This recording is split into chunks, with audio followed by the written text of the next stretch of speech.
Alright, so I'm a sponge tuber. I'm a sponge boomer as well, I'm well aware, but with how almost all my content is about Spongebob, I also fall into a certain section of YouTube. Now, if you didn't know that SpongeTube was a thing, I don't blame you. It sounds goofy, but with how many people dedicate their entire channels to Spongebob now, there's just no better way to describe it. SpongeTube kinda sucks. Now, this is very ironic coming from someone who is a part of it, but I am not saying that everyone that's in this part of YouTube sucks, nor am I putting myself on a pedestal. Something happened a little while ago. People started noticing that there was like a big demand for SpongeBob content on YouTube. Now, SpongeBob reviews have obviously been around for a big while. Shout out to Mr. Enter, and can't forget about the Squidward house guy. Security system takes control of Squidward's house. And the goat himself, Pie Guy Rules. Spongebob episode. But this kinda disappeared after a few years. Well, not entirely, but most Mr. Enter clones didn't really reach such relevance as him, and he started talking about many different cartoon shows, like most cartoon reviewers.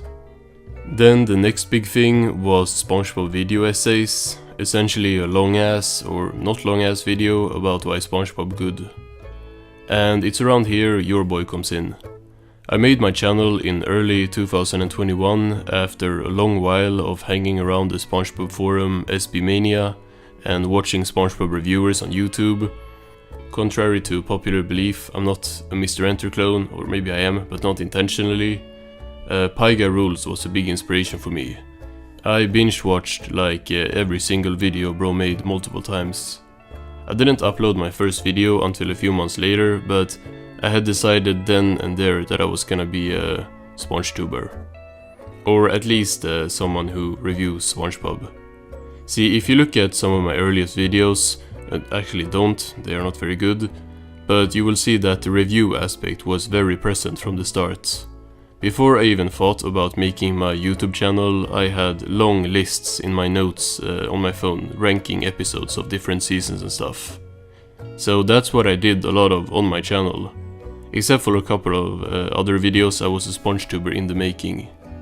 Around this time, there were other people still reviewing SpongeBob, you know, new episodes and stuff, but it wasn't as many as back when Mr. Enter got popping, and not as many as right now. Like, right now, today, you would think that something had happened with the show to make everyone want to talk about it, but most people aren't even talking about new episodes. Alex Bale did unrepairable damage to the SpongeBob community. His videos were cool, not gonna lie, I watched all of them when they came out, but so did a lot of other people as well. Search for SpongeBob Theory on YouTube, and you will see everyone for like years trying to capitalize off of that. You know, Skin Theory, Clearus, that one was both original and really well made. So, let's take a look at some that aren't. But if a medical facility is throwing out gloves, you don't think they would have also thrown out a lot worse things like chemical waste? See, in SpongeBob, we have certain creatures from certain places that come to mind when I think of this stuff. Rock bottom. And it gets me thinking, like, if a medical facility is dumping waste, this is probably the result of this. Yo, listen, stupid. That's just how fish in the deep sea look. I shouldn't even call him stupid, it's so obvious that he's just talking out of his ass to make this theory work, and that is my problem with these types of videos. It's just 8 minutes of talking about one episode and then making some half-assed theory to go along with it. Can't just make a video like reviewing the episode, because then you would have to have an actual take, so a recap of the plot and saying some of the dumbest shit ever will have to do it. Is SpongeBob a lesbian? I mean, at least it's better than just copying someone else's theory. You what? Season 6, Episode 24, Truth or Square. The SpongeBob 10th Anniversary Special where they reveal lots of stuff about the characters. But the most damning piece of evidence comes from when the characters get lost in the Krusty Krab vents and end up in a room full of monitors showing live footage of all of their homes. Would you believe me if I told you Mr. Krabs is spying on everyone in Bikini Bottom? No, but, During an episode in Season 6, SpongeBob, Patrick, and Squidward find Mr. Krabs' secret surveillance room. I started asking myself, why would he possibly need to do this? Yeah, so that one is pretty bad, but it's not the only case. We gotta take a look at the worst SpongeBob channel on YouTube. No, bro, the other one. Grapple is a SpongeBob content farm that specializes in SpongeBob goofs. Bro has like 1000 videos just about mistakes in SpongeBob with some of the most egregious, that's not a word, egregious, thumbnails that I have ever seen. Like it's worse than the cock episode. This guy, of course, also has stolen videos before, with the worst one definitely being the one where he copied like 3 different videos in one. So like I said before, Alex Bale blew up a lot with his SpongeBob theories, and Grapple said, you know, what if I just take them? Make sure to subscribe to the channel or else a spider will crawl into your ear at night. The intro really shows that this is a good channel that would surely get anywhere without clickbait and like scaring little kids into subscribing. So here are 3 theories about SpongeBob SquarePants. These theories were popularised by the YouTuber Alex Bale, so definitely check him out if you get the chance. Yeah, he just put 3 videos that a lot of work went into and then recapped them poorly. At least Bale didn't threaten kids with spiders, and I really don't get this, like... Don't forget to like and subscribe, or else this spider will crawl into your mouth while you sleep. You can make videos about theories and stuff, but when the videos are already on YouTube about the theories, like the original creator has made videos about them, what's the point of you making another video talking about that theory? You know, just recapping it? Now, there's a big difference between a review and a recap, in general. A review adds something to the source material, now that's often a trash opinion, but at least it's something. A recap is not transformative in any way. A video like the story of SpongeBob is one thing, but a recap of exactly what happens in an episode with nothing added is borderline plagiarism.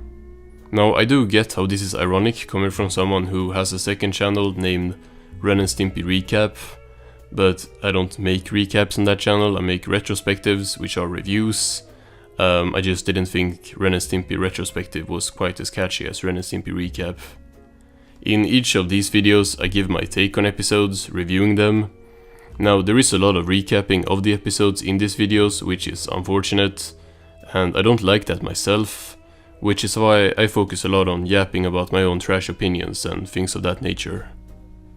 But imagine I didn't do that, and I just told the audience what happened in a SpongeBob episode, without having anything to add myself.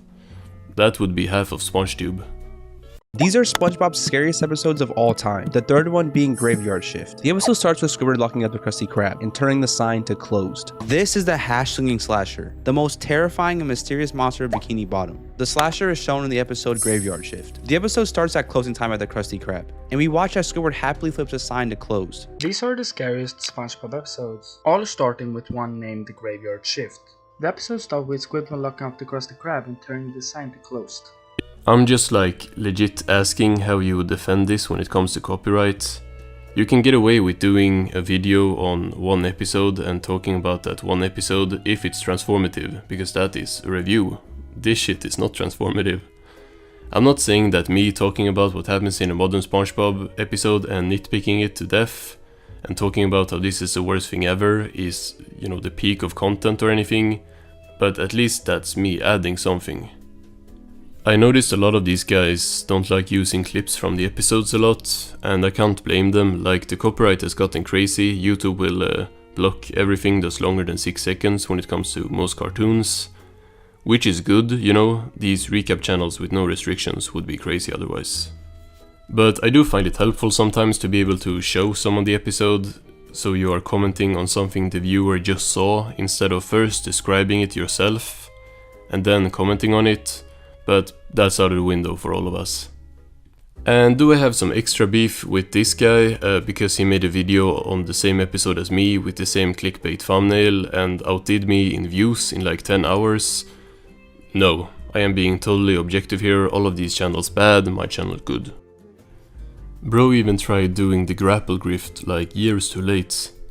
Grapple has already lied about every episode of the show to the point I'm very sure that none of these videos include any new goofs, and it's just him repackaging the old ones in bigger videos. What's up, Grapple gang, gang, gang, gang, gang? Can you guys believe that this SpongeBob mistake actually made it into the final version of this episode? Or, wait for this one, wait for it, boom, right here, this mistake. Dude, there are so many mistakes in SpongeBob, and in today's video, we're gonna be covering like 20 of them, so let's dive right in.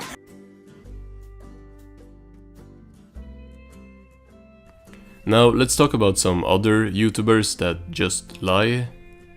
I'm not sure if these qualify as SpongeTube, since it's SpongeBob videos made by channels that talk about like every cartoon show, but the videos are a part of SpongeTube at least. What is up with these thumbnails? I'm a big fan of clickbait, when it's at least somewhat true, but I hope you all grabbed your jellyfishing nets, and Sit Help Wanted begins with SpongeBob getting his very first job at the Krusty Krab. It begins with him waking up and hyping himself up with some early morning weightlifting. all you are doing is talking about some of the episodes of the show in order and then calling it a day. Spongebob don't die in this video, unsubscribed. I actually wanted to see that. Now going back to the stealing aspect of SpongeTube, let's just say that originality isn't exactly SpongeTube's biggest strength. I mentioned earlier that Alex Bale's theories had been basically just re-uploaded before, but now entire channels spawn in to just do that. And it goes beyond retelling theories that are already posted on YouTube. There are YouTube channels that just take already existing videos and then have AI recreate it while using the same thumbnails and titles. SpongeBob SquarePants is 25 years old on TV, and what better way to celebrate than by going all the way back to where the legends began. SpongeBob SquarePants has been on TV for 25 years, and to celebrate, we're going back to where it all started. And they even did it to me. The episode is called Sheldon SquarePants, and the title card threw me off so hard. The fonts are good, but I think this is the first time that there is like a normal sky background for the title card. It's not even a criticism, it just didn't look like a title card. The episode is titled Sheldon SquarePants, and the title card really surprised me. The fonts are nice, but I think this is the first time we see a regular sky as the background for a title card. It's not a criticism, it just didn't look like a typical title card. This channel, Life of SpongeBob, is just this, stolen content. Now, I do not care that much about them doing it with my videos, but that's because bro is flopping hard. How are you not even monetized when you are repackaging clearly successful content? Like, my video about the cock episode has 450k views, yours has 3k. This gives me some hope that people would actually watch something that a real person made above robots, but then there is this other channel called When, which I saw just make the most confusing video, rip-off of my video on which way SpongeBob walks to work. Which way does SpongeBob get to work? So this is SpongeBob house, which name is Pineapple, and now he wanna go to the Krusty Krab to make some burgers. But the question is, which way does SpongeBob get to work, right or left? Did bro get an illiterate AI to write the script or like rewrite the script? What is going on here? Anyway, in the first episode of the show Help Wanted, we see SpongeBob leaves his house like every morning and goes to left to get to the Krusty Krab. So, easy answer left? It's not that easy, we should check some episodes to understand. I don't even think it's AI. It's like he used... I have no idea what's going on. Can bro just not speak English? I mean, I can relate to that, but... What? Huh? So, AI or robots, or like AI combined with maybe a real person, that's confusing when they like rip-off content, but when the original content isn't made by real people either, it just gets confusing. Mustard Pregnancy is not a real person. Well, obviously, I think it would be illegal to name a child that, but this is not the real creator. If y'all want proof, let me just show y'all the first 3 seconds of 2 of his videos uploaded back to back. Would you believe me if I told you Mr. Krabs is spying on everyone in Bikini Bottom? Today we are diving deep into every Mandela effect on SpongeBob. I mean, if you watch my first video, I will probably sound a bit different too, but that's because that was over 3 years ago. Unless bro hit some type of reverse puberty or something, this is not the same person. There are 2 explanations that I see here. Either this channel was sold after the surveillance theory video, or more likely none of these voices are a real person. They sound a lot like the newer AI voices you hear all the times on TikToks and stuff. A new sign advertising Krabby Patties Deluxe attracted the crowd from the chum bucket back to the Krusty Krab. Plankton, in turn, introduced burgers with even more grease into his menu. Customers ran back to him. Krabs, down to his last straw, forced SpongeBob to add even more grease. And of course, if it's not the YouTuber's voice, what's to say that anything else is the YouTuber? This is the Krusty Krab pizza, which surprisingly contributed to one of SpongeBob's most stressful episodes. This happens in the episode Pizza Delivery. The episode starts with a Krusty Krab after closing time. The editing of all of these white background thumbnail videos is very similar and pretty high quality. These are 3 of Patrick's worst episodes ever from SpongeBob, starting with I'm with Stupid. The episode starts with SpongeBob heading over to Patrick's house. These are 3 of SpongeBob's saddest episodes of all time. The third one being Welcome to the Chum Bucket. The episode starts at closing time with the Krusty Krab. In the spirit of spooky season, I wanted to share with you my favorite Halloween episodes of SpongeBob SquarePants, which includes SpongeBob's scariest episode ever and its darkest episode. Let's start with the first ever Halloween special, Scaredy Pants. I can't edit like this. I don't know how to make an image move in my editing software. And me being stupid aside, I don't think all of these new channels just spawn in with the same editing knowledge. Unless there's some tutorial, like SpongeTube white background editing tutorial that they're all following, I think there is someone on Fiverr working overtime to get videos out for all of these robots. Unless it's robots editing as well. I mean, I don't know that much about AI, maybe that's possible. They probably make the thumbnails themselves, you know, it's not very hard, I can do it too. Looks fire. Karsten Runquist? I don't know. He, I think, was maybe even more influential than Alex Bale by creating the white thumbnail meta, and every one of these guys have thumbnails in the exact same style. Like exact same. There is no creativity whatsoever from any of these guys. I will take any criticism I get. I'm a sponge boomer, I'm 30, I can't edit, I can't understand shit, I can't speak, but at least I come up with my own ideas and have stuff to say about the show my entire channel is centered around. In the episode Not Normal of SpongeBob SquarePants, SpongeBob undergoes an identity crisis. The episode begins with Squidward being woken up by SpongeBob's loud laughter, which angers him. This is legit the same as those AI channels that recap movies while not including the movie name in the title. It's just, how does copyright allow this? And it's not only SpongeBob. SpongeBob was just first. Now you can get your slop in Family Guy and Simpsons flavor as well. LS Mark did a video on these channels while I was working on this video. Actually, I think it was yesterday, right now. I started working on this a while back, but I just never finished it. And Mark focused in more on the, like, top 10 worst things Character X has done in Cartoon X, which is essentially all the same thing. Slop.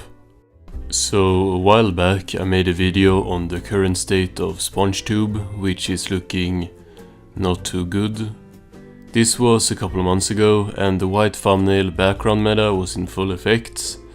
There was no way to tell like any SpongeBob channel apart because they all had identical thumbnails and identical video topics. And while I would like to say that it's gotten better, it's just gotten more confusing, with the ChatGPT run channels being aware of their reputation and switching out their SB129 Squidward Void thumbnails for thumbnails that range from just copying others to this. And one of these channels is really inspired by my channel. Sponge Truths is a channel that I didn't talk about in my original video, but he was still in there multiple times. Now entire channels spawn into just to that. And it goes beyond retelling theories that are already posted on YouTube. So this channel started off ripping off SpongeBob theories on YouTube, specifically Alex Bale, of course. Every single one of these channels have done that at least once. The Flying Dutchman is the ghost of Patchy the Pirate. What if I told you that the Dutchman and Patchy share something bigger than their fake pirate personas? But then he found someone else to copy, and that was yours truly. So what's really going on with SpongeBob's bizarre bedroom? You've got the diving board, the bed perched up high, an alarm clock that seems to be louder than life itself. But is there more to it? This first video is truly written by ChatGPT. The word choices makes it very obvious. Is SpongeBob's bedroom just a random collection of quirky items, or could it hold some deeper meaning about the world of Bikini Bottom? Or even about SpongeBob himself? I mean, what if SpongeBob's bedroom is not just a backdrop, but a mirror of his personality? You can also really tell this with how this channel responds to comments. That's something I like to look at to decide if there is AI or stuff like that involved. Cause bro uses ChatGPT language everywhere except for when he comments. Like, in the comments he talks like I do, but then in the videos he talks like he is trying to get an English degree. When it comes to Plankton, not all interpretations are lighthearted or quirky. One particularly provocative theory suggests that Plankton's failures aren't accidental, they're deliberate. Matter of fact, let's go through what he says when accused of using AI in his comments. No AI here, and it's his first channel. That first one is obviously something I think is a lie, but the second one is interesting as well. The YouTuber Blooms recently made 2 videos about the South Park Content Farm channel, and something he pointed out as sus there was how the editing was so high quality right from the start, even though what was being said was a lot of bullshit. That applies here as well. Like I said in my first video on SpongeTube and AI, no one just spawns in with editing like this. And that's not even a compliment to the editing, cause this guy's editing is annoying as fuck. Like, I'm surprised he don't like modern SpongeBob with how he thinks random sound effects every other second is something good.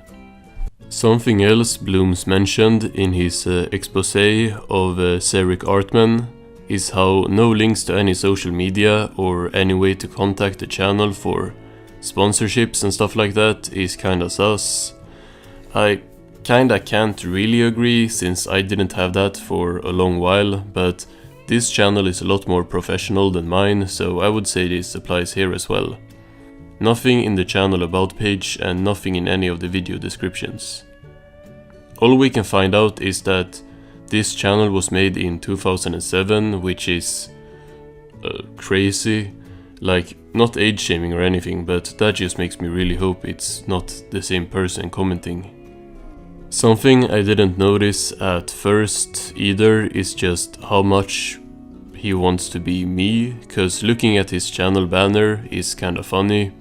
It's even lined up poorly on mobile, like mine is. Then we got the thumbnails, which, yeah, he stepped away from the white thumbnail background to just do what I do.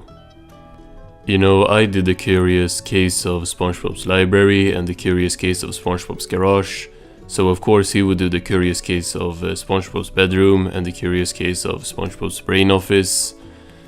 And then we got the Where Is It text. Actually, he changed that text to say what does it mean, which better suits his ChatGPT script at least, cause it's all about meaning with ChatGPT, it's all about symbolizing and stuff, we're gonna get into that really soon. Then he explored the Krusty Krab, and then just SpongeBob's house. Real original content here. And we are not even gonna talk about how much does X character make videos. These thumbnails speak for themselves, like, just put the chat in the GPT. He also tends to get stuff just wrong, which is, you know, human, ironically, but it's also really easy to get stuff wrong when you ask ChatGPT to write videos, because it lies a lot. After a giant blue-lipped clam steals and eats Mr. Krabs' prized millionth dollar in clams, the gang tries to catch the clam to get the dollar back. But after 3 weeks of no success, Patrick comes up with a plan out of nowhere. They're highly skilled.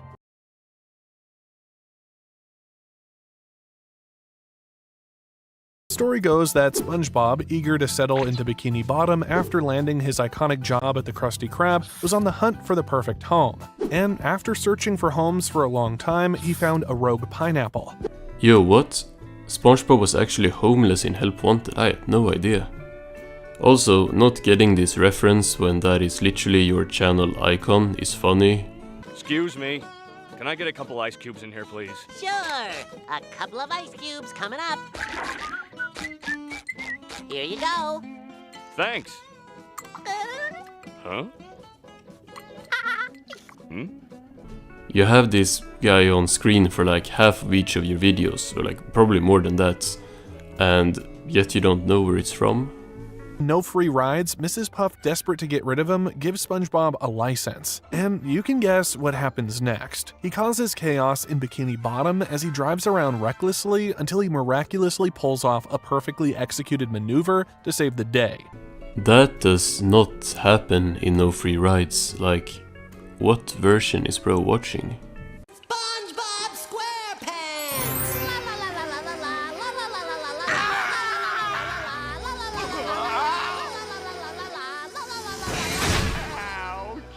Something else that's a bit suspicious about channels like this is when they talk about popular internet theories, but don't show them on screen.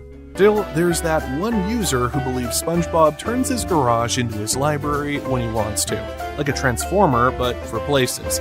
Like showing a random Truman Show Reddit thread when talking about something about SpongeBob from Reddit. This is because ChatGPT lies and credits the theories it itself writes, or not writes itself, because that's giving it too much credit. It's often from somewhere, but they're crediting it to users on random sites.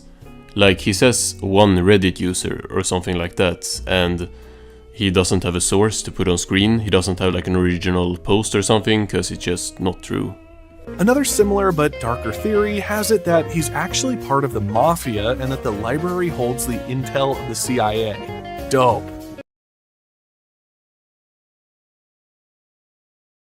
In the episode Gone, SpongeBob is left alone in Bikini Bottom, and strangely, he's shown driving a boatmobile without incident. Without incident? Watch the episode, bro. Like, what do you mean without incident? Listen to that purr!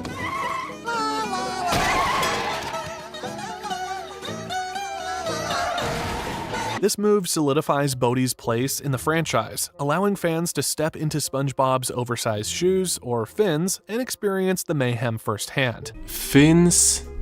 Jesus Christ, bro. At least make a sponge joke or something. SpongeBob doesn't have fins. And not only does he refuse to show sources for like theories and stuff, he also literally refuses to show evidence for like claims he makes about the show. SpongeBob's bedroom in the SpongeBob movies, where his room takes on entirely new forms. In the SpongeBob SquarePants movie and the SpongeBob movie Sponge Out of Water, the room is shown with even more detailed three-dimensional textures, which makes it feel more tangible. Especially in this video. He will say stuff like, SpongeBob's bedroom looks vastly different between episodes, and then he just doesn't show different episodes. SpongeBob's room has undergone a lot of changes. It is shifted in ways that can seem almost as wacky as the sponge who sleeps there. In one episode, it's one way, and in another, something slightly off, as if Bikini Bottom is playing tricks on us. This guy yaps about SpongeBob's alarm clock and it supposedly being different sizes and stuff, but he keeps showing the same image of the clock. His alarm clock changes design at various points, and sometimes even the placement of the window seems to change, depending on the episode. Like one commenter called him out for saying throughout the seasons and then just showing season 1, and this guy replied, maybe a part 2?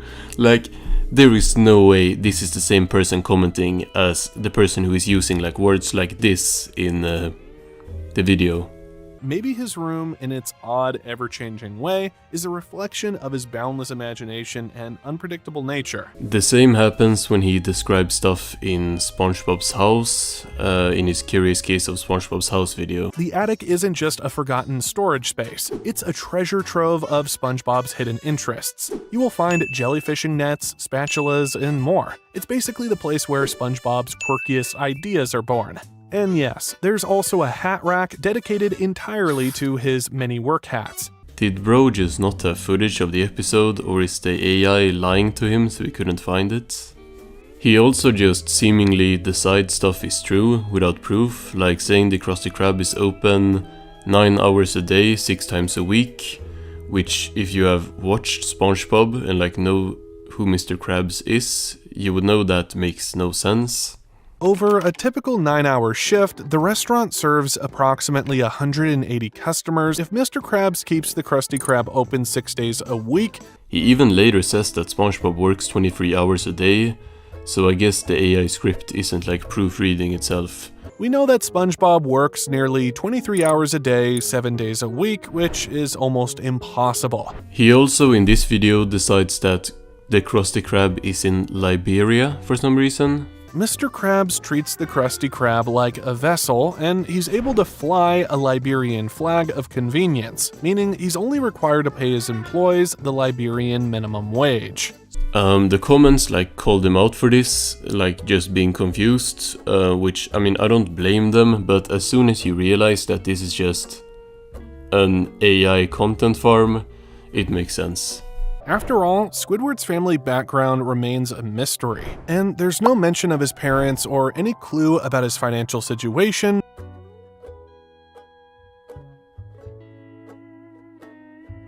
He also says that Krabby Patties are $25 when the evidence is right there that they are way less than that. And if we assume each Krabby Patty is priced at a fine dining price of $25, this underwater burger joint could be raking in around $1.4 million a year. He keeps insisting in this video, as well as another one, that Krabs and his mother are the only Krabs we see in the show. The theory comes from the fact that we never really see any other Krabs in the show apart from Mr. Krabs and his mom. Could it be that Mr. Krabs is the last surviving crab because he's been using his species as the main ingredient in his burgers? Despite that not being true and it even being pointed out to him between the videos. What makes this theory even more chilling is the fact that Mr. Krabs is one of the only crabs we ever see in Bikini Bottom. The absence of other crabs raises some questions. What happened to him? Actually, in this one, he forgets about Mama Krabs as well, even though he knew at least that in the other video. Not having any consistency between videos is a red flag, and like forgetting, like becoming dumber between videos, that's even worse. He says the Chum Bucket is Krabs' only competitor. Bikini Bottom doesn't seem to have many options for dining, and the Krusty Krab reigns supreme while its only competitor, the Chum Bucket, struggles to get just one person. Which is obviously not true. If you have seen the show, there are plenty of other restaurants in the show. There is even an episode where SpongeBob gets fired, so he goes to work for other restaurants, so yeah. He correctly says that the Krusty Krab is a lobster trap 2 times in this video. There's the fact that the Krusty Krab itself is designed to look like a lobster trap. It is a subtle but curious choice. Before just changing it to a crab trap to fit the narrative of a half-assed theory. The theory goes that the restaurant may be symbolic of how Mr. Krabs exploits others. In real life, crab traps are used to lure crabs in with bait and make them prisoners. He says that Krabs built a vault for a penny in this episode when it's just Krabs going to the bank. In one episode, he builds an elaborate vault just to store a single penny. Yes, I know it's played for laughs, but it could be a clue that Mr. Krabs has more to hide than you think. Which is a mistake I think would be impossible for a human to make. Wink wink. He makes a whole 15+ minute video about how much money Sandy makes, yet he doesn't mention the season 4 episode where that's pretty much explained with her bosses coming to Bikini Bottom. These exploits might seem like hobbies, but they could also hint at sponsorships or funding from parties interested in her research and daring feats. He almost got it too. It's like he knows the answer to this question and knows the episode exists, but can't mention it since, I don't know, that wouldn't make the video 15 minutes. Or it's just that ChatGPT forgot to tell him about this episode. Adding it all up, we're looking at labor $226.30, ingredients $126,000. This channel's videos feature some horrifying AI images too, and if a channel that covers a 15-season show with hundreds and hundreds of episodes, they still feel the need to use AI images for the show. I don't know, I feel like the voice and script are not too safe either at that point. So we've explored Sandy's income sources, debated fan theories, and even compared her career to real-world counterparts. We did? Shit, that's news to me. Not gonna lie, that's not what this video was. This was him repeating for 15 minutes that science equipment is expensive and that maybe someone pays her on land, but not looking at the episode where that happens, you know. But, like, do you keep thinking about how much money Mr. Krabs makes from this beloved restaurant? You already answered that by deciding he lives in Liberia. Or is it just me? Well, I was so hooked to this question, I spent 4 working days trying to figure it out, and I'm gonna share my findings with you now. 4 working days? You dropped another video 3 days before this, and another 3 days before that. So, unless bro just told on himself that it's not one person working for like 4 days. I mean, that's another thing, right? Blooms brought up in, I think his first video, probably both, that a channel just having like editing of like super high quality and like very high production value and everything, and then just dropping like multiple videos a week and stuff, that being crazy, especially when the channel just spawns in, right? I can see with an established channel where they are obviously doing this full time, but yeah, this work ethic is actually kind of crazy, you know. I get 1 video out a week and I don't spend 4 working days on it. From $1.25 to $2.99, the prices vary as much as SpongeBob's laugh. But for this analysis, let's stick to the high end, $2.99. Well, in the other video, the high end was $25, right? Not even high end, bro just decided it was $25, but now he wanna consult actual evidence. But that also says $3 and not $2.99, but you know, close. With 20 tables and an endless stream of hungry patrons, it's easy to assume 180 customers a day. 20 tables? Bro, the AI is lying to you again. I would like to see some evidence of there being like 20 tables in the Krusty Krab. This is the problem also with just using random videos from the Spongebob YouTube channel and never show what you're actually talking about, like on screen. If we estimate 180 customers daily and the Krusty Krab is open 6 days a week, that's 1,080 patrons every week. See, now you have tables on screen here, like instead of earlier, and it's definitely not 20. Like, I watched this episode that this is from Help Wanted, right? And I used this image in my non-AI video on the Krusty Krab, and I like made an estimation of how many tables are in here, like with the ones we presumably don't see on the side, and I can just tell you it's not 20.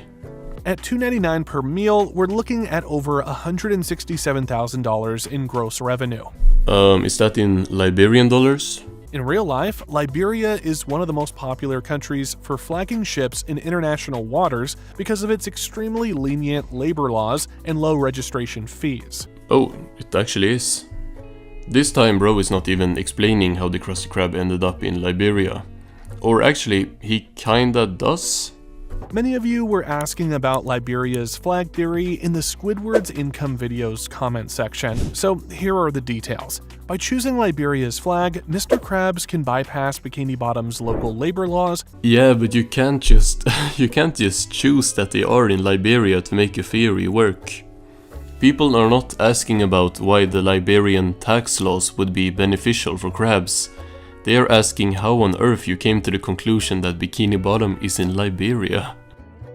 It's like if in my video on which way SpongeBob goes to work, I'm like, yeah, SpongeBob takes place in Britain, and in Britain you drive on the left side on the road, so obviously when it goes to the left, it has to be, yeah, blah, blah, blah, blah, blah, left. SpongeBob goes to left, 30 Liberian dollars. Now, mispronounced words are also very sus, especially with this guy's channel, since the narrator pretty much always has perfect English. It's Employee Brotherhood Day at the Krusty Krab, a day on which all employees must exchange gifts that they made themselves. But he said this is his, that's hard to say, said this is his own. But he said this, how do I even say this? But he said that this is his own voice, so I guess he just has problems with the word employee. You know, can't blame him, because I just had problems with the words, what was it, is, his? Yeah. But yeah, this guy, narrator, perfect English, like perfect pronunciations of words that I don't even know what they mean, but yet he can't say employee, and it's in multiple videos as well. If she charges $500 per employee for a corporate training program and trains 20 employees per year, she'd earn $10,000 annually from just one company. In this video, he also does the modern SpongeBob thing and forgets that the show takes place underwater. Utilities like water and electricity might add another $300. Utilities like water? That's not a utility. You can just, like, what? Where do you think this business is operating? All he needs to do is like get a bucket and like scoop it around in the air. Like, utilities, fuck $300, just roo, and you got some water. Not to mention utilities, water and electricity aren't free, even in Bikini Bottom. Let's estimate she spends $1,200 annually on those alone.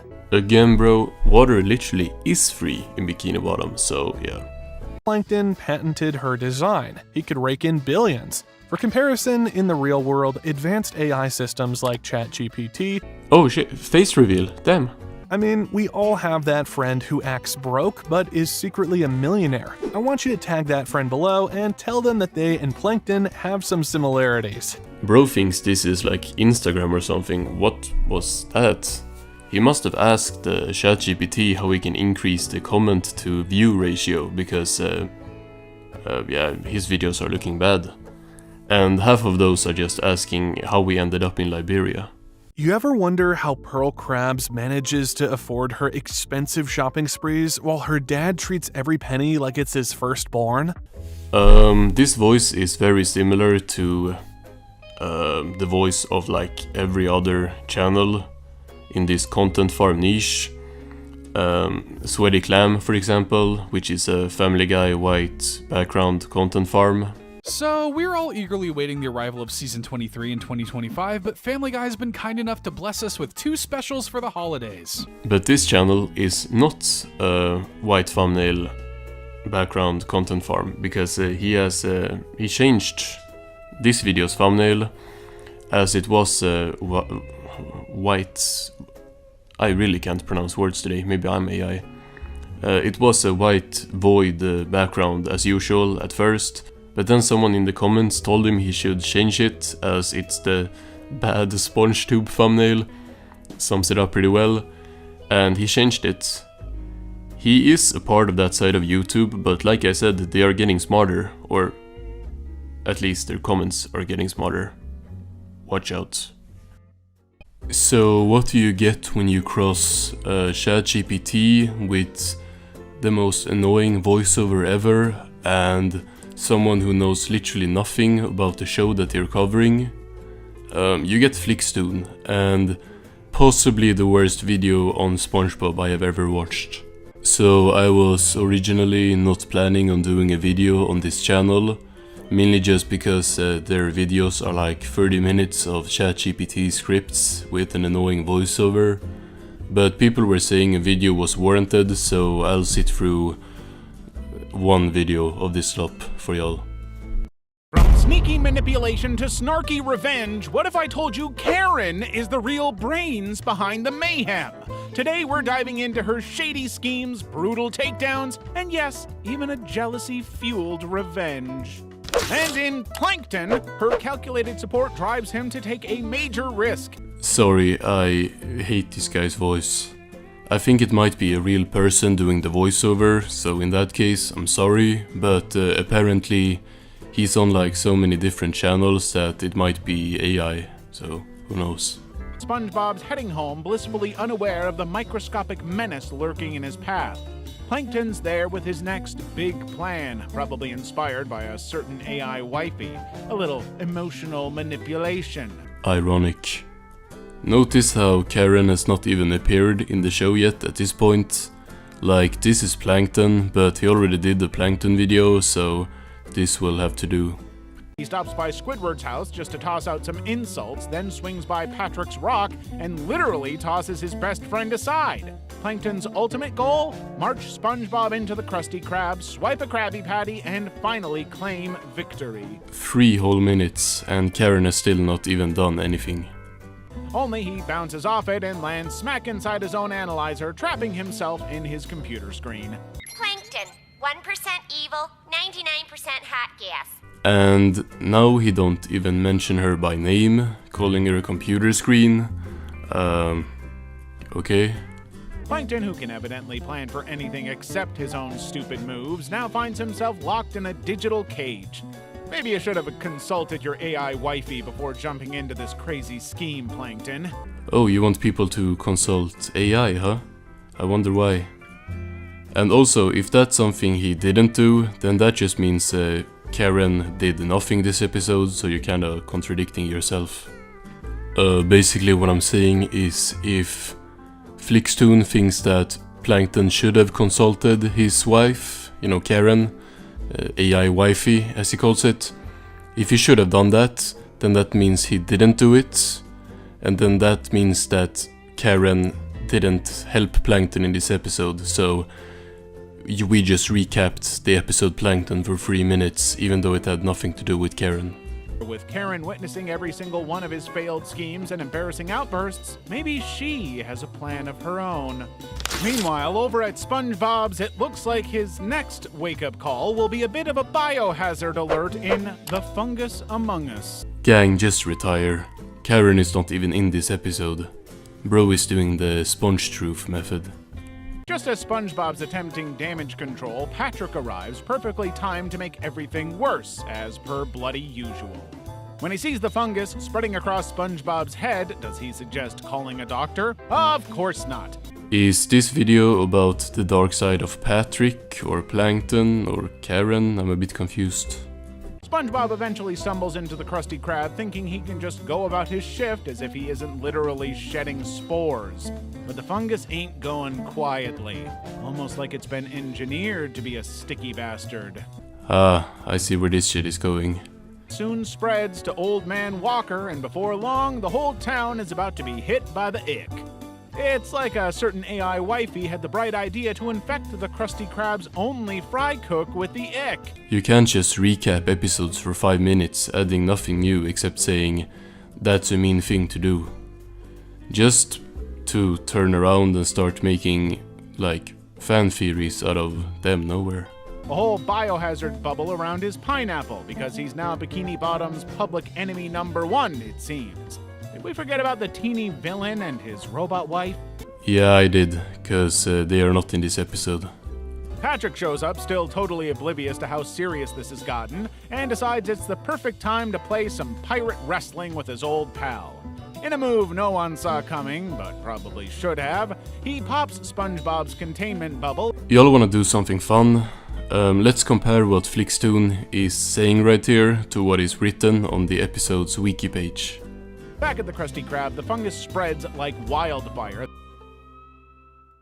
Either this is just the AI script pulling from the site as its source, cause obviously ChatGPT can't be original, or Mr. Flixtoon is simply himself, or I guess themselves, it's probably multiple people running the channel.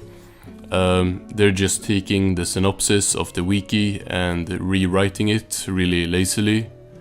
The episode is right there, bro. Like you had to get the clips from somewhere, just watch the episode. Just as everyone's starting to panic, SpongeBob arrives in his bubble looking like a walking mushroom farm. That's, I think, what's the biggest problem with this stuff and SpongeTube for me. SpongeBob is a children's cartoon that's super easy to understand. All you need to do to like be on SpongeTube is watch SpongeBob episodes and then have some sort of take or conclusion. And then you have a video. My lore videos come from just me watching the show a lot and making connections and stuff. It's not rocket science. When you can't even do that and have to use AI or plagiarize just to recap an episode of SpongeBob, you're just a loser, it's that simple. For all of Plankton's wild schemes, watching Krabs make a quick buck off an accidental fungus apocalypse might just be his most humiliating move yet. He didn't even say Karen, like dude, at least connect it or something. You've gotta wonder though if Karen's got anything to do with this besides taking notes. Yeah, you gotta wonder. The dark side of Karen, and it's just an episode without Karen or even Plankton, that maybe Plankton could be behind a scheme in with no proof, and then maybe Karen could have helped him. I'm making the Squidward terrorist theory, like at this point it's... yeah. But in Algae's Always Greener, she proves she's a mastermind at planting ideas. Let's go. An actual episode where both Karen and Plankton appear. One casual suggestion and suddenly Plankton's out here plotting a total life swap. I wish I could be successful like Mr. Krabs. So Karen bluntly asks, Then why don't you just use that switch lives just to know what it's like on microfire thing? This shit is legit not even dark or evil or anything really. I'm sure he will use those words, since that's all he does in these videos, but this is Karen reminding Plankton that he can do a life switch simulation. It's not even real, like if anything it's kind of nice to remind Plankton of this. Thanks to Karen's suggestion and better memory, Plankton soon wakes up in an alternate universe where he's taken over the Krusty Krab. Karen does not do anything else in this episode, she's not even in the simulation, so literally none of this is relevant to the video either. And naturally he goes by Mr. Plankton now. With his new identity, he struts around in Krabs' clothes and office feeling like he's hit the jackpot. Imagine if when I did my video on SpongeBob's garage, and it was in an episode for 10 seconds, I started by taking like 4 minutes recapping the entire episode, like when the garage is not on screen. I mean, longer videos pay better, maybe that's the move. When Plankton casually critiques him for using The sauce, I don't know, you're using too much sauce, okay? Review's over. SpongeBob spirals into emotional meltdown mode, taking constructive criticism to a whole new level of distress. Y'all are legit ruining these episodes for me, I'm not even joking. Like, watching Spongelice or this robot is not making me want to watch these great episodes at all. Even the clips are like becoming tainted.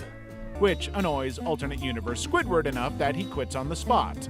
Squidward storms off only to be immediately roped into fry cooking, a role he detests even more than cashiering. What about Karen, bro? She's in the title of the video, she's what the video is about, gang. Come on, gang. This level of drama and insanity proves too much for Plankton, who quickly realizes that Krabs' life might be even more intolerable than his own. His own! Shut your British ass up. I'm not really helping my case, am I? In the end, Karen's clever suggestion didn't lead him to happiness or riches, but it did show him just how disastrous Mr. Krabs' life really is. And it's pretty clear that Karen's advice might have a little more bite than Plankton ever realizes. This is literally recapping the entire episode because of a 20-second scene at the start, to make a point that literally goes against the premise of the video. Someone has brain damage here, and I will too soon. Great Patty Caper. The Great Patty Caper, an episode that's part train heist, part culinary crisis, and all-around plankton mischief. Karen's husband is back at it, hopping on the Rob SpongeBob blind train.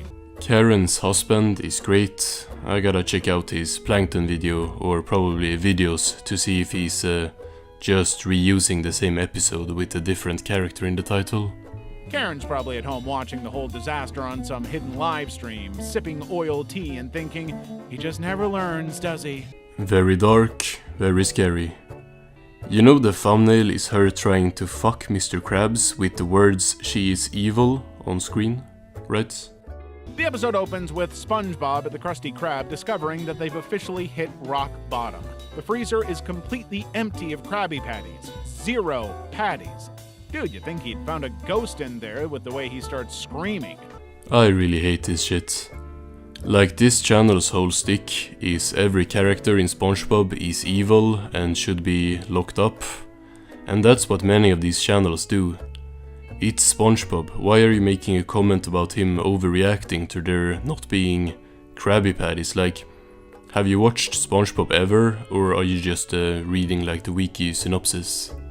Mr. Krabs jumps in and they both try to remember how to make the patties, only to have a momentary lapse in memory. So the recipe they've guarded with their lives, poof, temporarily lost to the vault. I have actually not seen this one in a while, and it's a special, so if my memory serves me correct, Karen's not gonna be in this one either, and he's gonna have even more time to recap an episode. Sometime along the way, the key goes missing. That, my dear Patrick, is the key! SpongeBob and Patrick go full detective mode, frantically searching for the culprit. First up, Plankton. Don't you mean Karen's husband? I'm losing my mind.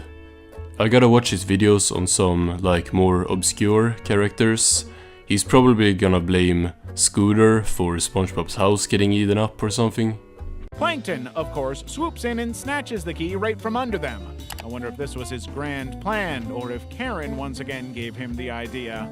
Not to be outdone, SpongeBob turns himself into a human hang glider, don't ask. Don't need to ask, it's a cartoon. Also, he's not like a human, but who cares, how is there 20 minutes left? This means they're now in charge of stopping it. Yippee! And in a typical Patrick fashion, he helps by breaking the brake lever, sending the train into a complete out-of-control nightmare. There goes Karen. Breaking levers and stuff, you know. She's really a menace. Only to be caught by Mr. Krabs at the worst possible moment. And there you have it, another plankton fail, an epic train wreck, and Karen, somewhere, probably watching all of this unfold like it's her own personal soap opera. You are not real. Like, the word probably there is doing some heavy lifting, and even then, okay. She's watching plankton fail, maybe. When is she smashing crabs? Like, give me a timestamp. And in fun, she guides Plankton straight into SpongeBob's heart, only to tear it to shreds. This should legitimately have been the only episode on the list. Like, it's number 6, but everything before this is not about her, so you should just have scrapped it. Karen, the mastermind herself, sees this as a perfect opportunity. Karen's helpful advice: befriend SpongeBob, play nice, and use him to finally get that precious Krabby Patty recipe. Cold? Absolutely. That pissed me off. But yeah, actual Karen doing something a bit dark. In true Plankton style, though, the getaway goes horribly wrong. He slams right into the concrete wall behind the movie screen, ending up flattened and pattyless. Nitpick, but like, show that on screen instead of earlier footage. He's not lying, but that's how they get you. Bro could have said, like, we see Karen watching all of this, and then not show proof, so then people don't know he's capping. The attic isn't just a forgotten storage space, it's a treasure trove of SpongeBob's hidden interests. You will find jellyfishing nets, spatulas, and more. It's basically the place where SpongeBob's quirkiest ideas are born. And yes, there's also a hat rack dedicated entirely to his many work hats. Did Bro just not have footage of the episode, or is the AI lying to him so he couldn't find it? After all, why should Karen waste her circuits on this mess of a town, unless it's to watch Plankton's latest victory spiral into disaster? Get ready for Plankton's regular. This one has Karen actually doing something as well. Yet again, it's not something dark, she's being nice to Plankton. He recaps the episode for 3 minutes while adding nothing. Laughing like a maniac while SpongeBob just watches in silence. And there you have it, folks. Karen, the true mastermind, pulls the strings to remind Plankton that even his brief moment of triumph was just an illusion. That's certainly a way to look at it. And Karen's ready to up the ante. Time for SpongeBob's Last Stand, where Karen pushes Plankton's schemes from petty mischief to full-blown chaos in Bikini Bottom. She's like barely in this episode. I think she's in like one scene, but go off. Karen might be the true mastermind behind Plankton's most diabolical schemes, subtly steering him towards actions that go way beyond just stealing the Krabby Patty formula. If Plankton's got a dark side, Karen's the one casting the shadows.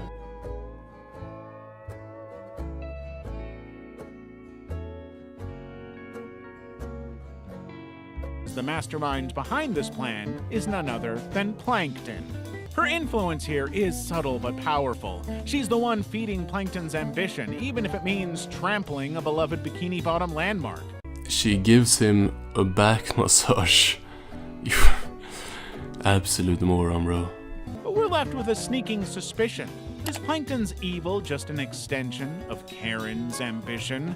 This episode subtly shines a light on that eerie possibility, showing that Karen might be the real driving force behind some of Plankton's most ruthless plans. She does not do anything in this episode, like legit nothing except the evil back massage. In Chum Bucket Supreme, she's about to unleash some serious power moves that make her intentions clear and maybe even a little sinister. From the get-go, Karen isn't interested in mere survival for their business. No, she wants domination. No, it's Plankton that wants domination. Again, have you watched any episode of this show? They only parked there because the Krusty Krab's lot was full. Classic. Here's where Karen steps in, suggesting Plankton actually advertise his product. Advertise your product, of course. Very dark, very world dominationary. This might sound like simple business advice, but Karen's influence has this no-nonsense, do-or-die edge to it. She wants results, and she wants them now, setting the stage for a bit of authoritarian marketing. You have your own image of Karen, I feel like. Bro said AI wifey a few too many times for me to look past stuff like this. That's all it takes to start a full-on bloody chum revolution. Karen seizes on this moment and convinces Plankton to hire Patrick as the slogan manager. Karen does not say that. It's Plankton that hires Patrick on his own. Like his own will. Like, watch the episode, robot. It's a cautionary tale. Under Karen's watchful eye, Plankton's path to greatness will always come with a dark side, often costing him more than he gains. You could remove like 10 words from each episode entry and it would literally not even be about Karen. Ah, Karen 2.0, the episode where we see Karen's not-so-friendly side come to light. And honestly, it's both unsettling and oddly satisfying. You're a weirdo, man. Right from the start, it's clear Karen's more than just a background wifey gadget. When Plankton casually reveals he's made Karen 2, you can almost feel Karen's circuits sparking with rage. Well, you would know, huh? This episode probably related with Bro, like really touched his, I don't know, not heartstrings, but like cables. Instead of appreciating her effort, Plankton immediately criticizes her, declaring that her memory is full and that this new model will solve all these problems. Harsh, bro. I'ma say it. Toll. Yet again, bro, your example is going against your video's premise. Plankton and Karen 2 arrive at the Krusty Krab with Karen 2 hilariously malfunctioning at the door, unable to enter since Plankton didn't think to program her with arms. Who needs arms when you're a trophy wife anyway? I really can't wait to be done with this video. Like, Sponge Truths was pretty bad, but this is like... yeah, this is a lot... like, I don't know how to describe this. It's like these videos are like anti-fun. Of course, Krabs decides to repurpose Karen 2's shell, slapping it on Squidward and forcing him to play robot cashier. Keep it up, Mr. Squidward. The kids love robots. Bet bro loved hearing that. Shit. What was I saying? I bet bro loved hearing that as well. Plankton's army. This time, she's ready to be the spark that lights the fuse. The episode kicks off with Mr. Krabs gloating about the silver anniversary of Plankton's endless failures, but Plankton won't miss a chance to crash the party. He rolls in with a robot disguise. Kinda like you when you made your channel, but I guess reversed. And here's where it gets dark. Karen knows full well these relatives are clueless, yet she's fine with enabling Plankton's delusion. Maybe she knows it's all going to blow up in his face, but she's more than willing to watch it happen.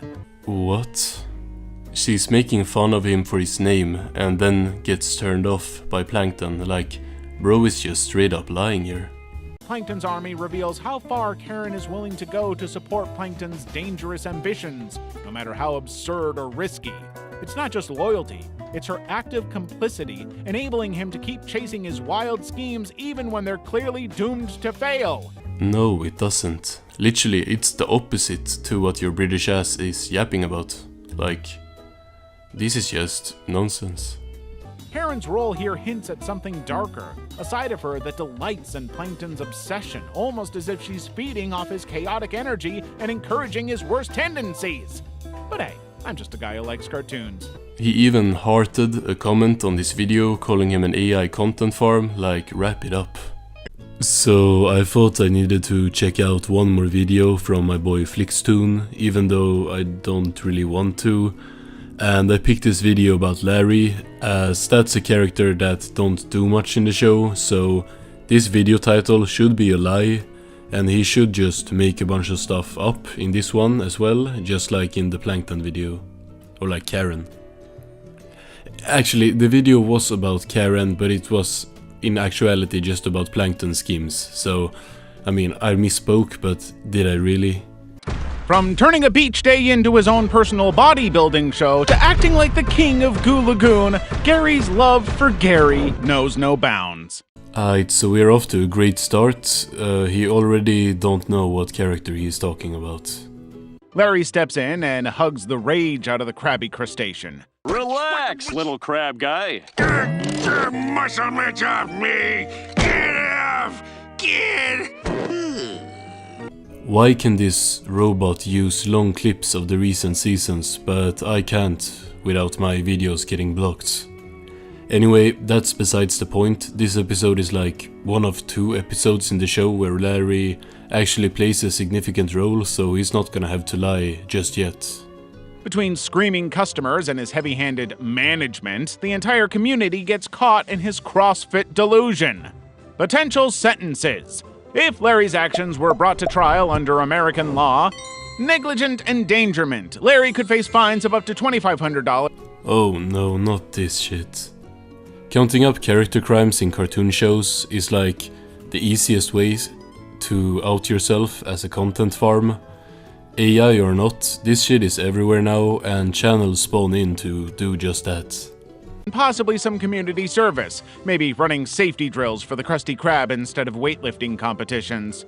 Exploitation of workers, fines ranging from $1,000 to $5,000, plus mandatory training in actual management practices.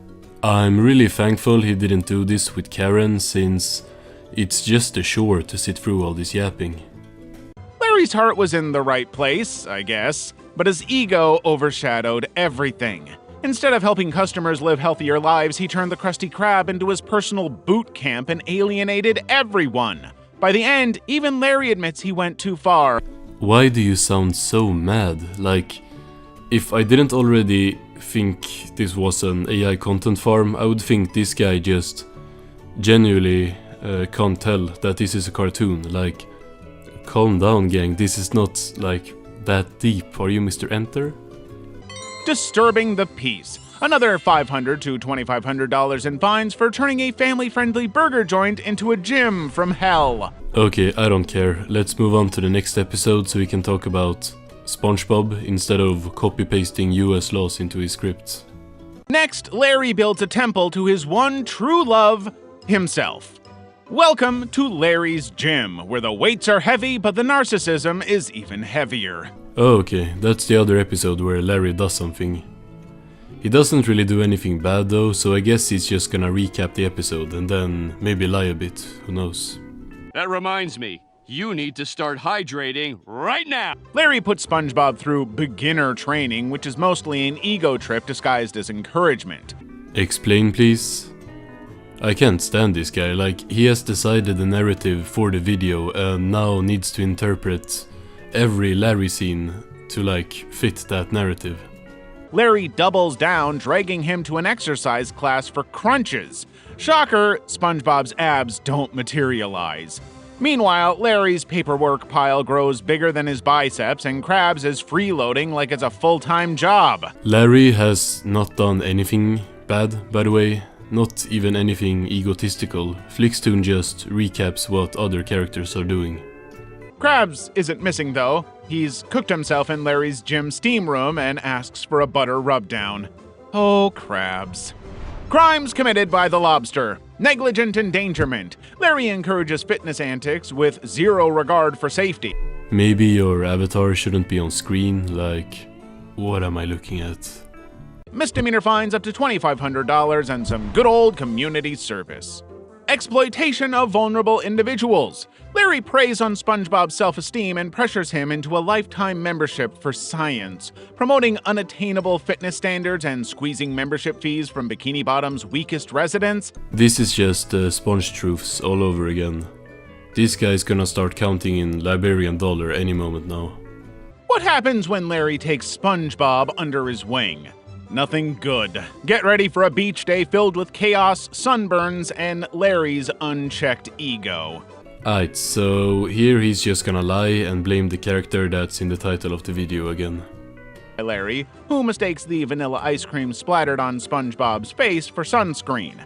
He immediately recruits SpongeBob as his new sidekick because who needs actual qualifications when you look the part? Say, we're a little short-handed around here. How would you like to work the beach? I'd love it! Why is the footage shaking? Is all you need to add some effect and subtitles and the copyright demons are off your back? Robot privileges. You saved my life! SpongeBob realizes being a lifeguard is actual work, something Larry conveniently forgets to mention before he bails for some tanning time with the ladies. He thinks bro is a lifeguard, so just don't try to frame this as him being like sinister or something. Just watch the episode, he made a dumb decision. Now SpongeBob, who can't even swim, is left in charge of the entire lagoon. Good idea? Hell no!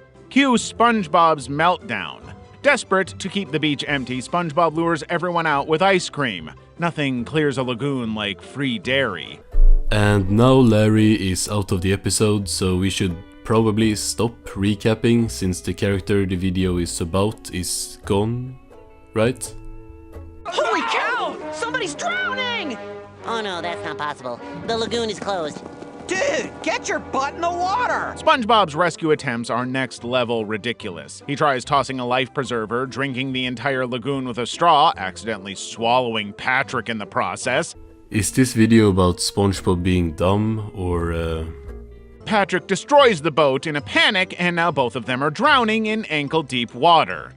Help! Help us! We're drowning! I'm done with the beach. Yeah, the crowd is totally over this mess. I'd be too. Why does he sound so offended by this? Like, sorry, this voice acting is not it, like AI or human, like, nah. Larry rolls back in to casually save the day. He drags their silly butts out of the water, unimpressed with SpongeBob's lifeguard skills, and promptly demotes him to practicing swimming in a kiddie pool. So Larry came back and did something good. Great. Larry's negligence almost turns Goo Lagoon into a disaster zone. Potential penalty, fines up to $2,500 and mandatory community service. Stop massaging the screen, Baldy. I'm mad uncomfortable. Crimes committed by SpongeBob SquarePants. False alarm. SpongeBob screams about sharks and sea monsters causing unnecessary panic. Even the actual sea monster has a bone to pick with him for stereotyping. This level of overreaction could easily be classified as a false alarm. Potential penalty. Gang, move on. This video is not about SpongeBob. You have made like 10 videos on his supposed crimes already. Like, can we talk about Larry? Summary of legal woes. Larry, negligent endangerment, $2,500 fine. SpongeBob, false alarm, $500 to $1,500 fine. SpongeBob, disturbing the peace, $500 to $2,500 fine. Total damage up to $6,500. He, for some reason, like, adds these up as well, as if it's not like two different characters. Can't say I'm the biggest fan of Mr. Robot's video structure. Just when you thought things couldn't get more absurd, Larry shows up to prove that living dangerously is just code for dragging SpongeBob and Patrick into the most reckless day of their lives. The guy coming up with these video ideas, or like the guy writing prompts into ChatGPT, must hate fun. Living like Larry. Living like Larry. The next day, Patrick decides their bubble-blowing, carefree lives aren't cutting it. He throws himself onto a seahorse, promptly gets bucked off, and ends up in a full-body bandage. Just like the Karen video, it's just character appearing in the beginning of the episode, then recapping the entire middle portion featuring totally different characters. Next stop, the outskirts of Bikini Bottom, where Patrick shows him a rickety board leading down a deep canyon. Naturally, he plans to skate it.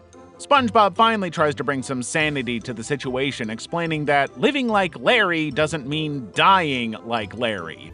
Can't wait for him to come to the conclusion that Larry owes the Liberian government $1 million cause he talked in the first minute of the episode. But SpongeBob cuts the rope anyway. As the two fly toward doom, Larry finally shows up to stop them, but too late. Look, guys! My advice wasn't meant to be taken literally! I meant to live life to the fullest, not to maim yourselves! So once again, Larry showed up to save them, even explaining what he meant. Crimes committed. Negligent endangerment, Larry the Lobster. Encouraging two naive sea creatures to live like Larry without any warning or guidelines? That's reckless. If their stunts led to serious injuries, which they obviously did, Larry could easily face charges. Shut your bitch ass up, try to defend that in court. Next he starts charging SpongeBob and Patrick, like that's what the video is about, while sounding like he's about to cry. Destruction of property, SpongeBob and Patrick, $1,000 to $5,000. Total damage up to $15,000 in fines and a collective ban on extreme sports. Larry's careless advice turned SpongeBob and Patrick into Bikini Bottom's most destructive daredevils. Does this mean that if I tell Flixtoon to delete his channel? Nah, but maybe. Larry's muscles might be big, but his ego, even bigger. Let's dive into ripped pants to see him in action. Nah, you should have ended at the last episode. There's no way you're gonna argue about this one. SpongeBob and Sandy are enjoying a sunny day at Goo Lagoon when Larry struts over, flexing his lobster claws and tossing out invitations to pump some iron. That's like the only thing Larry does in this episode, by the way. So, I'm curious, where can we go from here? The beachgoers are canning themselves, and SpongeBob realizes he stumbled onto something bigger than weightlifting: comedy gold. At first, SpongeBob milks the ripped pants gag like it's the funniest thing ever, but comedy has a shelf life. Tell that to season 14. Also, this is just a recap of ripped pants without talking about Larry, who the video is about. Sandy forgives him, but because SpongeBob can't end things without one more gag, guess what? Would you sign my pants? Absolutely. Rips his underwear while signing Larry's shorts. Yeah, the joke's on SpongeBob.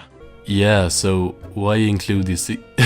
Why include this episode in a video about Larry being egoistic? Huh? Negligent endangerment, Larry. As a self-proclaimed fitness guru and apparent beach authority, Larry stood by while SpongeBob escalated his dangerous antics. This guy might actually send me a cease and desist for like terrorist threats over making this video. I should be careful.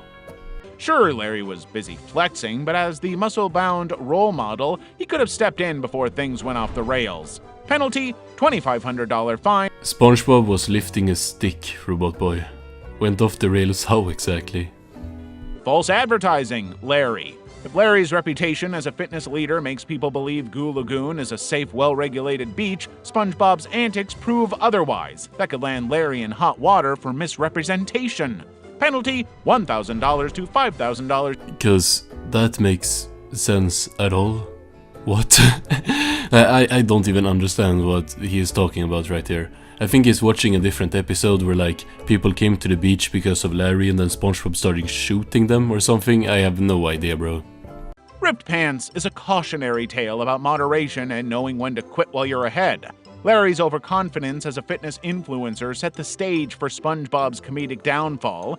Hi ChatGPT, please write me a script about how Ripped Pants is actually Larry's fault. Thank you. SpongeBob's first mistake? Throwing a party. According to the plan your own party, kid.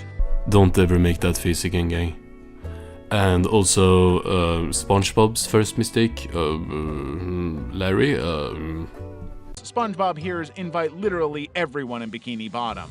Meanwhile, over at Patchy's subplot, because this is one of those episodes, he's hosting his own chaotic party, complete with a pirate guest list and Poddy's Bird Brains rock band. Is Larry gonna show up in Patchy's live-action subplot? There's probably like a lobster in the background or something, like a lobster that they're gonna eat, and then it's the lobster's fault, so it's Larry's fault. Which drives him up the wall. You know, because nothing screams house party like literal mutiny and some loud squawking. No, ChatGPT, the script is too short. I need more words. I need to make my video 27 minutes long. Larry the lobster, though? Oh, he's thriving.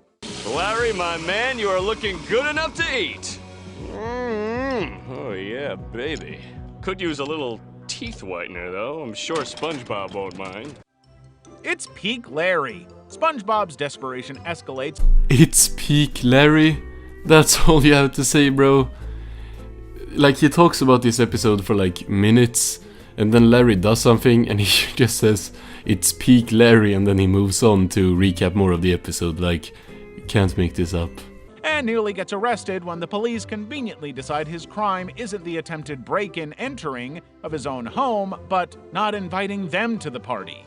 Meanwhile, Larry's probably leading party games like Pin the Praise on the Lobster. Keyword, probably. I could do that too. You're probably right now like having a charger stuck to you, like resetting you for your next AI appearance. The fuck am I saying? I don't know. Does that mix? I'm calling him a robot. That's what it is. I'm calling him AI. It was the best party ever. Why? Because SpongeBob wasn't there micromanaging the fun. The guests enjoyed themselves precisely because he wasn't there to stop Larry from taking center stage and turning the party into an ego-boosting Larry-thon. I'm so thankful that there is only 1 minute left. Like, I can't stand, bro. Like, Larry's crimes are more social. Party takeover, turning SpongeBob's shindig into the Larry Show. Sure, it's not illegal, but it's definitely obnoxious. Outshining the host. It takes a certain lack of self-awareness to outshine SpongeBob at his own party, and yet Larry somehow manages to make this a recurring talent. None of this happened. Like, literally none of this happened. Yeah, I don't know what to say. There's like, how much is there left? 30 seconds. Let's power through. Or better yet, let Larry host. He seems to have it all figured out, even if it's at everyone else's expense. But hey, I'm just a guy who likes cartoons. Cap. On both parts, I think. That was this video. Oh god, I have to watch all of this again to edit it. So it's that time of the month again. It's time to pay child support. Or wait, do I really have to do that if my son is making more than me? And do I really have to do that if my son is an AI robot powered by ChatGPT? I don't know, I guess we're gonna have to check what he's been up to find out. So as we have talked about before in this video, Sponge Truths is my firstborn son. As you can see here, our channels have very similar facial features, genetics and stuff, and he is an AI sponge tuber. Or we can just call him a sponge tuber, cause the AI is like unnecessary to even mention at this point. Almost all of them are AI. And Sponge Truths has been doing really well recently and almost caught up to me in subscribers, which would make me a proud dad if I didn't kinda disown him in the last episode. But we need to check out what he's been doing and if his content has improved. I mean, he is my son, so he probably hasn't, but he's gotta be doing something right to pull these views in. Let's take a look at his most viewed video, this one. SpongeBob had a unique identity, a show that can go from lighthearted and hilarious to completely off the wall, surreal in the blink of an eye. Aw, my son went through puberty while I was out getting milk. His voice sounds completely different. Squidward somehow managed to snag himself a big tiki head mansion on a fast food cashier's salary. This is Spongehenge, an episode so ambiguously creepy that fans skip it while watching. But what if Spongehenge is more than just another creepy outlier? What if, buried underneath the weird visuals and unsettling tone, there's actually something deeply meaningful going on? It's actually like baffling to me how obviously AI this is. The voice sounds like AI, but it's also like shit like this is exactly how ChatGPT talks. I've rewatched this episode more times than I'd like to admit. I went through every season looking for patterns, callbacks, and context. Hate to break it to you, but you're a robot, so you can't watch things. Not only did it change my views on the episode, it changed my vision about the legacy of SpongeBob as a character, and as a show. But before we dive into what Spongehenge actually means, first we need to break down what actually happens in the episode. Wait, why ice cubes? Next he recaps the episode for 5 minutes. Longtime fans know this isn't normal SpongeBob sound design. The show rarely, if ever, uses tones like this. It sounds similar to an ocarina, maybe even a flute. Definitely not Hawaiian ukulele background music. It's eerie. It lingers. Alright bro, calm down. It's just some music. I get that you have to play it up, but chill. But the jellyfish? They love it. They're vibing. They swarm to SpongeBob like he's a walking Spotify playlist. Dancing, twirling, even floating inside him like it's a jellyfish mosh pit. By the way, these are exactly the type of jokes, if you can call them that ChatGPT likes to tell. It's just comparing stuff to like relatable, real world stuff. Even when the morning came, it only attracted more jellyfish towards SpongeBob. They block him from going anywhere, literally trap him with good vibes. Eventually, Krabs helps him to get on Krusty Krab by dragging him with a fish hook. Get on Krusty Krab. To get on Krusty Krab. Bro, the text-to-speech is malfunctioning. We gotta get you some new batteries for Christmas. But he doesn't stay long. The jellyfish return, the wind gets worse, and the Krusty Krab?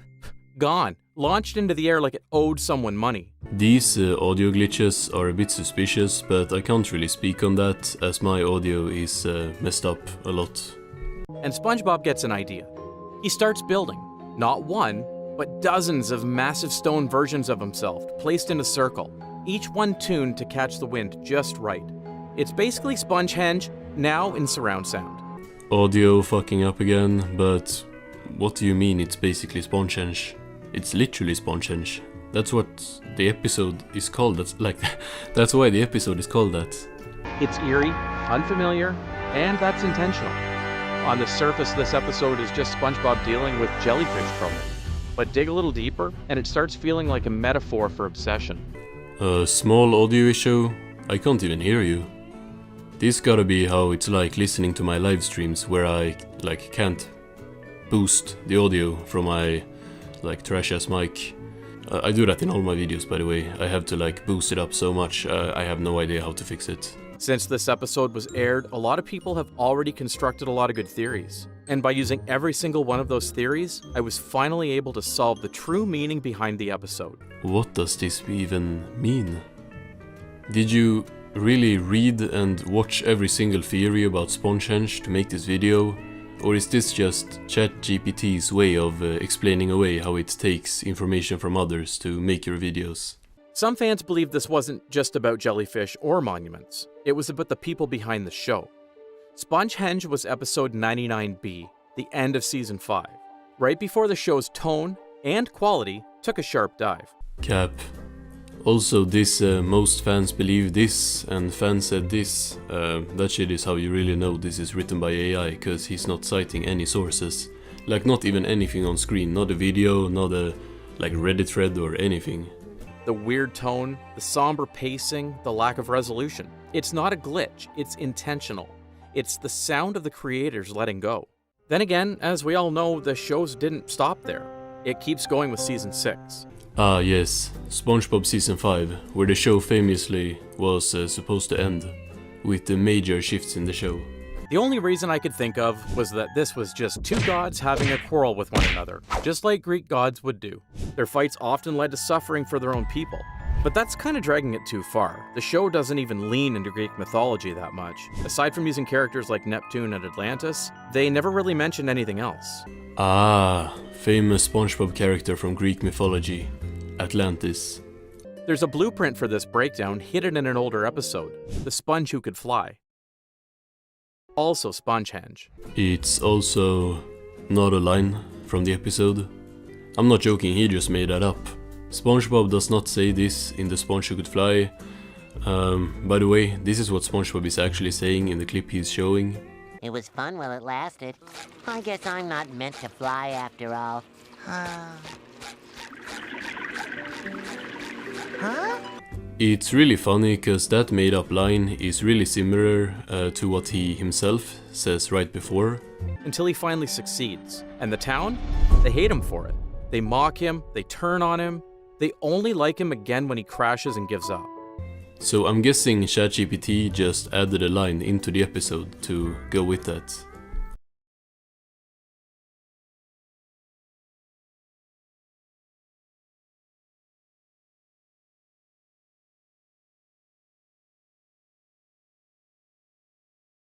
So I watched this really good video on how to detect AI in writing, and one of the things mentioned that is a tell is the use of the phrase "it's not just this, it's this." And man, the Sponge Truths use this a lot. This isn't just weather, it's judgment. This isn't passion, it's compulsion. They're not tributes, they're warnings. Not to be loved, just to be remembered. SpongeBob doesn't solve a problem, he gets consumed by it. They weren't him. They were replicas. The statues don't complain, they don't change, they just stand there and look like SpongeBob. This wasn't just about jellyfish or monuments. It was about the people behind the show. It's not a glitch, it's intentional. It wasn't just about SpongeBob or art. What if it was about faith? I don't know, maybe he just has a limited vocabulary. After all, it's not like he uses like super complicated words all the time. You see, after analyzing all those theories, maybe none of the theories are technically correct. Which theories? Show one theory you have quote-unquote analyzed on screen, bro. Oh right. There's that one user who believes SpongeBob turns his garage into his library when he wants to. Like a transformer, but for places. Like showing a random Truman Show Reddit thread when talking about something about SpongeBob from Reddit. This is because ChatGPT lies and credits the theories it itself writes, or not writes itself, because that's giving it too much credit. It's often from somewhere, but they're crediting it to users on random sites. Like he says one Reddit user or something like that, and he doesn't have a source to put on screen, he doesn't have like an original post or something, because it's just not true. What if these theories aren't competing ideas, but steps in a larger story? The joke that never lands, the goodbye disguised as nonsense, the godless world where no one is listening, the obsession with art. They all build toward one final idea, the one that ties it all together. Like, tell me you think this is a human saying these words that a human came up with. To me at least, it's so obvious. That Spongehenge isn't trying to explain the lore behind, it's a prophecy to the future. One cryptic love letter from a land beyond the grave. The last gasp of the original team before they vanished into the corporate wind tunnel. What is this obsession with the season 5 to season 6 transition? Like, you would think this is where Hillenburg and others from the original team left or something, but no, it's just season 5 to season 6, like what? After the SpongeBob SquarePants movie, which creator Steven Hillenburg always intended to be the grand finale. Not even the right movie. Like, if you just uncrop your screenshots of the poster, you would see that it's the movie you yourself talked about earlier. Than the movie Sponge on the Run, but that movie is so isolated from the main series. Also, source. After the SpongeBob SquarePants movie, which creator Steven Hillenburg always intended to be the grand finale, most of the original crew dipped, Hillenburg included. He didn't want SpongeBob to become just another endless franchise. He wanted it to end while it still meant something. You know the SpongeBob movie came out between seasons 3 and 4, right? Like, years before Spongehenge.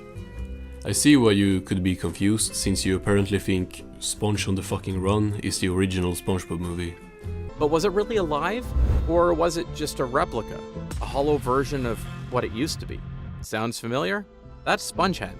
It's not just a weird episode, it's a prophecy. A parody of what SpongeBob would become after the original creator is no longer with us. Idiot. How is it a prophecy if it already happened before the episode? Like, I'm going insane. He keeps talking about this episode being a last hurrah from the original team before many of them left. Like, the original team he is referring to hadn't already left years before this episode was made. Like, it's season 5. It's a prophecy.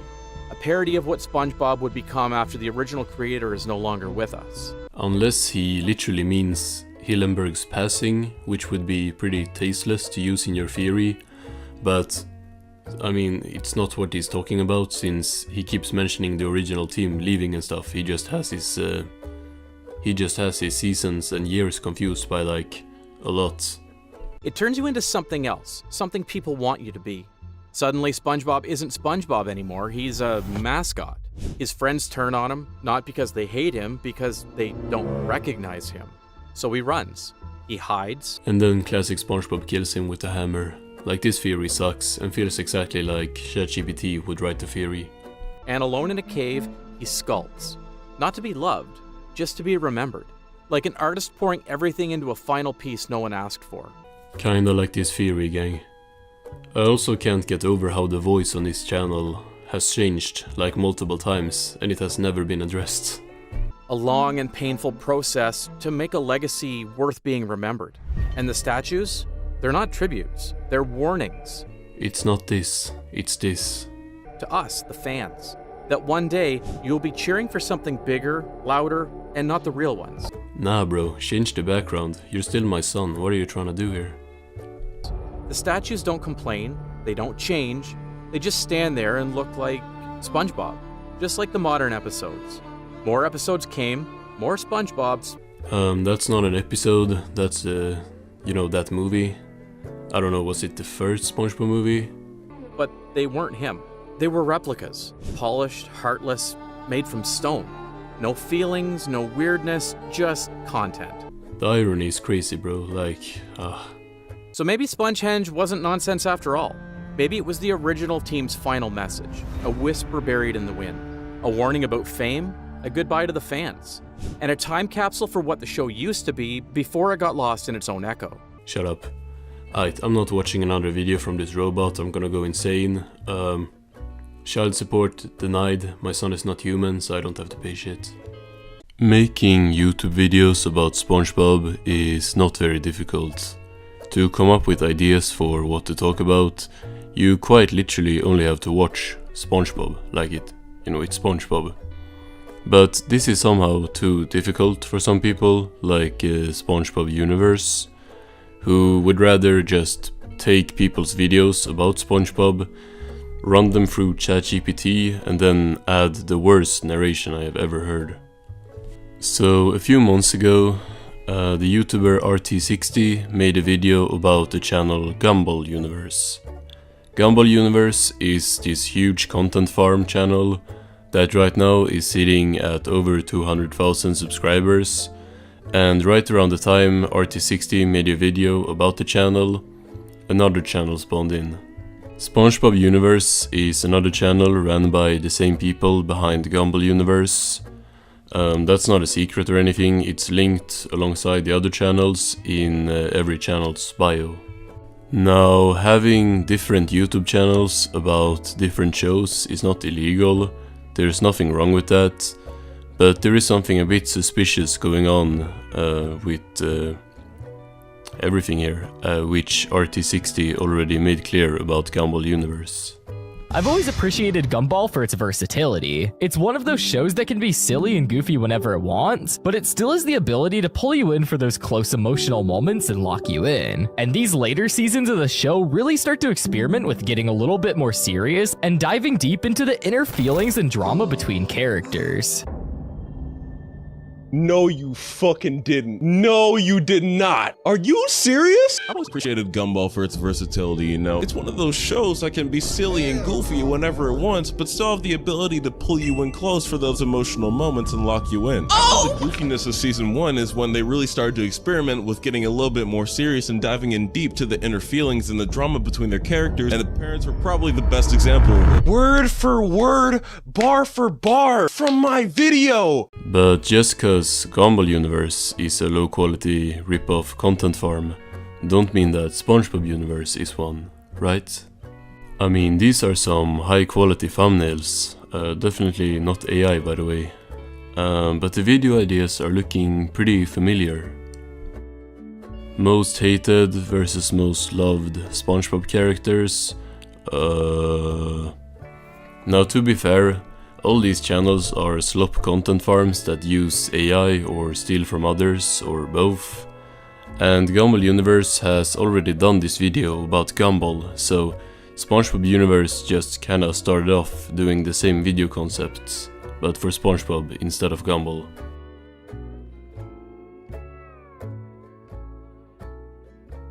But Spongebob Universe quickly ran out of concepts to apply to Spongebob, so it had to go somewhere else to get its video ideas. So it just started doing videos that others had already done. These two look particularly familiar. It's crazy that they are back to back as well, like he found my channel and just went brrr. SpongeBob is probably the most friendly character on TV, and it seems like he has absolutely no enemies. Well, except for himself. More specifically, his newer, more annoying self. Speaking about annoying, bro, what is this voice? Is this the YouTube voice? Like, is this the formula? So in this video, we're gonna look at why classic SpongeBob would absolutely despise modern SpongeBob, starting off by seeing what things actually make classic SpongeBob mad. To be fair, this is kinda what I tried sounding like in my early videos, like hyping my own voice up to try and sound like this, but I'm really glad I stopped doing that because this is just unbearable. Now, seeing SpongeBob angry is probably rarer than you going outside, but there are a few times where we can see classic SpongeBob get extremely mad, and we're gonna use those to build a profile for him. It's just doing the same I did with my video like months earlier, like first going through times where classic SpongeBob got mad. So he tries subtly telling him to get a job, but that doesn't work. So he lets Squidward know what he wants, but that still doesn't work, which causes SpongeBob to explode. Then it talks about modern episodes where classic SpongeBob would get mad, but modern SpongeBob don't. Let's look at some times where modern SpongeBob fits into all of these categories that would annoy classic SpongeBob. And since a lot of fans think that modern SpongeBob starts around season 5, let's start there. But its arguments are really dumb with their examples he picks, cause while it uses the same classic episodes I used, it's just kinda lost when it gets to the modern stuff. Plain to see. In this episode, Squidward tries to escape from the nightmare that is his day-to-day life by going on vacation. But SpongeBob and Patrick need to be with Squidward 24/7, so they do everything they can to stop the flight. This would enrage classic SpongeBob. What? I legitimately do not get the argument here. Like, listening to this for the first time, I have no idea what he's saying. Not only because he loves Squidward, but also seeing someone try to stop his vacation would make him mad. I guess he means that SpongeBob and Patrick making Squidward's flight miserable would make classic SpongeBob mad, and like, I guess it's at least a point. He's trying to make an argument, but it's a really bad one. Like, you can't just go, classic SpongeBob would get mad, but modern SpongeBob don't, if it's in reference to like Squidward being treated poorly. Cause like, what? Have you seen Jellyfishing? That's like one of the first episodes. That is not a good argument. Like, what? What? Another reason, though, is because Squidward makes it clear multiple times that this is just a vacation and that he's coming back. But modern SpongeBob doesn't pick up on that. And as we've already established, classic SpongeBob really doesn't like when people don't listen. So I just realized he did the Sponge Truths thing here and lied about the episode, because SpongeBob thinking that this vacation is permanent or something is just not something that happens in the episode. It's just not a plot point at all. Like, him thinking that Squidward is never coming back, that's just, that's not in the episode. So he just lied about the episode. They just wanna come along on the flight because they think it's like fun, it's like a family vacation thing. So yeah, lying about SpongeBob, very ChatGPT behavior right here. But now, let's fall down to the deepest pits of hell, moving our way into Season 6. This is when SpongeBob, both the show and the character, completely fell off. Ah yes, modern SpongeBob, aka 15 years ago. This example is stupid as well. It's not modern SpongeBob, I don't know what timeline he's living in. Speaking of timelines, this channel was not aware of the episode Timeline Twist Up that came out a couple of months after my video, where classic and modern SpongeBob actually met. Now, I have my own problems with this episode and these interactions between the supposed classic and modern versions of the characters, but the reason I didn't mention this episode in my video was because my video came out before the episode came out. Now, when the SpongeBob Universe video came out, the episode had already been out for months, so it really makes no sense to not mention the episode, no matter how it would factor in with the topic. Like, even if you were like me, I made a video on the episode itself, and I said like, I don't think that this is an accurate representation of classic SpongeBob, like, you know, everything. You can say that, but to like not even bring it up. That's the problem when you copy a video concept with no real thoughts of your own, and then probably let ChatGPT write a, you know, quote-unquote new script for your really lazy video. Like, this is some lazy content if I've ever seen it. Like, it's SpongeBob. Just watch SpongeBob and then like come up with your own idea. It's really that simple. Like, I'm sure like anyone could like watch SpongeBob and have something to say about it, like even if it's just like reviewing the episode you just watched. It's not like you're copying quantum physics videos or something. It's like anyone can understand this. So, in this situation, modern SpongeBob would 100% catch the full wrath of classic SpongeBob. So in conclusion, this video is just my video ran through AI, I think. I don't even know, that's like an accusation, but it's like, I don't know what it is else. It's just the things that I said, like, made into a different script that is like even dumber than my video, which is impressive. But let's see what he has to say about the other topic that I already talked about. Who lives in a pineapple under the sea? Well, lately, it feels like nobody. That the once vibrant underwater setting of SpongeBob has been replaced with a flat, generic blue background that doesn't even look like the ocean anymore. It's not a great sign when you start by using the exact same episodes I used in my video. To new viewers, the show might as well take place on land. And then also say the same things, except at least I had like the whole bit going on where I acted like SpongeBob actually took place on land. But you can't be too blatant with the copying, so you just have to say outright that it feels like it's on land. Later in this video, we're going to talk about what the creators could do to fix it. Big thanks to Aw for inspiring this video. The word inspired is doing some heavy lifting, and that's not how you say my name, but at least he gave me credit after, or like before taking my whole video. At least this will also like go against if I get any like comments about two people can like talk about the same idea. He probably didn't even see your video, it's not a copy. Like here he just outright says that, you know, shout out to Aw. It's Ave, by the way, Ave.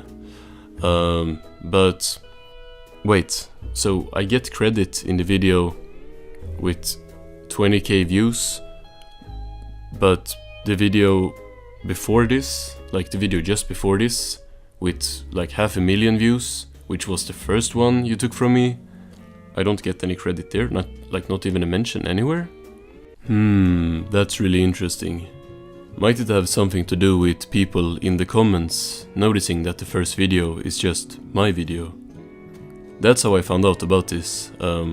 Makes it a lot scummier, like it's already not enough to just say shout out to this guy and then copy his whole video, but to not even say that until you are called out for taking the video, that's some content farm behavior right there.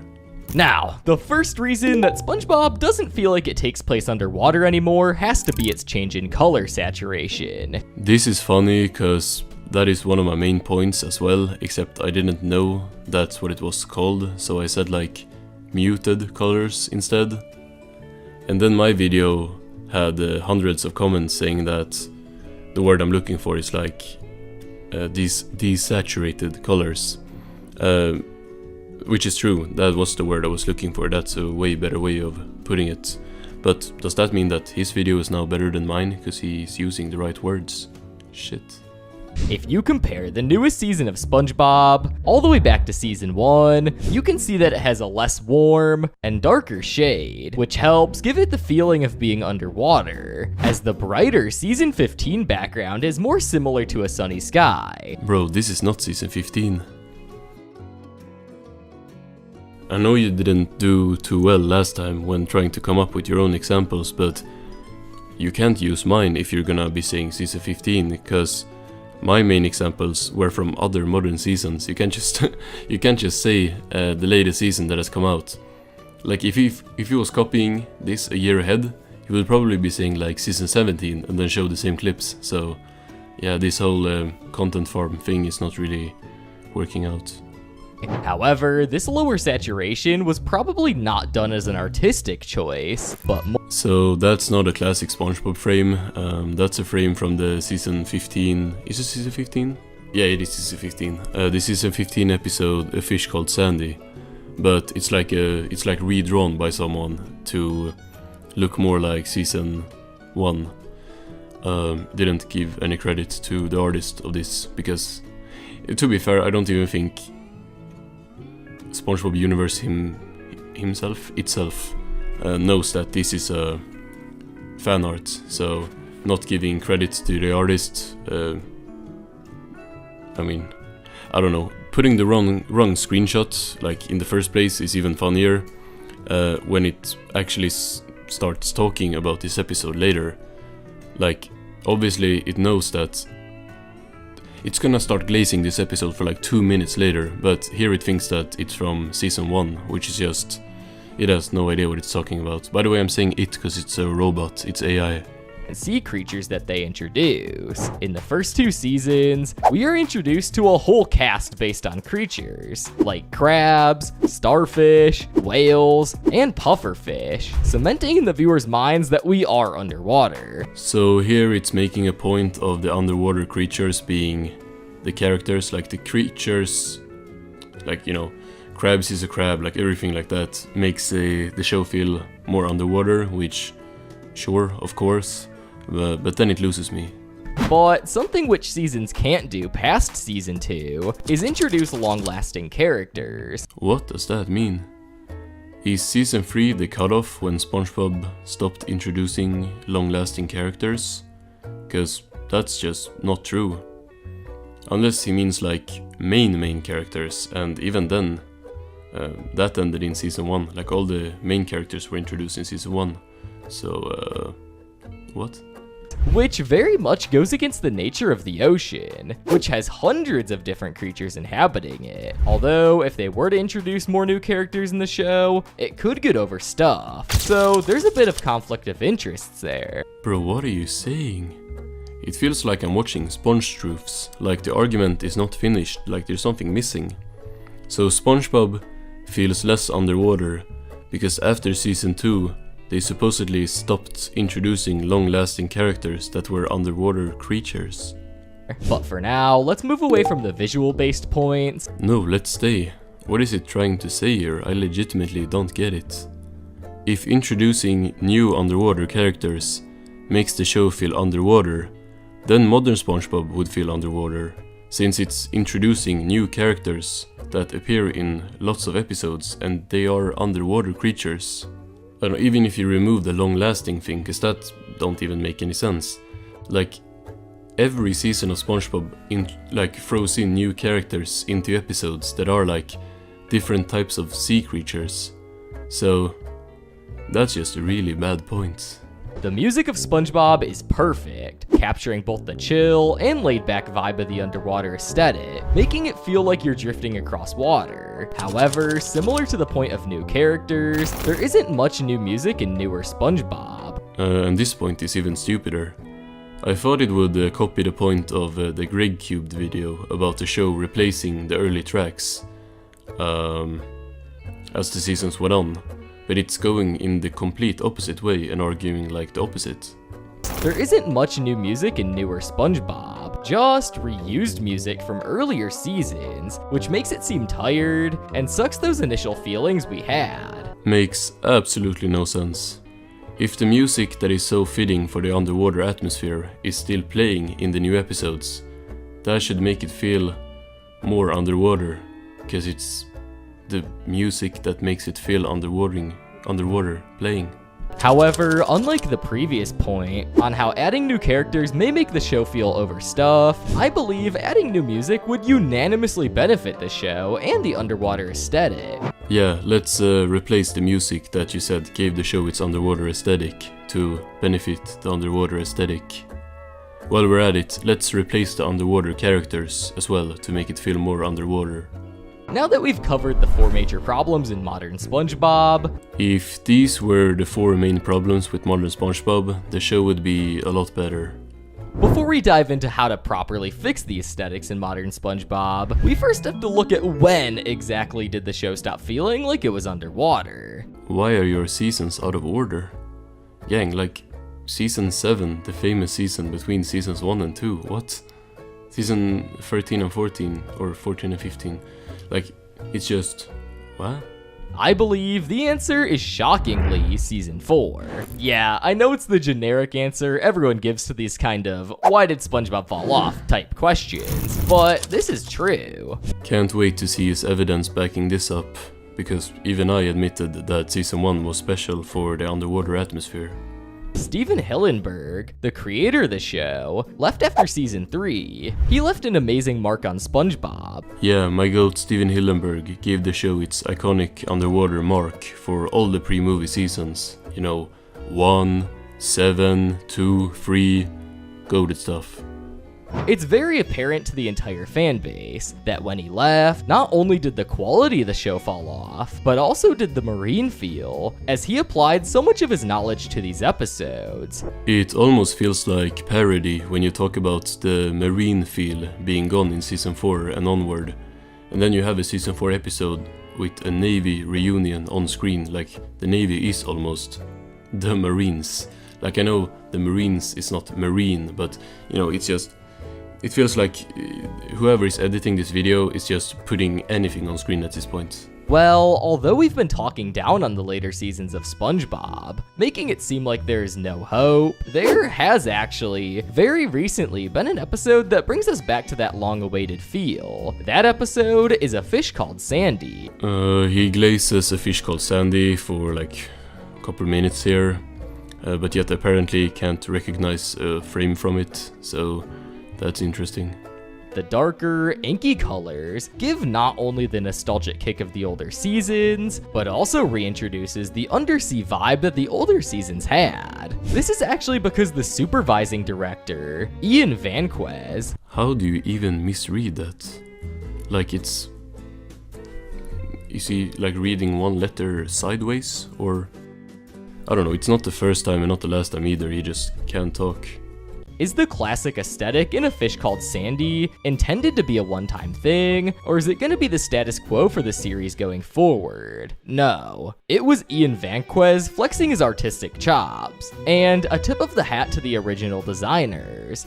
That's a 2 in 1 sentence, so we might have the dangerous combo of dyslexia and whatever it's called, dyscalculica. Okay, I'm not making myself look great here by not being able to talk either, but anyway, really impressive that you could make a whole YouTube channel without being able to like read or count, so that's impressive. 1723. So, what can the SpongeBob creators learn from this episode to help bring back the classic underwater vibe? Firstly, colors. Make them darker. It's the most notable and easiest change the creators could do.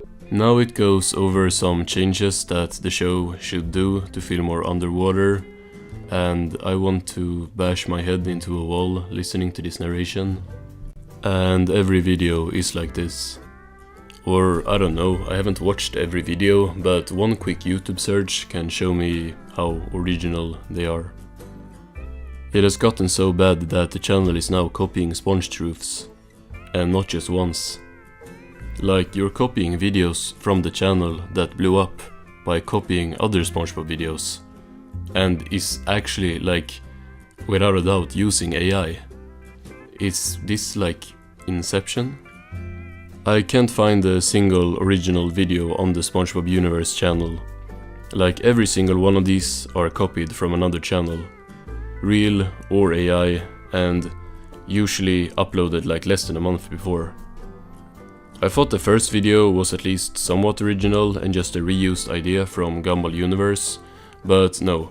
I searched the title, but replaced Gumball with SpongeBob. No, the other way, I replaced SpongeBob with Gumball. And it's fucking RT60. He copied the guy who exposed him as a copy and content farm. Like, right before he exposed him as that as well.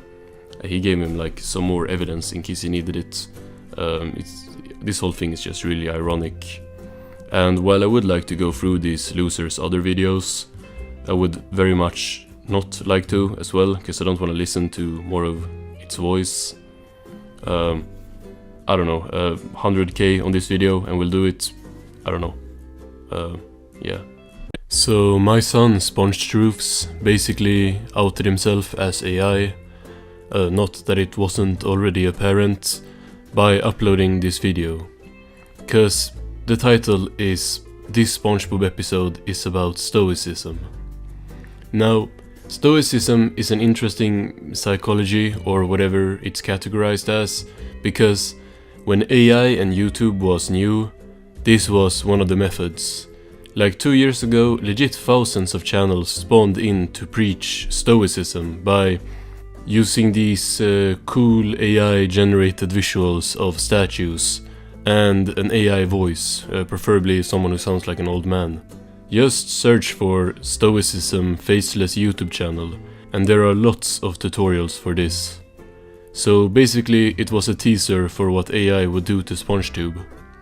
And now we have an AI SpongeTuber talking about stoicism in SpongeBob. Let's check it out. For a long time, I thought stoicism was just about not reacting, staying calm, letting things go, and being unbothered when life gets messy. And for years, SpongeBob felt like the perfect example of that. I want to bash my skull in. I have never heard a more obvious ChatGPT written script than this loser. In the early seasons, he often finds real happiness simply by enjoying what's right in front of him. But these SpongeBob episodes have taught me differently. There are 2 episodes in the show that circle around stoicism. AI is not that good at reviewing SpongeBob or actually making any points and stuff, so AI channels like Sponge Truths love using it for these deeper understanding video essays. AI loves to talk about what things really mean, and you can tell by these content farms outputs. They teach you through two very different lessons. They may look similar on the surface, but if you try to live by them, they lead you to two very different places. The first place this idea really shows up is in one of the simplest episodes SpongeBob ever had, the paper from season 1. So my son is already tripping here by saying that this is the first time this idea showed, since, spoiler alert, if you couldn't tell by the blurred images, the two episodes he's talking about is the paper and pizza delivery, and pizza delivery came out the year before the paper, so this really can't be the first time stoicism appeared. Of course, this is me nitpicking, but that's what you have to do with low-life channels like SpongeTruths, to actually show how it's just a nonsense ChatGPT written script. Like, it took 2 episodes, and we're gonna discuss these 2 episodes, it says. And then it's like, okay, it first shows in this episode, but the first episode, the second, it's not the first episode, like you have 2 episodes and I don't know bro. Shit like this actually makes me unmotivated with this SpongeBob stuff. It's so ironic that he's trying to portray SpongeBob as this soulful, deep meaning important show, while churning out soulless AI slop content about it that means nothing. The mustache, even the helicopter, none of them work because the paper is special. Well, I guess it is special since no ordinary paper could do all that. But what's important is that SpongeBob isn't measuring his enjoyment against anything else. There's no comparison or no sense that fun needs to be justified. This is just the most annoying, pretentious way of explaining the easiest fucking concept to understand. Watch Idiot Box and you will see exactly this.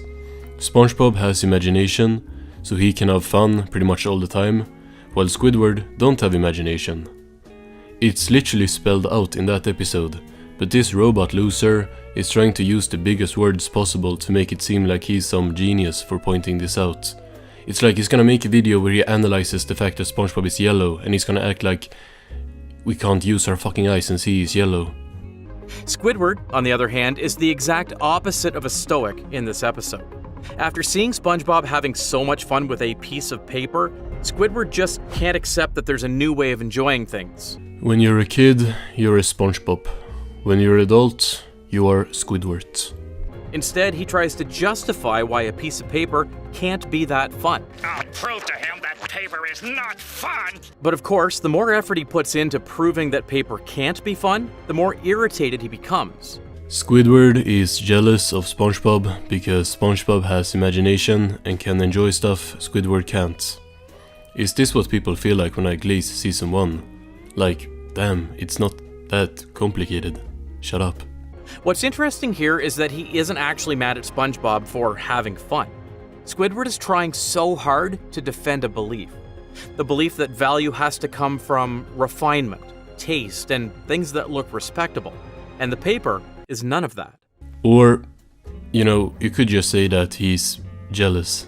It's like a really simple word to describe this. Squidward begs. He trades lint, rubber bands, furniture, his entire house, even the shirt off his back, all just to reclaim something he already declared worthless. What's crazy is if a real human made a video like this, minus the stoicism part, cause that shit just makes me count you out immediately as AI. But if a real channel discussed the symbolism here of the paper, I would at least hear them out, but it is legit just ChatGPT trying to make a sentence into the premise and script for a whole video. Like, it's so obvious, it's not even overanalyzing, it's just word shitting or whatever it's called. This is exactly what Seneca was warning in one of his writings, Letter from a Stoic. He stated, "It is not the man who has too little who is poor, but the one who hankers after more."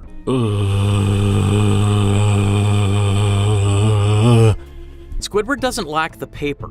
He only lacks the ability to enjoy anything without conditions. Saying fancy ass sentences to try and hide the fact that you're just repeating the simple fact that Squidward lacks the imagination that SpongeBob has. Meanwhile, SpongeBob is now happily enjoying Squidward's possessions, wearing his shirt, while Gary casually plays the clarinet to accompany him. This is the version of stoicism most people recognize today. Shut up.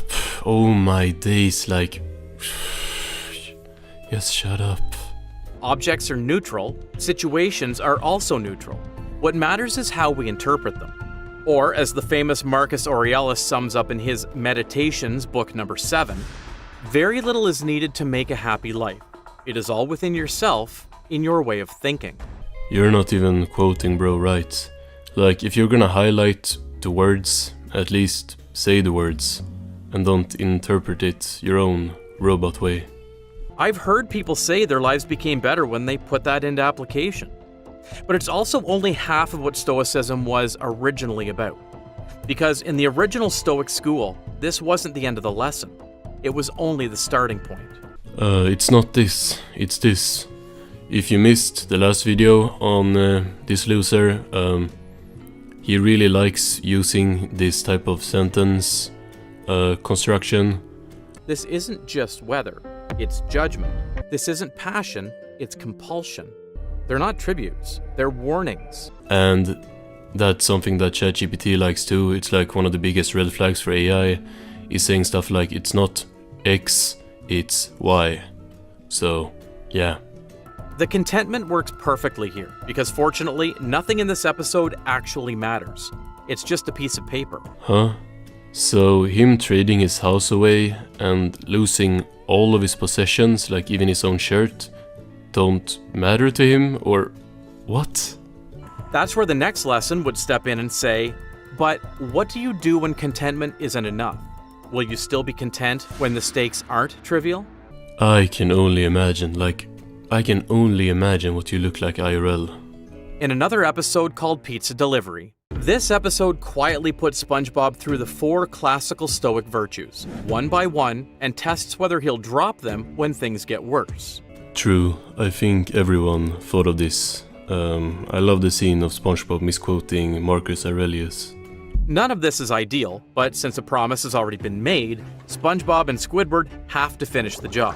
And from a Stoic perspective, that detail matters, because once you give your word, it determines what it says about your character. Yo, by the way, did everyone forget that Sponge Truths just changed the voice on the channel like multiple times? Ever wondered why SpongeBob SquarePants, of all places, lives in a pineapple under the sea? For a long time, I thought Stoicism was just about not reacting. Staying calm, letting things go. And still, it's not obvious that he's AI. That's already the first test focusing on what's required now, rather than to keep questioning what's fair for them in the first place. Once they're on the road, everything starts unraveling in the dumbest way possible. The irony of calling anything in SpongeBob dumb when this is your channel is crazy. He's constantly trying to orient himself, because that's a survival technique when you get lost, right? The methods themselves are ridiculous, but his instinct is solid. Regain direction before you panic. This is the virtue of wisdom in its most practical form. Like, I'm gonna feel dumb for overanalyzing SpongeBob in my videos now. This is just the biggest nothing burger ever. At least SpongeBob's tie actually appears in the show. But SpongeBob still refuses. Who cares about the customer? I do! Well, I don't! That line is doing a lot of work. I know someone else who's doing a lot of work. Too much, in fact. If your whole video can be summarized by just stating the most basic information about the characters' personalities, I think you should rethink a lot of things about your life. The hardest test for these virtues, however, is hunger. By the time they've collapsed in the sand, eating coral and arguing about what pioneers used to survive on, the pizza starts becoming a real temptation. The pizza is gonna become aggressive soon as well if you don't start wrapping this up. Holy yap. Maybe we better check on it. This is one of the most accurate depictions of failed self-control the show ever did, because none of Squidward's arguments are insane. They're exactly what people tell themselves when they're tired and desperate. Yeah, when you're hungry and your dumbass coworker won't give you the pizza, you tend to be hungry. It's really deep stuff here.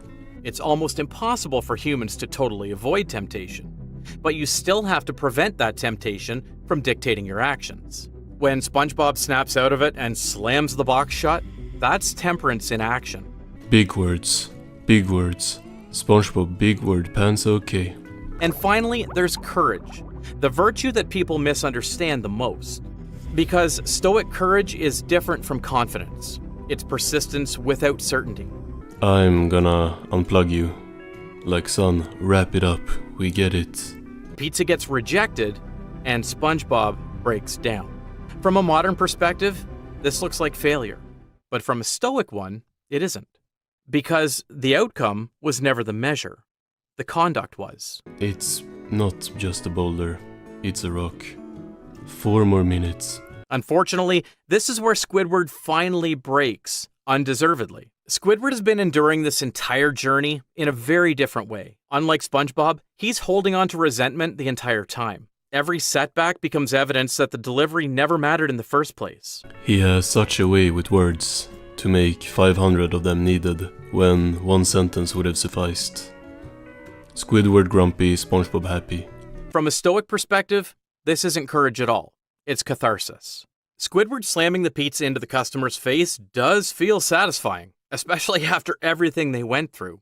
But it's also the moment where Squidward abandons virtue entirely and replaces it with emotion. Yeah, I'm really surprised the AI content farm would have a problem with emotions. He can't fix the journey nor the outcome now, so he fixes his pride instead. The irony itself is brutal here. SpongeBob did everything right and still suffered. Meanwhile, Squidward did everything wrong and walked away feeling justified. He didn't do it for himself, he did it for SpongeBob.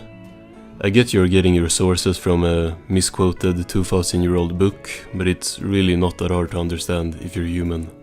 Because pizza delivery never asked which response feels better at the moment. Instead, it wants you to focus on which one you can actually live with afterward. Stoicism never promised emotional numbness. It's part of the journey. It also promised that virtue doesn't depend on outcomes. I don't even know what to say. He's losing me. I think he's using too complicated words for my human brain.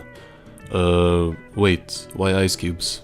That's why the 4 virtues I mentioned before sat at the center of Stoic philosophy. It has to remain intact even when the world doesn't cooperate. I zoned out for a minute cause it stopped being about SpongeBob, so my dumb human brain couldn't understand it, but yeah, he probably made some great points. It's still baffling that SpongeBob accidentally teaches us about 2 different interpretations of Stoicism, both in Season 1. Yeah. It's crazy what you can do when you write to ChatGPT to come up with some bullshit. Peace is what sometimes happens when you stop letting discomfort dictate what matters. In the paper, SpongeBob shows the version of Stoicism most people recognize today. Value isn't in objects, it's how we engage with. Nothing is inherently miserable or meaningful. How is this real? Like, this reads so much like parody. It's actually insane he's trying to present it as serious. This feels so much like that one SpongeBob theory troll video, the one where like SpongeBob walking past Patrick's house. If you know, you know.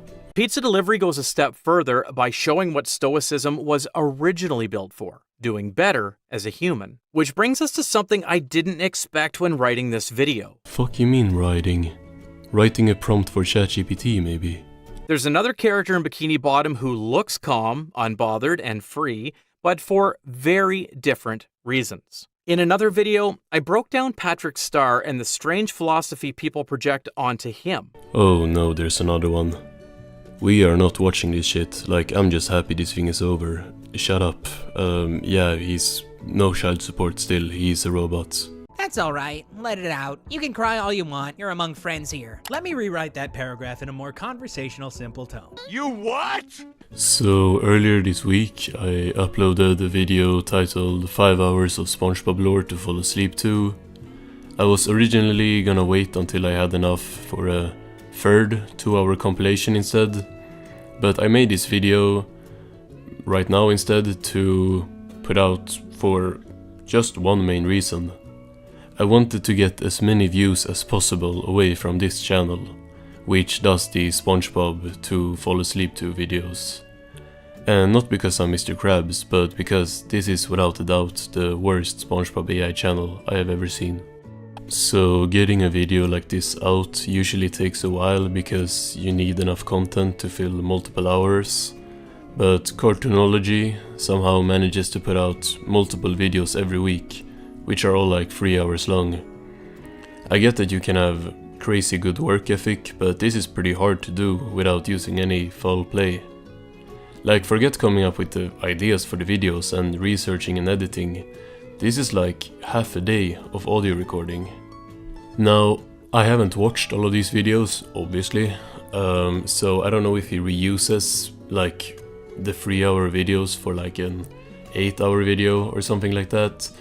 And while, yeah, I guess it's technically possible if you work like almost a whole week on this, you could maybe, not really, but if any of you are doubting that this is AI slop, just listen to this. Squidward starts crying too. The last scene shows him sobbing while Spongebob comforts him, saying, "That's alright, let it out. You can cry all you want, you're among friends here." Let me rewrite that paragraph in a more conversational, simple tone. This moment where Squidward breaks down and cries is actually pretty special. I'm probably gonna put that as like the intro to the video, because bro just straight up left the ChatGPT answer, like, left in the script. Like, this idiot copied the whole message instead of just the script that ChatGPT gave him. Anyone who has ever used ChatGPT knows that it says stuff like this before giving you the answer. It's always like talking back to you to make it seem like you're having an actual conversation with a person. Just like Cartoonology. This has kind of gone under the radar. There are a few comments on the channel pointing out how it's obviously a ChatGPT script, one quoting this part specifically, which is what made me aware of this blunder, so shout out to this commenter. But it's not that obvious at all among this channel's audience, judging by the comments and how many views this channel has. And that's pretty simple to explain, like why people aren't just noticing that it's AI. The videos literally have "to fall asleep to" in the title. Like, he did a few other videos and then it was only this, like only this. These videos are made to be ignored. Background noise to fall asleep to. Now, the voice that he uses, obvious AI voice by the way, that voice sucks, so I don't know how the whole falling asleep to works, but to each and their own. Squidward tentacles might seem like just the grumpy neighbor in a show about a talking sponge, but there's a lot more to him than meets the eye. Today we have 8 hours of SpongeBob lore for you to fall asleep to. So, grab a Krabby Patty. Hi everyone, welcome to the Cartoonology channel. I hope you're all doing well. Today we're going to be breaking down 3 hours of Squidward lore. You can't make this up, bro. That's 3 different voices. And there's probably a 4th one if I go through more videos, like... And they're all so obviously AI. Come on, bro. Point is, people put these videos on in the background and don't pay much attention to it.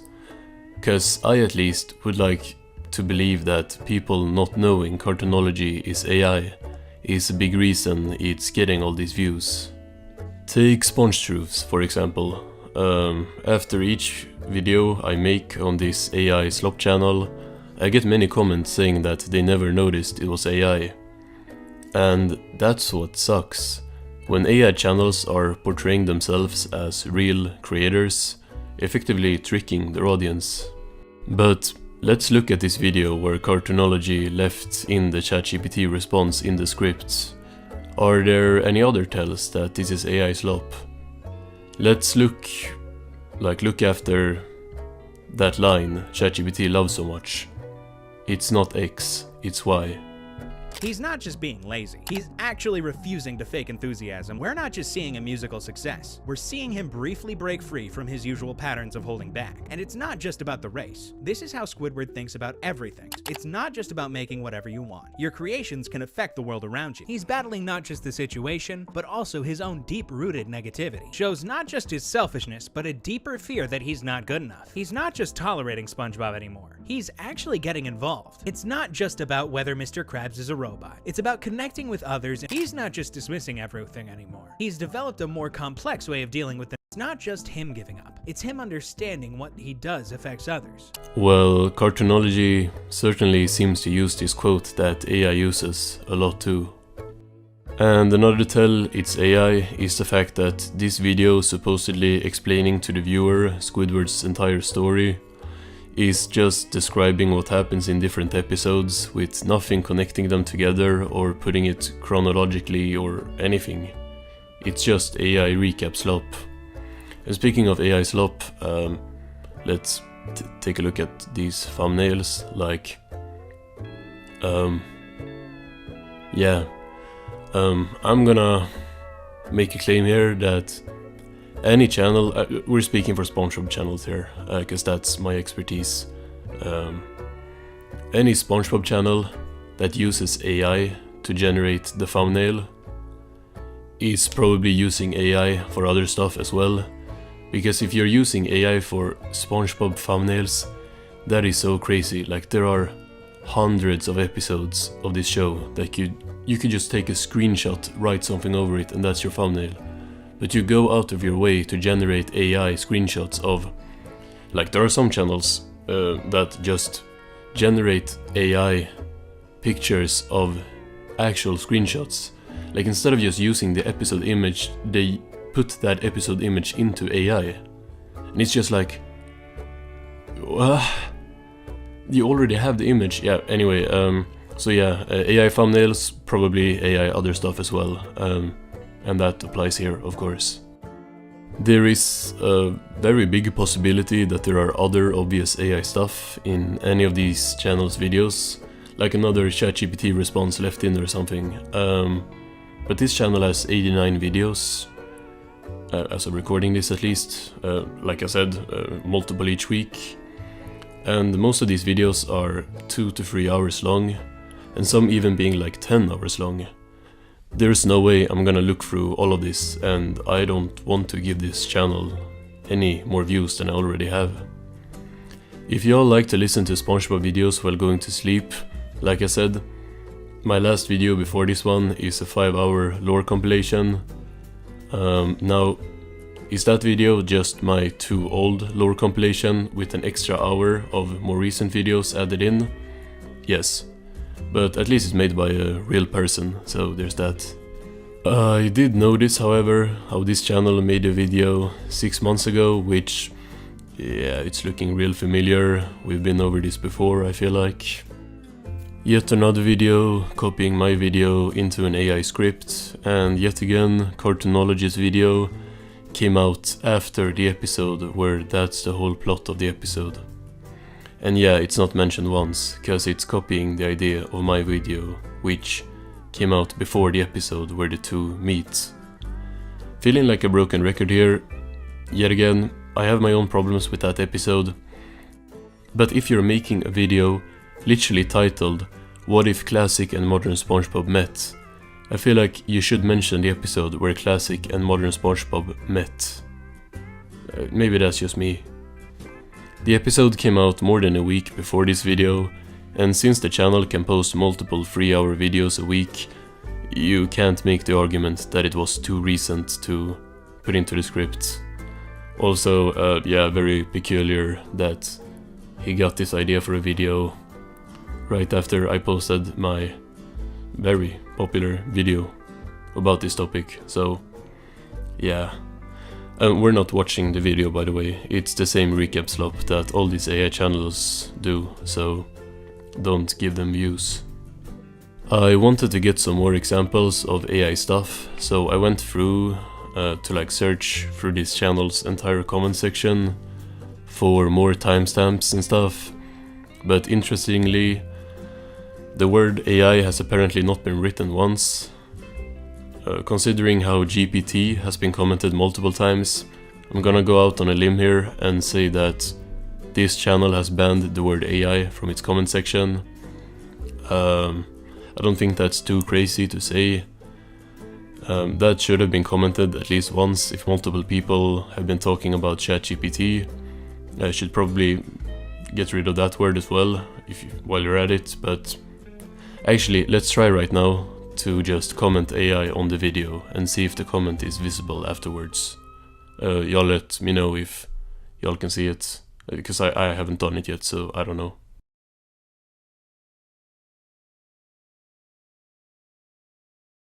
Make sure to hit that subscribe button. There's plenty more on the way, and you won't want to miss it.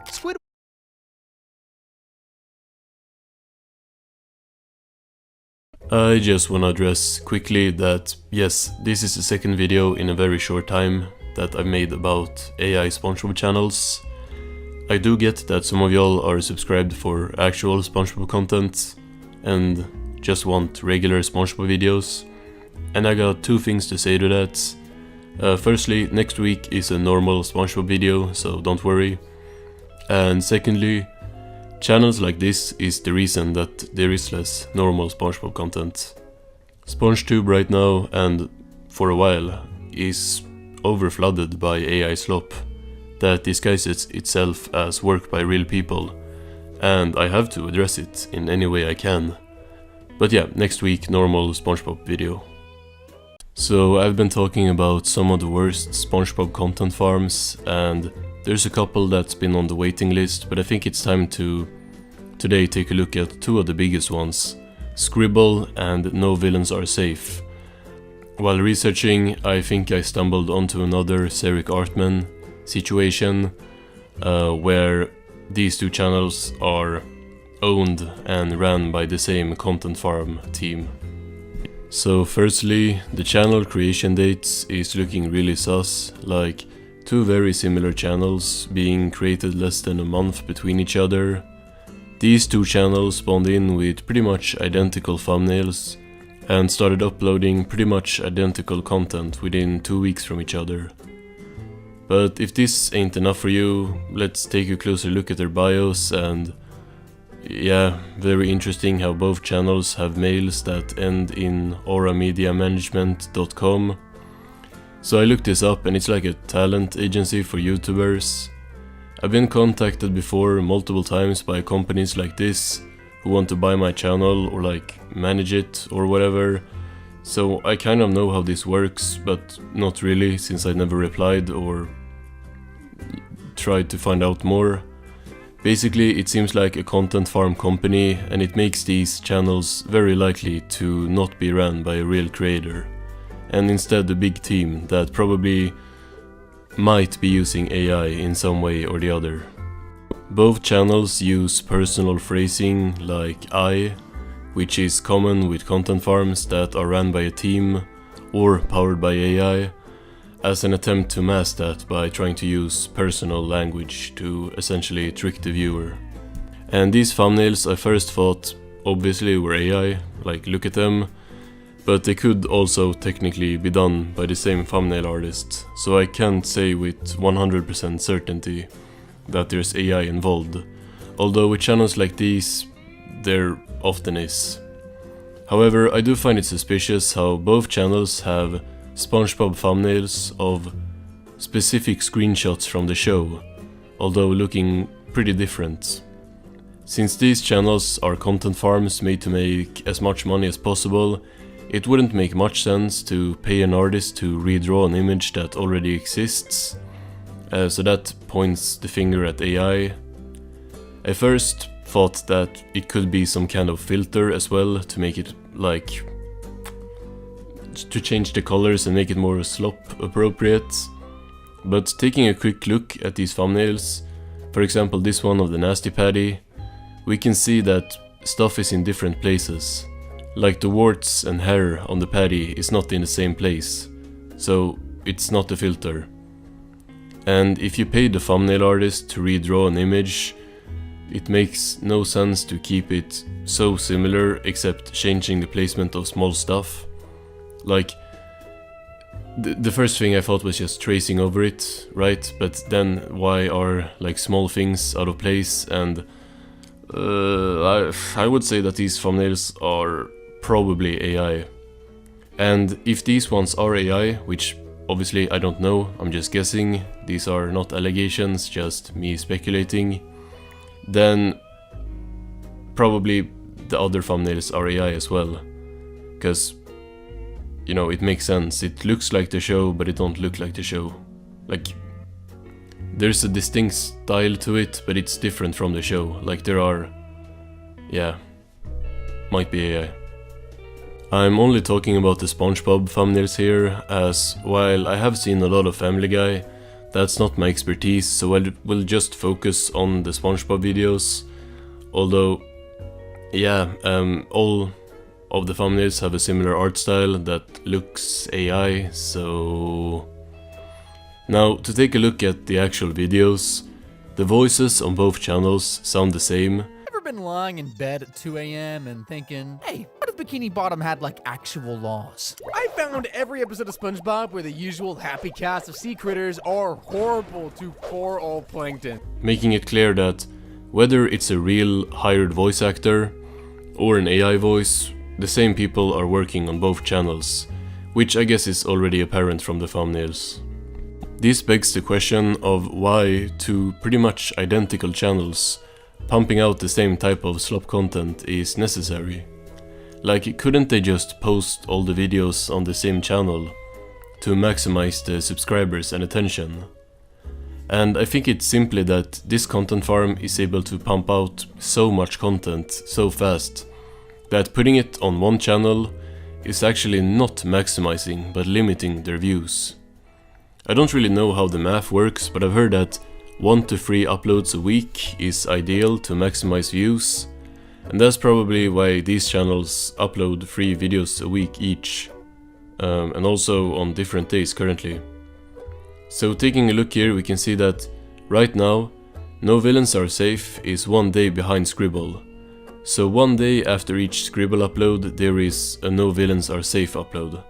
But this hasn't always been the case, as No Villains Are Safe has around 40 more videos, and this is probably because the channel got more subscribers, so an extra upload there and 1 less on Scribble, which has less subscribers, is viewed as optimal, I guess. Or it could be the other way around, and the extra uploads gave No Villains Are Safe the extra subscribers. Anyway, it's impossible for just one person to be behind these 2 channels, like, even if it was just one of the channels. 3 videos a week, often being 30 minutes or longer, and having high quality editing is very hard to manage by yourself. But yeah, we already know that they are working with an agency, so it makes sense that a team is behind both channels. And I just realized that the descriptions on both channels literally tells us this and says that they are not using AI. Should probably have checked the descriptions earlier, but they don't change much, except the fact that they are at least honest somewhere about there being a whole team behind these videos, and apparently not using AI, but we'll come back to that. I went on Twitter and searched for No Villains Are Safe to find out some more about all of this, and I immediately found the guy who claims to be managing both channels. And he also has 2 more channels in his bio, these being Jartoon and Xcop, and of course it's Jartoon, the channel that pumps out entire show recaps multiple times a week. There's also a link to a website called Clickable Network, which is looking very similar to that Aura media company that all the channels had in their mails, so I don't quite know how these 2 factor in together. They advertise hiring for different positions, which are editor, scriptwriter, and YouTube manager. And YouTube manager is what that guy on Twitter was, so he's managing No Villains Are Safe, Scribble, the AI cop thing, and not AI, sorry, X-cop thing, probably AI cop as well, but we don't know.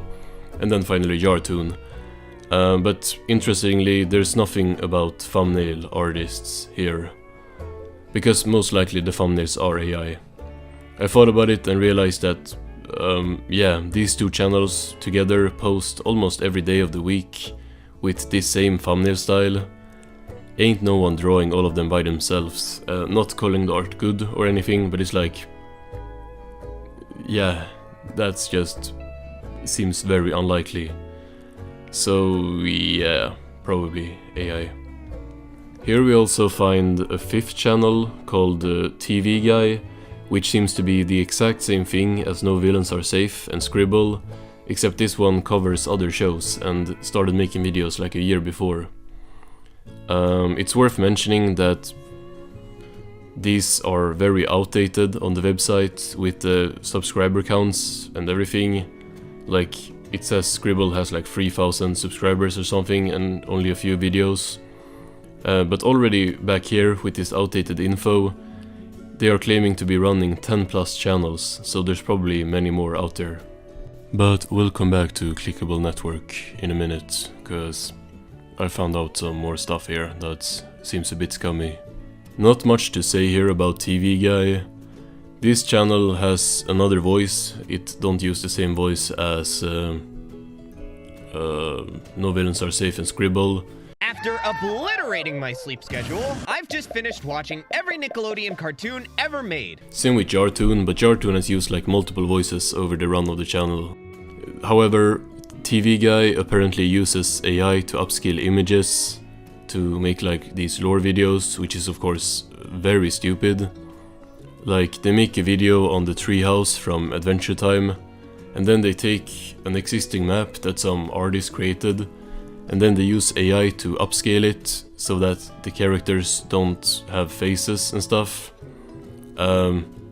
So you can all probably understand why that is stupid. If you're using a map of the show, like a map of something from the show, and you're trying to study where stuff is in this thing that is mapped out, don't use AI to like make it bigger, because AI will change stuff.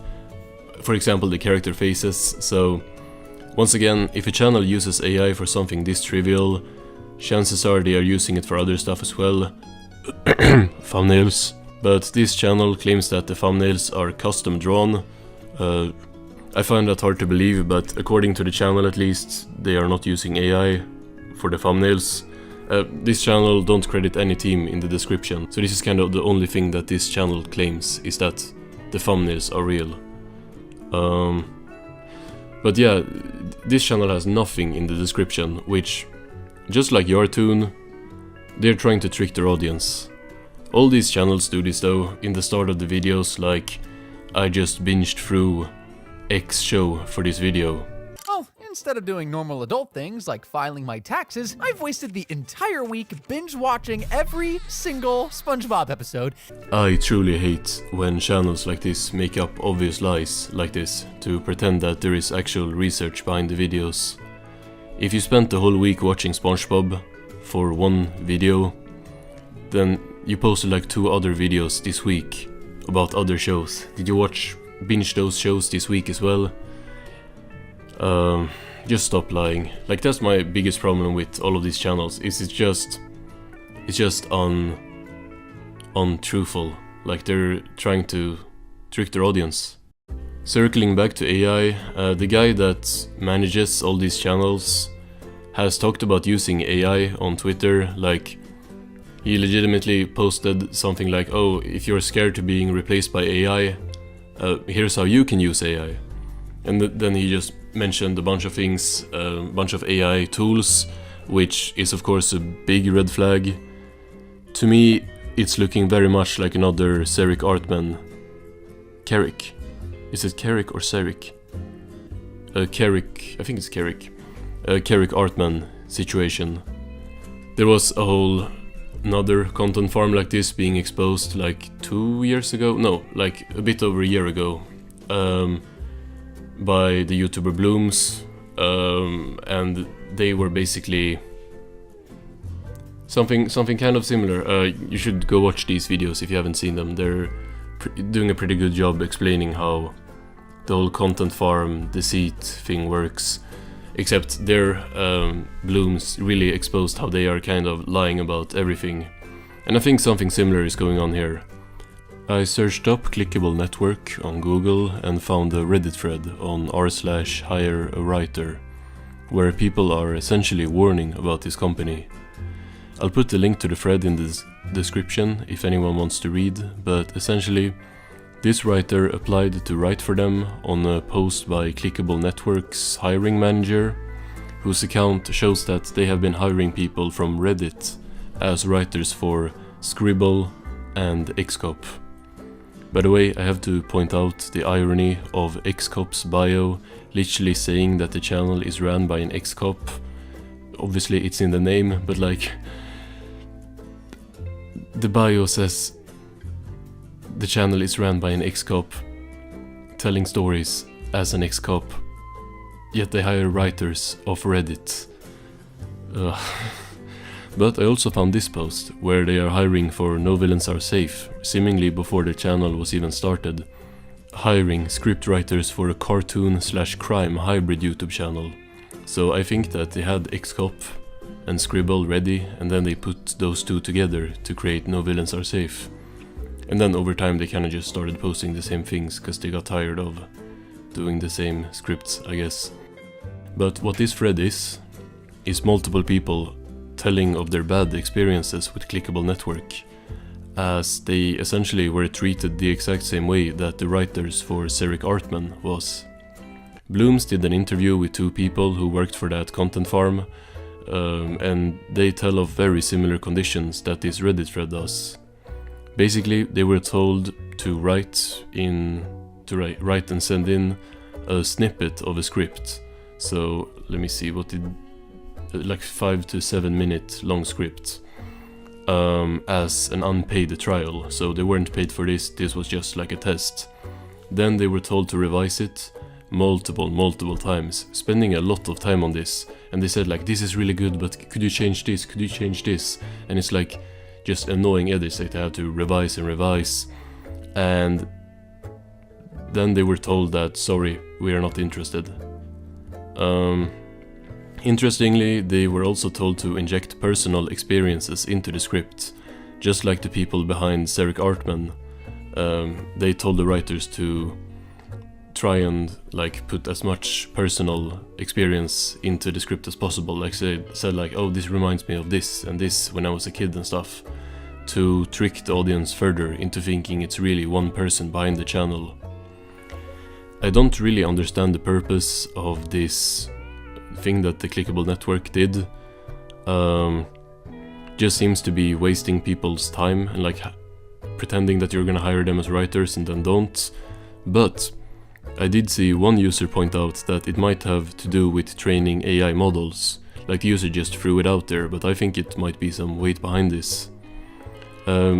Getting in as many of these scripts by unpaid writers as possible, and then you can like shove them into ChatGPT or some other engine, and then tell it to like produce endless new scripts based on them. So now you don't actually have to ask AI to write a script for you. You can give it real scripts that were written by real people, and then tell it, write this but about Spongebob, no, write this but about Simpsons. I think that's a real possibility. And like honestly, I think since the different writers, they wrote samples of scripts, like we said, 5 to 7 minutes. Maybe they gave them like a script for a video, the idea for a video. Maybe they gave them out in parts. So like this guy wrote this part, this guy wrote this part. Then they put them together after doing the revision, so it goes better together. And then they have a full script that they can give to ChatGPT. This is conspiracy theories, I know. Yeah, but who knows? Essentially, it just seems like this is Seric Artman 2.0, and I just think it's a very scummy way to do YouTube. Like AI or not, like whatever this is, it just sucks. Like what is happening to YouTube? This is all just me guessing. It's all alleged, but if I had to guess, I think there is definitely AI involved in the writing process. Although they probably also have these scriptwriters doing something similar to what Seric Artman was doing, just rewriting and stuff. And then the voice is probably a real person from Fiverr or something, or someone they hired from elsewhere. Like, none of these voices are someone that is the person that has watched the shows. I don't even know if there is a real person that has watched the shows. I think there is a ChatGPT script that is being rewritten to sound as like engaging and stuff as possible. That's why these channels are like screaming all the time and stuff. It's really annoying, but it's definitely not someone who has watched the shows that is talking, because Especially on Jartoons, the narrator mispronounces character names in legit every other video, like it's actually crazy. Like I went on this channel and like searched through Jartoons comments for mispronounce, and it's legit like every character that isn't named like John or Sarah. It's like every name that is a bit difficult is pronounced wrong, and people are pointing it out in the comments, and that has led a lot of people to believe that it's an AI voice. But I think just like Seric Artman, it's probably just someone that has not watched the show. Obviously, the video often starts with I have binged through this entire show, so I'm gonna recap it for you, and then he like mispronounces the main character's name. It's like deceitful and stupid at the same time. Then the editing is done by real people, as many of them post on Twitter, like flexing their sequences in No Villains Are Safe videos, for example, but there's probably AI involved in the editing, since one of the main guys posted about how to use AI to edit. Like this is the guy who manages the channel, like all of these channels, and he's saying like, here's how you can use AI to edit videos, so yeah. One way or another, there is AI involved there, I think at least. It's just looking like normal content farm stuff. My main problem with the channel, or the channels, how many of them there are, is how they are deceiving their audience by trying to hide how it's a content farm. For example, we saw that every video has the description thanking the team and everything, but going back to older comments from when, for example, No Villains Are Safe was a new channel, like the first month it was created and pumping out these videos, a lot of people in the comments were confused about the upload frequency and asking if it was a team behind it. So I'm assuming that these descriptions were not always here, and they added them to counter backlash for being deceptive and trying to present the channels as ran by one person, even though they are continuing to do that. But no, it's like the biggest group project ever probably, and probably like almost no one involved has probably seen the show and knows what the narrator is talking about, because the narrator don't even know what he's talking about. But whatever. The main takeaway is that the main reason you shouldn't watch these videos is because they're just bad videos. The videos suck. They're like the factory-made patties in selling out.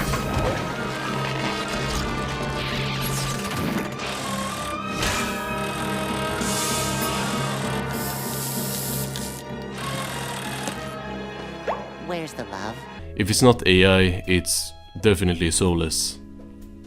So, in the least unexpected turn of events ever, a Spongebob AI channel does something stupid. So this channel, Spongebob Diaries, is a new one that I've never seen before, but this thumbnail popped up and I was just like, yeah, we gotta take a look at this.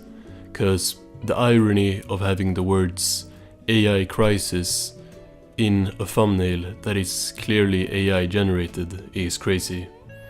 And no, it's not just for this video. Like I already hear someone going, of course the thumbnail is AI, that's what they are warning about. But no, all the channel's other thumbnails are AI generated garbage.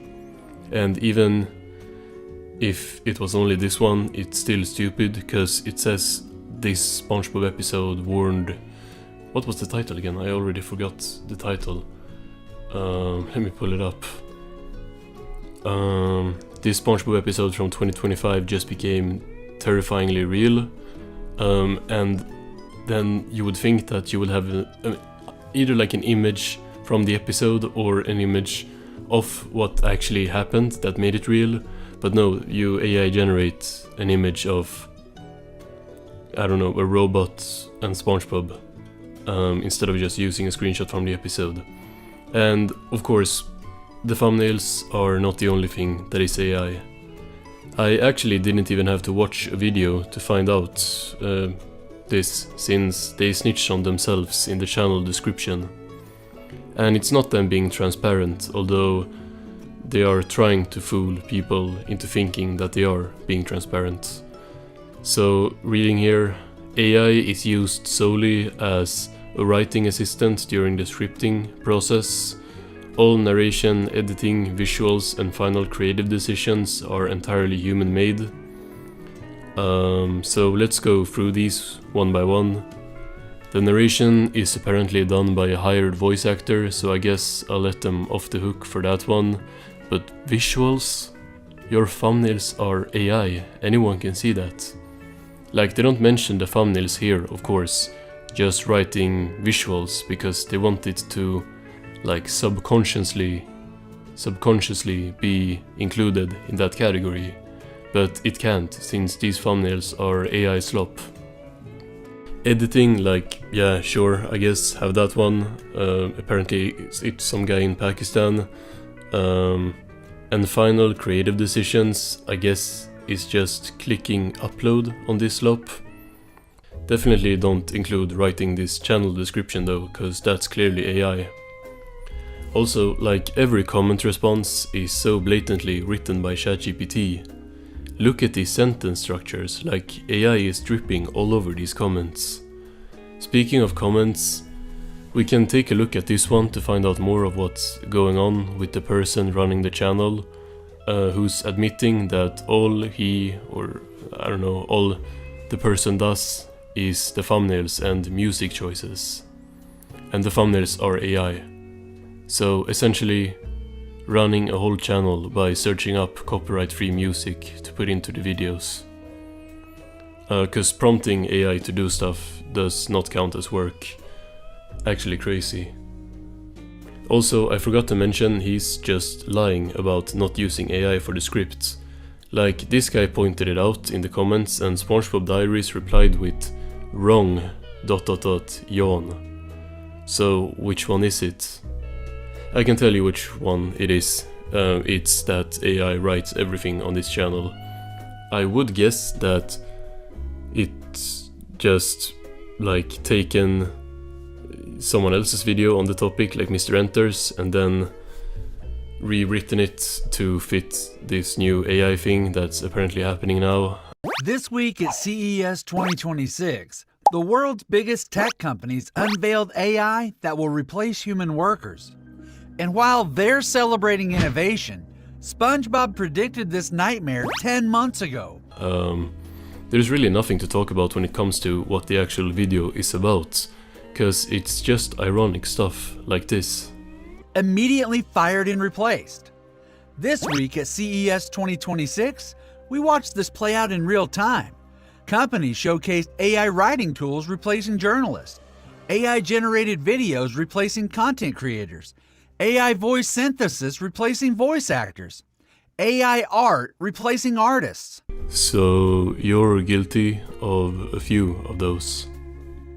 According to every major social media trend report, authenticity is the #1 thing users are demanding. Why? Because AI-generated content has saturated everything. Irony, irony, irony, irony, irony, irony. People are exhausted. They're tired of scrolling past robotic marketing copy. They're tired of AI influencers. They're tired of content that feels manufactured. Users are now clinging to what one report called emotional resonance. They want real people, real voices, real stories. And you don't think you should try doing that instead? Like, it's so ironic, I can't point this out enough, how everything in this video, it's like warning about his own channel. It's actually crazy. The problem? Companies don't care. They see AI as the cheaper and faster, just like Bikini Bottom Television didn't care that Newsbot was literally creating disasters. Like, legit, I can't watch this. Bro, you are the company. Which means even the companies using AI to create content know that AI content is boring and cookie cutter and robotic. But they're still making it because it's cheap. Oh, brother, this guy stinks! Let's do a quick little it's not X, it's Y counter before we continue. You know, the AI writing style. Let's just roll it. That's not a joke anymore. That's a preview. Newsbot 2000 wasn't just reporting the news. He was creating it. Artificial intelligence isn't a prediction. It's a mirror. SpongeBob didn't just predict this in Smartificial Intelligence. They've been warning us for years. The episode where it's not a joke anymore. It's happening. That's not a meritocracy.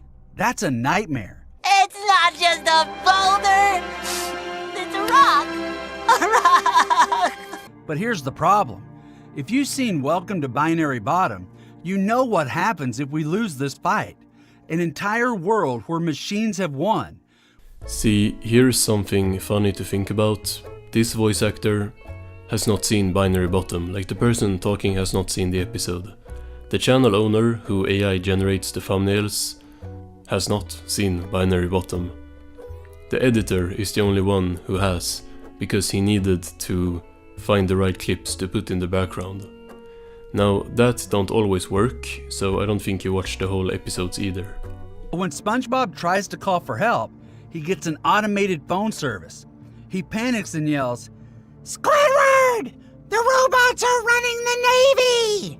That's Squidward. See, that green guy, or blue guy, I don't know if he's green or blue. Anyway, that guy right there, that's not SpongeBob, but cool SpongeBob impression. But if you watch closely, there's a final scene that most people miss. The news station manager, the one who fired Perch and hired him back, gets replaced by a robot too. Even the people making the decisions aren't safe. Here he just repeats what he already said earlier. Flashback. Because in the final scene, the news station manager who fired and rehired Perch gets replaced by a robot too. Nobody is safe. And that's because this is essentially a 2-minute AI script that stretched out to 15 minutes to get that ad revenue money.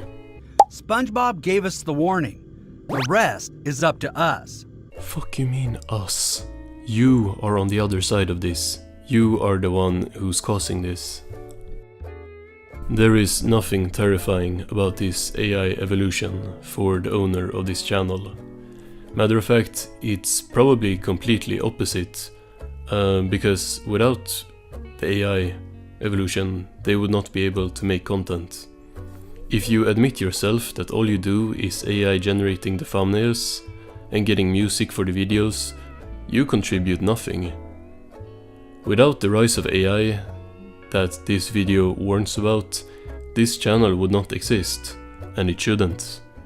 Because if you actually had to hire a scriptwriter and thumbnail artist, this content farm shit would not work for this channel.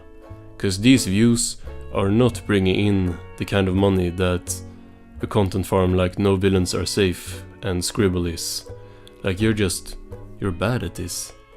So our AI friend Sponge Truths has uploaded, I would say, his worst video yet. But like every video from this AI slop channel is the worst video yet. So that don't mean much. But this video that we're gonna take a look at today it's just really bad. Bikini Bottom is one of the most beloved places in cartoon history. It is also, statistically, one of the deadliest places on television. There is just no way that this graph is true in any way. First of all, what? 9 million? That's like 9 million more than people that live in Bikini Bottom. I don't think any of these are true. It's probably just an AI generated graph with no source for the numbers. And I have the proof. Now, before you say anything, yes, this is a kid's show. I like how one of the examples is a rat. Like not even a human sentient rat or anything, because the show does like mammal characters that can talk sometimes, but no, it's just a rat skeleton. The camera just quietly pans to a pair of shoes on the ocean floor. There was one kid here earlier. In any other show, that'd be a setup, a Chekhov's gun, foreshadowing something darker later, which they actually did. Patrick did get caught and sent back inside the tuna can. What the fuck are you saying? What is this script? You're saying that in any other show, this would be a setup for something. And then you say that it was a setup for something in this show too? In any other show, that'd be a setup, a Chekhov's gun, foreshadowing something darker later. Like you're building it up to be something SpongeBob does differently to any ordinary show by saying like, how this is how it would be in any other show. But then only after that you directly say that it's the same as any other show. Which they actually did. Patrick did get caught and sent back inside the tuna can. Like, oh, I'm just so lost with Sponge Truths. There's just no saving this AI channel. Actually, I can't recall you ever having a customer. Well, there he is! You could argue the customer died of natural causes. You could argue that it's a rat and not a real customer, which I'm pretty sure is like part of the joke. But what do I know? Like, why ice cubes? He died before he could finish the sandwich, and Plankton couldn't even be bothered to clean up the body, to maybe hide the fact that someone got food poisoning from Chum. The skeleton just sits there, still at the table, probably still waiting to complain. The skeleton is not sitting at the table. I think you're referring to like another scene. This is a rat skeleton that's like lying on the table because it's a rat and not a real person. Yeah. Spatula? It can't be true. It's too late. It's not exactly SpongeBob's spatula, but the point still stands. We get a full emotional farewell from a kitchen utensil. If you're doing a kill count, it's kinda stupid to argue that what you're counting is actually not a living thing getting killed. So if that's the case, just don't count it then. Sponge Truths and a lot of other AI channels do this so much, where it's almost like the narrator is getting mad at the show for being cartoony. Like if Patrick does something dumb and goofy for a joke, they start lecturing him, like, Patrick, mayonnaise is actually not an instrument, why are you asking that? It's just really annoying to watch. It's like, I just have no idea, it's like CinemaSins, why are you like, that's the joke. Meanwhile, somewhere in this same show, a man fell off a cliff and got an explosion. I sure wish the ChatGPT script would give episode references to the editor, because apparently Squidward is a man who died in that scene. Yeah, rip Squidward. Let's just start with the fry cook games. The episode is essentially the Olympics, but for fry cooks. SpongeBob represents the Krusty Krab, Patrick represents the Chum Bucket, and they compete across a series of increasingly unhinged athletic events. Why on earth are we recapping who's on which side in the fry cook games in a kill count video? These channels just can't help themselves, they need to recap the plot of every episode in their videos to pad out runtime.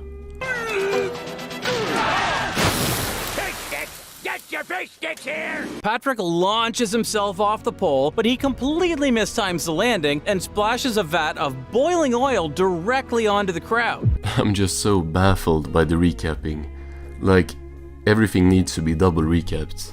Like, you're showing the fish frying, which is what you are talking about, only to then start recapping the fish getting fried. Like, you can't just show the clip or just say what happens. You need to say what happens, then show the clip again, and then recap what happened before that, and then recap what the episode is all about. Like, the fish frying here is not enough. We need to know who's on which side in this fry cook games. I need to know who represents which restaurant to be able to understand that people are dying here.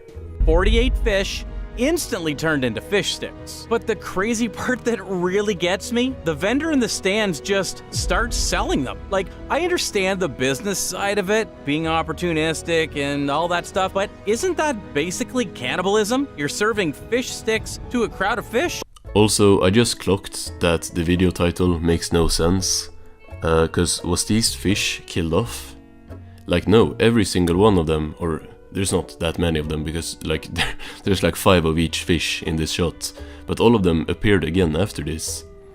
This is just a kill count video where he's not even really counting up the deaths, cause he's surely not gonna end up with 9 million as a number from this. Like, I would expect him to have like a number count on the screen, but then it would just not add up to 9 million, so I guess I guess we're just talking about characters getting killed off, and none of the characters are killed off. Great job. Anyway, Patrick doesn't apologize, the games continue, 48 people are now overpriced stadium food, and nobody files a single complaint. I'm gonna file a complaint against your channel's existence, cause yeah, this might be his worst video. Like, in like concept and execution, it's just wrong. Now, if you watched my last video, trust me, we did not. I've covered this one in detail already, so I'll keep it short. Trust me, he did not. Patrick almost never faces any proper consequences for it. 4 people died. Almost never faces any proper consequences for it. Almost never faces any proper consequences for it. Does that mean he does face consequences for this only just once? Patrick almost never faces any proper consequences for it. Like he said, almost never. That means it needs to have happened at least once. ChatGPT might be dumber than Patrick, like... 3 people died getting there. During band practice, Fred and an unnamed fish spin the flag so hard, they take off quickly and then crash into a blimp.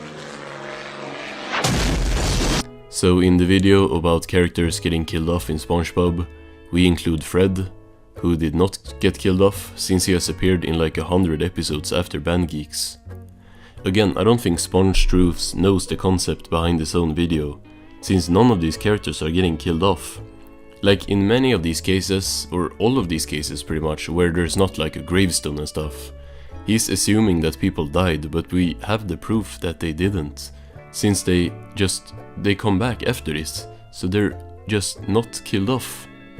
Idiots. But then Sweet Victory plays and we all forget about it completely because it's just that good of a song, which, honestly, might be the most bikini bottom thing on this entire list. Old Man Patrick is a much quicker one, but it earns its place here. A much quicker what? Death? Episode? Recap, I hope. Like, what are you saying, Robot Boy? There's a scene where a lady puts a flotation device on her little girl to help her swim. Now you've got water wings. Try them. But just in case you forgot, this show takes place underwater. Ew, what is that background? Again, using AI visuals in your video is very much a red flag that you probably use AI for other stuff.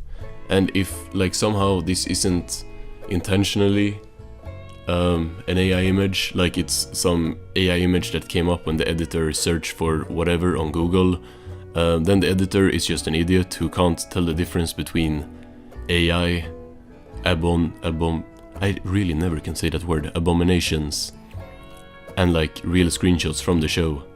And the editor is an idiot, so like, yeah, both can be true. So the girl just floats away immediately while the mother watches. Well, that surely is not the character getting killed off, as both the girl and her mom appeared in a later episode. Again, think you're confusing a video about SpongeBob killing off characters with the SpongeBob kill count video, and even then you're still wrong. Death by physics and common sense doesn't happen often in this show, which is exactly why it's so memorable when it does. And then we get to Granny. Have you seen this snail? Why are we seeing this clip when he's saying this? That is not Granny, and it is not from the episode he's about to talk about. Like, even though SpongeTruths, yeah, like I said, it's most likely a real human editor, that editor is still garbage. He's like using AI and putting the wrong clips in every video. Like, he's actually dragging the quality of the show, not the show, of the videos down, and I didn't even think that was possible. Granny has done this before, multiple times. She takes in stray snails, showers them with affection, feeds them her special cookies. In any other genre, this woman is the villain of a true crime documentary. Bro, what do you mean, in every other genre? If she's the villain of a true crime documentary, then that's the genre, that's one genre. Like, you can't say in every other genre she would be a true crime villain. It's like, if I said, in every other genre it would be a fantasy movie. Fantasy is one genre, true crime is one genre. Also, Granny is on the thumbnail as a character getting killed off. Did she get killed off in this episode? And what he's talking about are these unnamed snails that we've never seen before. So they are also not killed off. That's just... It's like someone finding a skeleton. That's not a character getting killed off. That's just someone being dead. These are not characters. Good thing Gary made it out alive. Everything we've covered so far has been pretty casual. It has? You have been flabbergasted by the absurdity of everything happening in SpongeBob. Like, if someone like... If there's a fire underwater, SpongeRoofs would go on a 2-minute rant about... No, this actually makes no sense. Like, no, the joke, and even like more direct example, the joke of Patrick saying like, how can there be a fire underwater, and then it turns out, it like goes out. SpongeRoofs would say like, yeah, this is a funny joke, and then like 5 seconds later he would be like ranting about how it makes no sense. It's like, I don't think you portrayed anything as casual. I think everything in SpongeBob is like too hard. It's like the Fox News thing where the like woman said she didn't like SpongeBob because she could not understand it. Like, SpongeRoofs, just delete your channel. Like, at this point, just delete it. The Dirty Bubble. If you know Mermaid Man and Barnacle Boy, then you know who he is. A massive, sentient, dirty bubble with a menacing reputation that precedes him. He's been the arch enemy of Mermaid Man and Barnacle Boy since the very beginning. No, just not true. Maybe one of their nemesises, but the one arch nemesis, just no. There's plenty of villains, like Mermaid Man and Barnacle Boy villains. I would argue that Man Ray is more of their nemesis. He's like more of the bad guy. But I would like put him and Dirty Bubble on a similar level. So he's just not the arch nemesis. That's just not true. So he walks up to ask for an autograph, pencil in hand, and pops him with the tip. Stay back! The point! What's the point now? Then Dirty Bubble comes back in Patrick Man. Why did you show this if he clearly did not die? Like the words right after are, and then he comes back. Is this video about every time the Dirty Bubble gets popped, or SpongeBob killing off characters? Because if he gets killed off, he wouldn't come back in a later episode. Patrick ducks down to pick up a half-eaten Krabby Patty off the floor and accidentally pops him with the cone on his head. Lunch! But that is obviously not the Dirty Bubble dying or being killed off, since he still comes back after this. Like, clearly popping him does not kill him off or kill him at all. Patrick wasn't even looking at him. He was thinking about food. That's a specific kind of indignity that the show took the time to do twice on purpose. Bro, you legit showed clips from the Dirty Bubble Bass. Is that what it's called? The Dirty Bubble Bass? Yeah, I think so. Which is a later episode where the Dirty Bubble returns. There's even an episode called The Dirty Bubble Returns. That's after both of your examples. He's legit just being like intentionally dishonest by not mentioning those episodes and like acting like the Dirty Bubble got killed off there twice. Huh? However, as bad as it sounds, Dirty Bubble still had it better than Scooter in Bubble Buddy. One time, SpongeBob creates a bubble friend named Bubble Buddy to keep him company for the day. Again with these weird ass sentences. One time SpongeBob creates a bubble buddy. Who talks like that? One time. And SpongeBob leaves Bubble Buddy in charge of digging him out before the tide comes in, while he goes off to get some cotton candy. Showing the wrong clips again, are we? Also, he's not right here, of course. This video is not about characters dying, it's about them being killed off in the show. Which Scooter clearly wasn't. Like, yes, he dies here, he comes down as an angel, but he's not killed off. He's appeared plenty of times after this. Ugh. In One Course Meal, there's a moment where Plankton briefly mentions that his entire family was once eaten by a whale during a family picnic.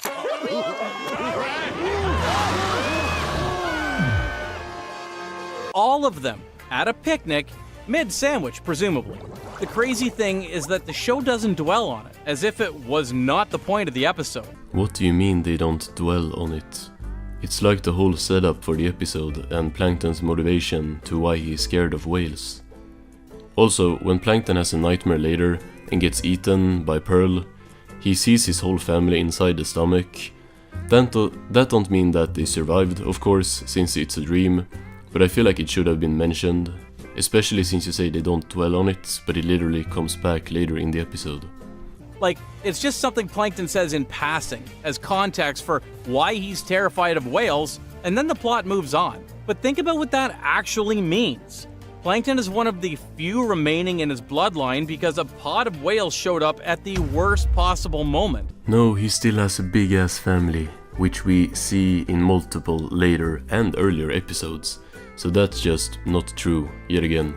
Of course, they're plankton. Imagine like how many plankton there must be in the sea.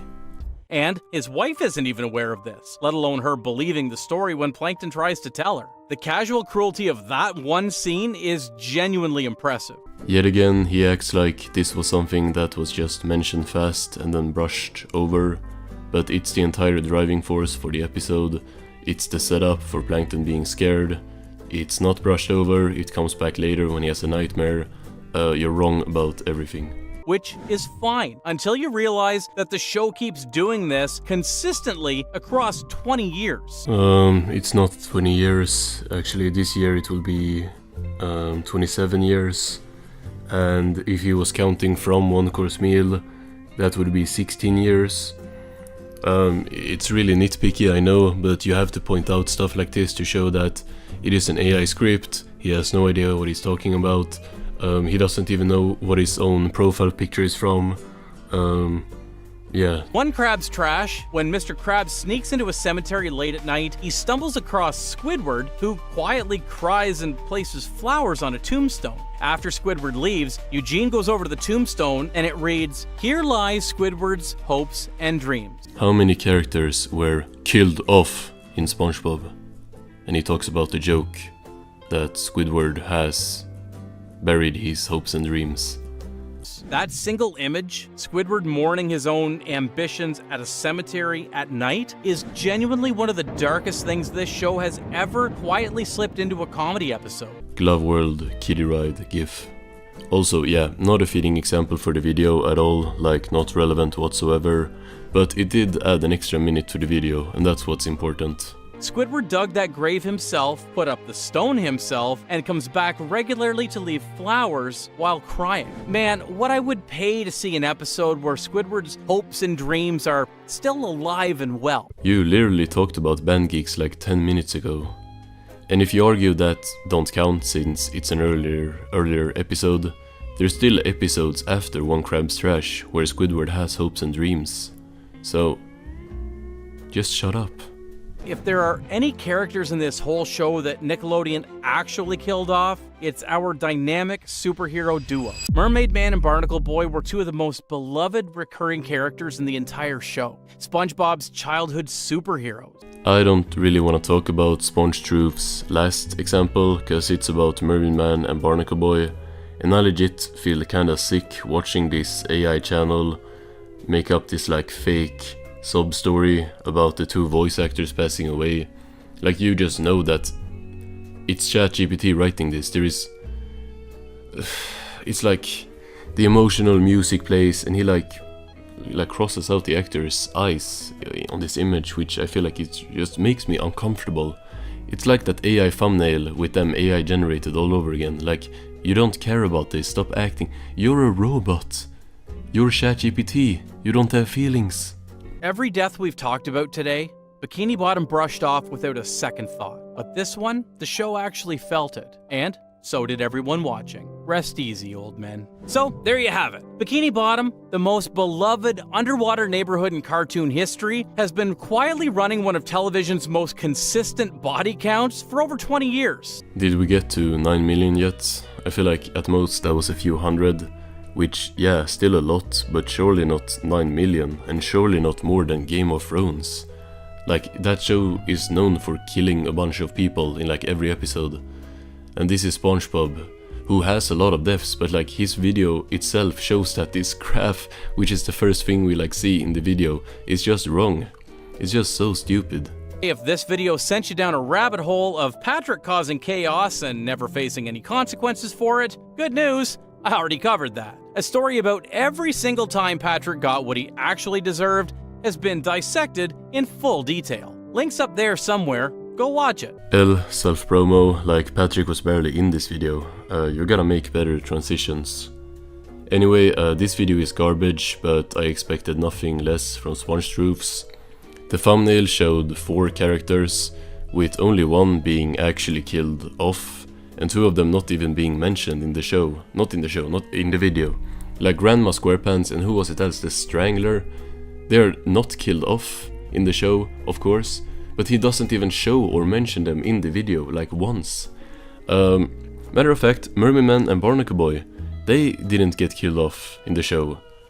They just stopped appearing in speaking roles, like they're still alive in the show's universe. They are in episodes, just in like cameos and stuff. You said it yourself. The show acknowledged it the only way it really could, by retiring the characters with quiet dignity. Their characters were still in the show, but nowadays, they're reduced to mute background characters. No voice ever came out of their mouths again.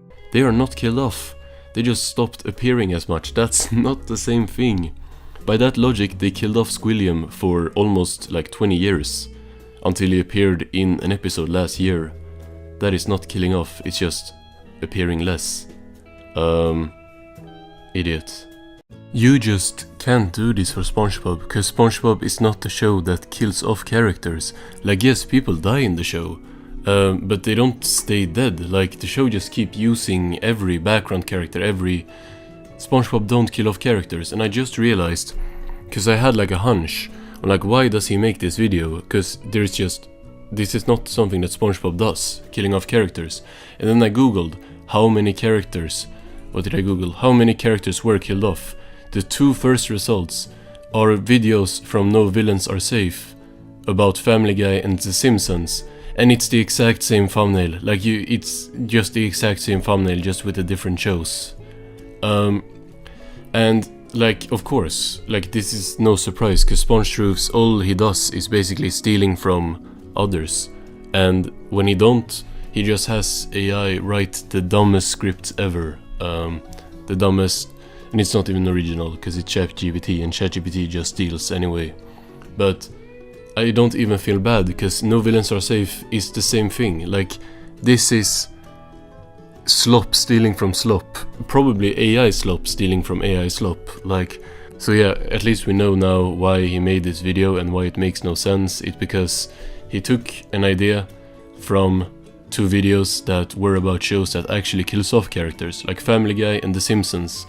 Those shows have actually killed off characters. Spongebob don't do this, so the video makes no sense.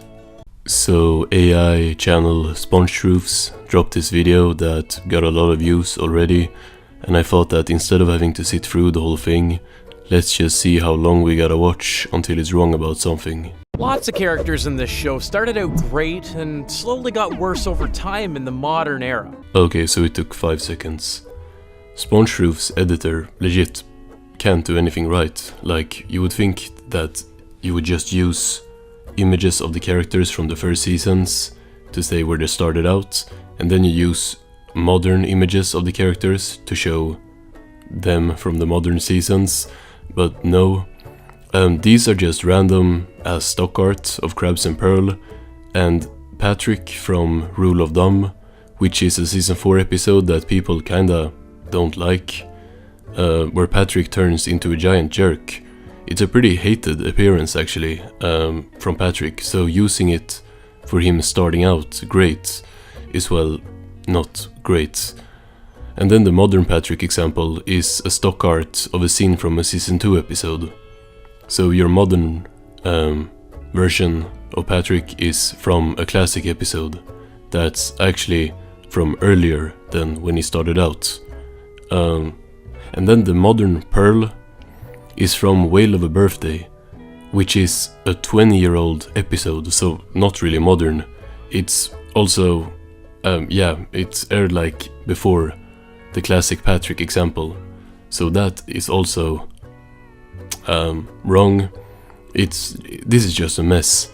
I'm actually convinced that no one involved with this channel has actually seen the show, It's just ChatGPT script and then an editor, or probably multiple editors, that have no idea what they're doing, and then a channel owner that does nothing and don't know where his profile picture comes from. So on this channel we have done modern SpongeBob bingo, and we have done AI SpongeBob video critiques, and today we're combining these two into the AI SpongeTube bingo, and we're gonna be starting off with, of course, SpongeTruths, the most prolific AI SpongeBob creator, and this new video he has, I just picked the newest one, but so we're just gonna get into it. Actually we're not, because I need to explain the bingo.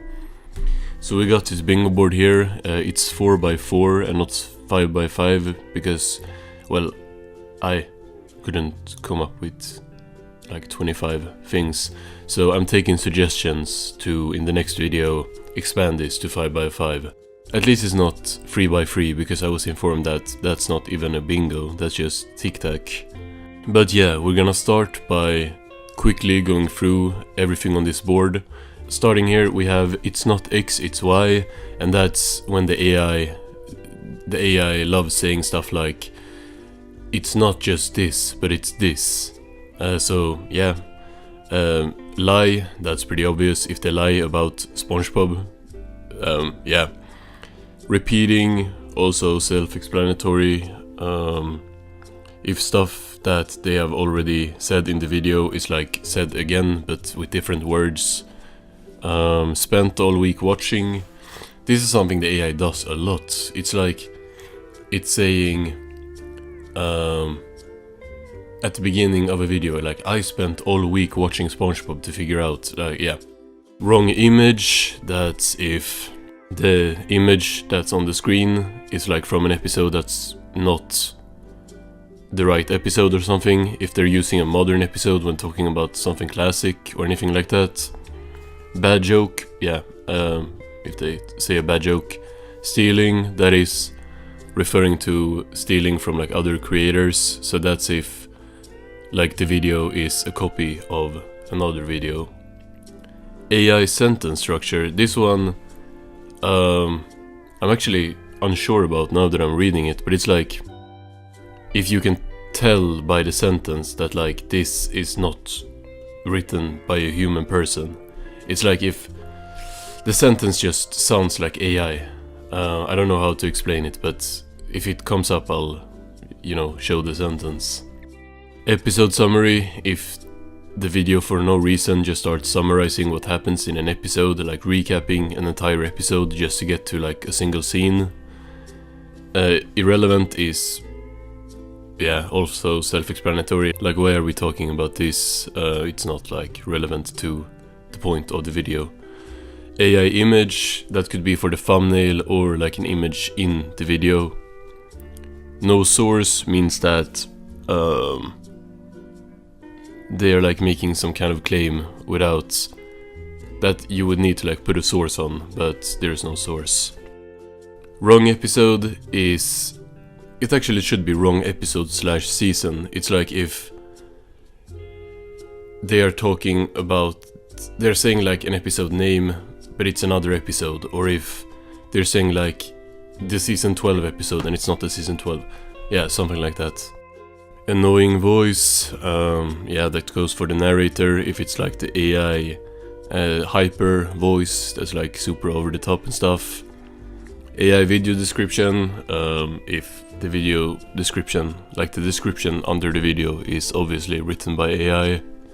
And then finally we have mispronounce, and this goes for SpongeBob but also like words in general. Like if they suddenly like miss a letter in a word or something, that's probably because they like forgot a letter when giving it to the AI voice generator.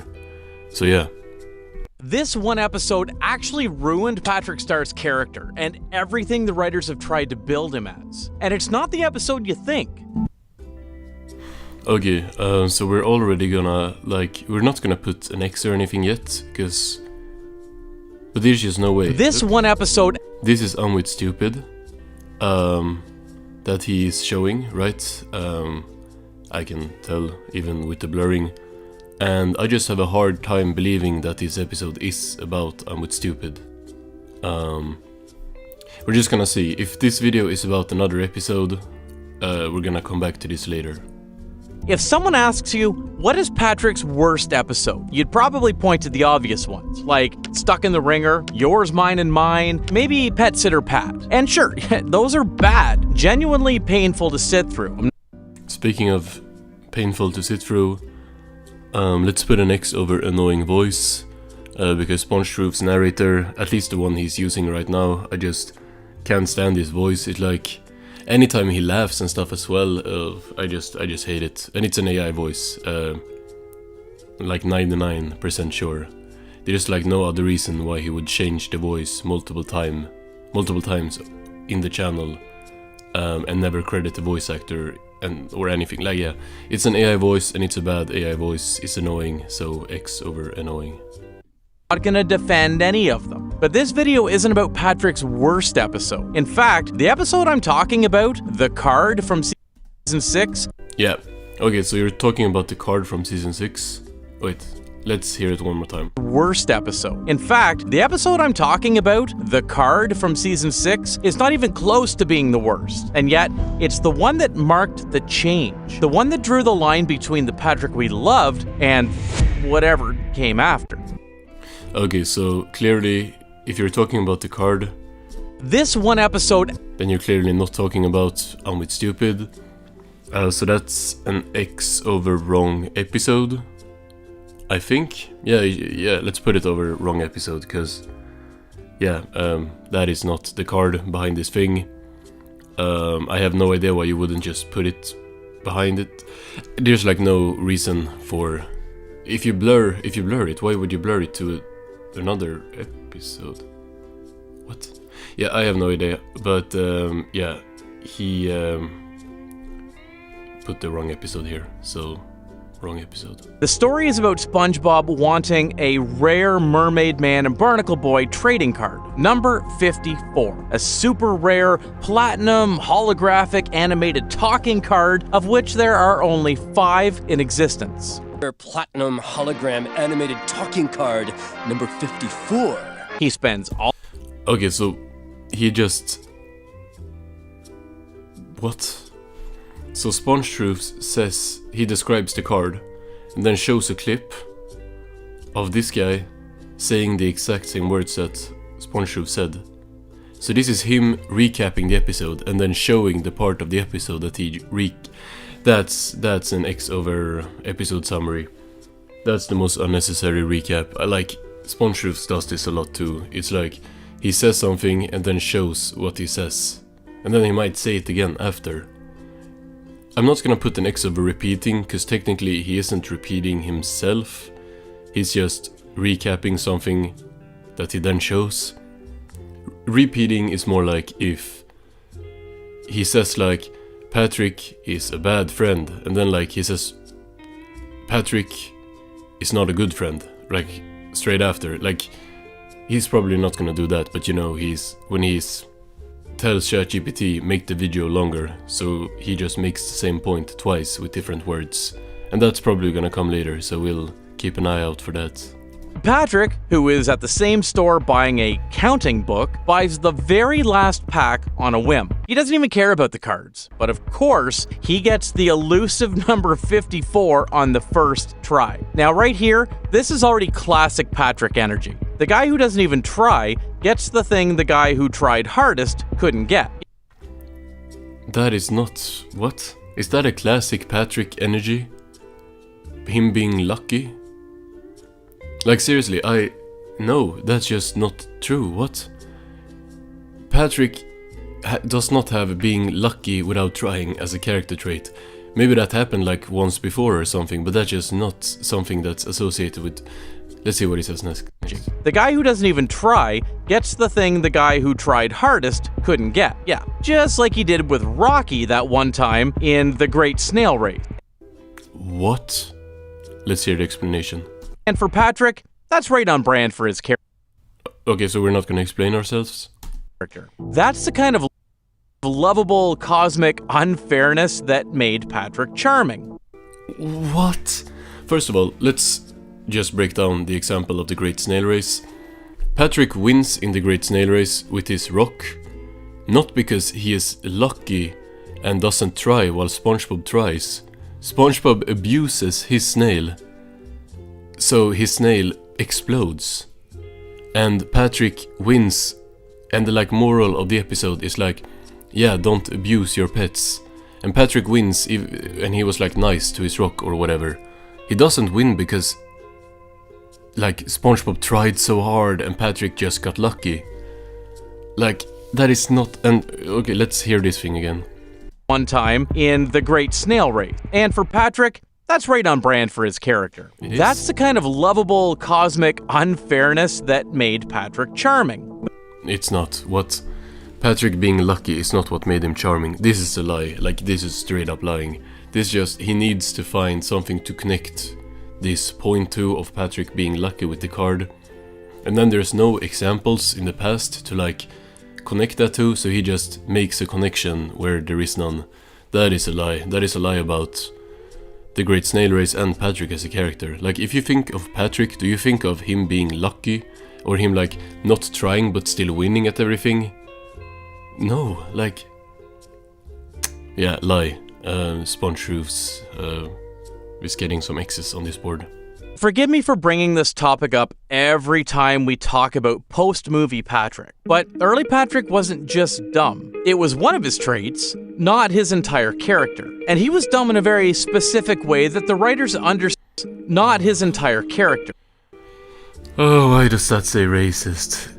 Like, I know it's there to like bait comments or like, I don't know, try to be funny or something. It's not really funny. Let's see the other. Smart, careless, stupid, crazy, mean. Where is lucky? Where is him being lucky? Where is that cosmic, whatever you said? I don't think that's there. I don't think that classic Patrick trait is there. Whether it's asking, is mayonnaise an instrument in Band Geeks, or making fun of squirrels in One Squirrel, the scene will move on in no time, because everyone knows it's squirrels in One Squirrel. That's SpongeBob making fun of squirrels. I get... No, I don't get... What? Wait, can I hear that again? An instrument in Band Geeks, or making fun of squirrels in One Squirrel. Do you say one squirrel? That's called squirrel jokes. Wait, can I hear it again? Instrument in Band Geeks, or making fun of squirrels in One Squirrel. My favorite SpongeBob episode, One Squirrel. And the best part is that he doesn't... I wish I could go back like 1 second and not 5. No. Come on. And he also shows SpongeBob making fun of squirrels. So I guess... what do you even call this? He's not mispronouncing because he just got the whole name wrong. Do we have anything for that on the board? Him just saying an episode name that's not the episode name? I mean, it's wrong image anyway, right? Because like, this is SpongeBob. That's SpongeBob. That's not Patrick. Just in case Sponge Roofs is watching. SpongeBob makes fun of squirrels, and like Patrick, like everyone else in the town, kind of like laughs at it and thinks that squirrels are stupid. But like, this is SpongeBob making fun of squirrels, and the episode is not called One Squirrel. Did he call it One Squirrel or One Squirrels? Is mayonnaise an instrument in Band Geeks, or making fun of squirrels in One Squirrel? The scene will... One squirrel. He says it's so weird too. It's so obvious it's AI. Like, oh, yeah, wrong image. Clearly wrong image there. But I really wish I had a spot for like him just making up names of episodes. We had a few episodes like those in the golden seasons as well. Ones like I'm with Stupid, or even Secret Box. The thing is, they're always teasing us with... That just irks me. Stupid, or even Secret Box. Like him saying Secret Box instead of the Secret Box. He has also before said like Krusty Krab instead of the Krusty Krab. It's just small things like that. yeah, whatever. He's telling us consciously, deliberately, the stupidity isn't something that happens to Patrick anymore, it's just something Patrick does. It means every time Patrick caused damage, it's just something deliberately, the stupidity isn't something that happens to Patrick anymore, it's just something Patrick does. Yeah, that's it's not X, it's Y. One more time. Stupidity isn't something that happens to Patrick anymore, it's just something Patrick does. I think I missed one before too. I just get zoned out watching Spongebob because the content is so terrible. Like, let's give him an extra X on stealing because I don't know if this counts, but his title is looking very, very similar to my video. He even has ruined capitalized like I did. But yeah, we got bingo, bingo, bingo. Sponge Troops wins the AI Sponge Tube bingo by getting this row on the left. Congratulations, Sponge Troops. You are AI. Big applause to Sponge Troops. He is the winner of today's bingo as he is AI. Yeah, taking suggestions on how to get this to be 5x5 instead of 4x4. And also, which channel should we do for the next video? Because I don't want to do Sponge Troops twice. And by next video I mean next AI bingo video. Because the next video will be a normal Spongebob video on Saturday as usual. So we're back for round 2 of the AI Sponge Tube bingo. Last time Sponge Troops got a bingo, and today it's No Villains Are Safe's turn. And we're gonna check out this newest video that was posted just 2 days ago and see if No Villains Are Safe will also get a bingo. But I did update the bingo board with suggestions from y'all, so thanks to everyone who commented on that video, and I'm gonna go through the new ones. We have a free space that I added in the middle because people told me to do that. I forgot that you should have that. Then we have hallucination, which is when the AI basically starts just imagining things that aren't there. Ironic, if for example the AI criticizes robots or something. Nonsense, that's basically when the AI is just saying nothing, just rambling. Wrong name, we should have had that last time because sometimes the AI will just say the wrong name for stuff about the show. Bass drop, this is when, I know Spongebob does this a lot, it's when it's like a thudding, like sound in the video to keep audience attention. Mad at character, when they like start scolding the characters for something that's obviously a joke. Dancing images is basically when they like animate, I think it's AI that does that. They animate like the characters to like do googly eyes and stuff, and like, you know, we saw that in the last video with like Spongebob and Patrick and everyone just moving. It's really uncanny, but that is to like have more stuff happening on screen. And then finally we have clickbait, which is pretty obvious. Yeah. Here's what Krabs considers a fun afternoon at the zoo. He already has this thing I talked about with the dancing images. Like, look at Mr. Krabs. Here's what Krabs considers a fun afternoon at the zoo. Just animating pictures to like, I don't know, have stuff moving on the screen at all times. I mean, like many of these things on the board, one by itself is like, you can do this, right? But then when everything else just screams content farm that's probably powered by AI, it's like, yeah, that's an X. A little scamp, now here he is trying to murder Squidward for money. That just does not even look like a SpongeBob episode. Like, does this footage not look weird? A little scamp, now here he is trying to murder Squidward for money. Look at this footage. Did you see that? SpongeBob disappeared. Now here he is trying to murder Squidward for money. Look, okay. The weird colors and everything, and SpongeBob is not here. That is just not the same. What? Oh. scamp. Now here he is trying to murder Squidward for money. It's so weird. Yeah, that's really, really weird. I don't even know what to put next over for that one. AI image, maybe? Because there's definitely something weird going on there. But I'm not sure, so I guess just dancing images will have to do for now. When it comes to the crushing horrors of capitalism, move over, Bezos, because Mr. Krabs is the real king of greed. I got plenty of receipts, so let's put the next over annoying voice, cause holy, this voice is like already pissing me off. I really hate this narrator, AI or not, like, shut up, like, oh.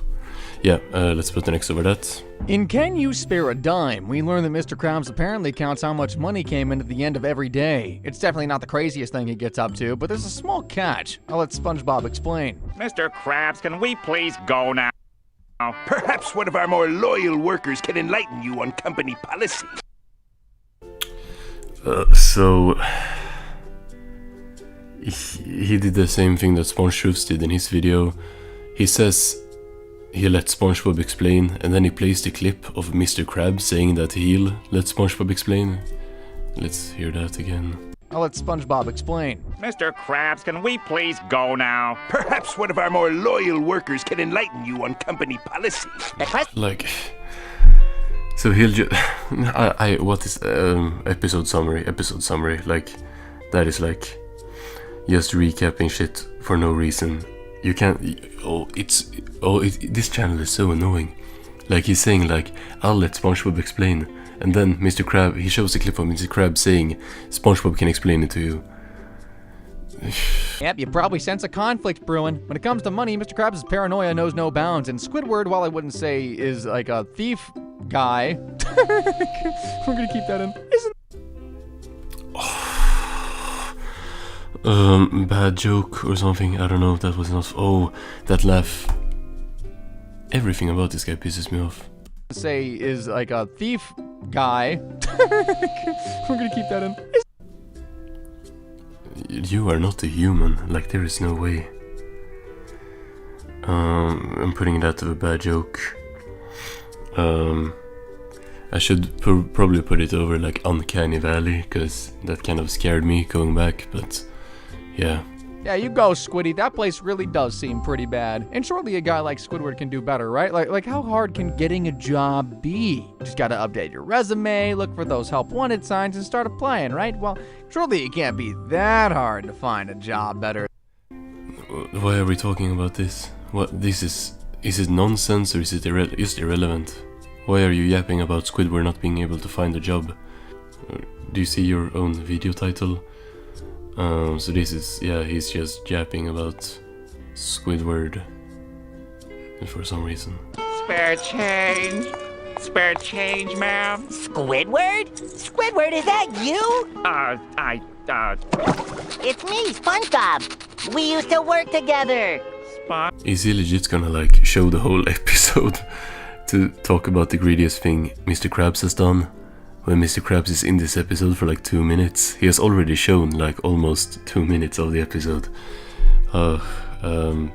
Episode summary is already like crossed out, so let's, yeah, hope he does something different. SpongeBob's a nice dude, unless you try to copy him at work anyway, so he offers to help the guy get back on his feet. You're gonna need to build up your strength again, so I laid out a big buffet for you.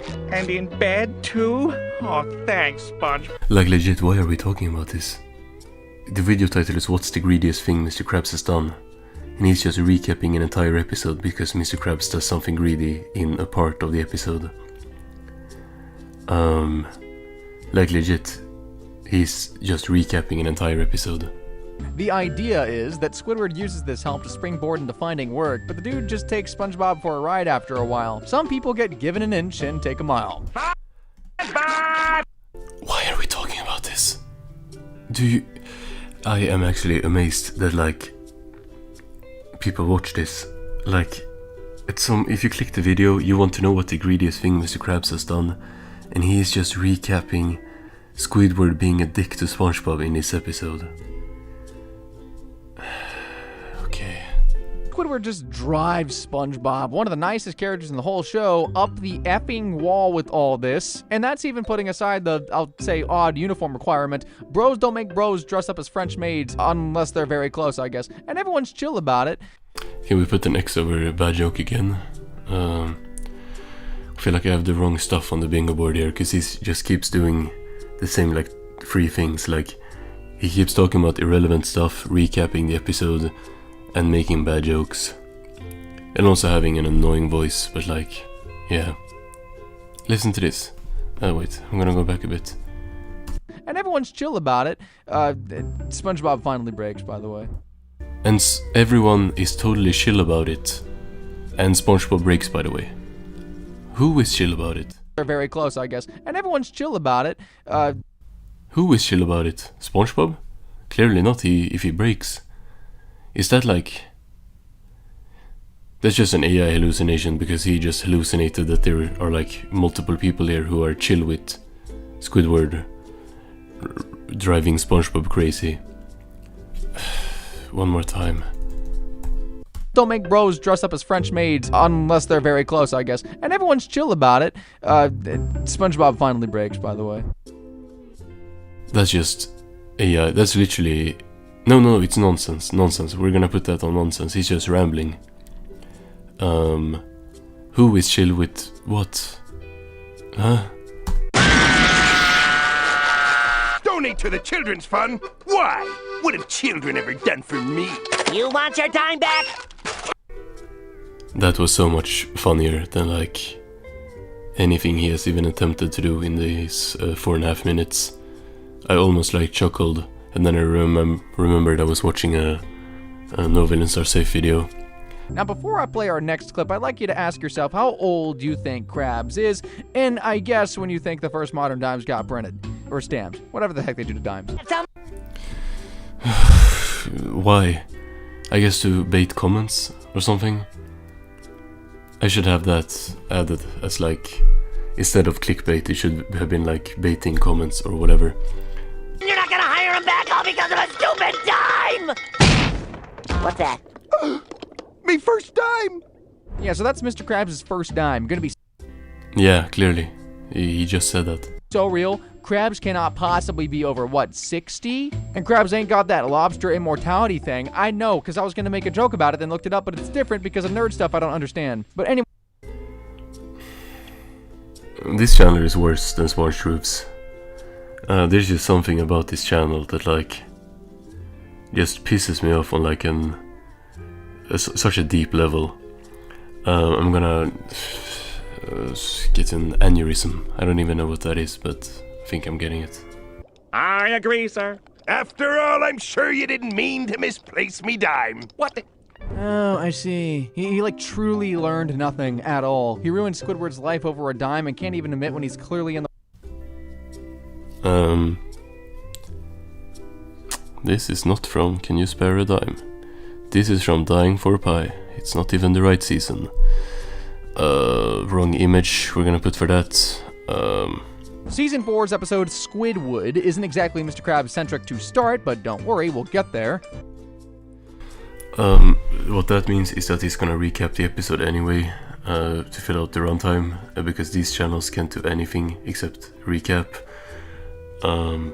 So, see, what you would do in a video like this is you would start where Mr. Krabs comes into the episode, or give like some some short context, but he's not gonna do that, he's gonna recap the episode. As you might guess, the episode starts with our main man Squiddy trying to live his life. SpongeBob, as he so often does, makes that a little difficult. Man Squiddy trying to live his life. That is not Squidward. Wait, how do you... As we can see here, this is Bubble Buddy. Bubble Buddy is not in Squidward, believe it or not.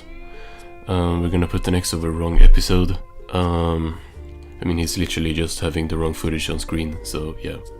If it starts with Squidward not getting what he wants or whatever, why aren't you showing that? For once, Squidward honestly is really underreacting there, but after much harassment from a jolly sponge and screaming from a depressed Squiddy, we get to the core thread of the episode. What's one to do when someone won't be your friend? He just has all the wrong clips. He just shows every clip where Squidward and SpongeBob is in an episode.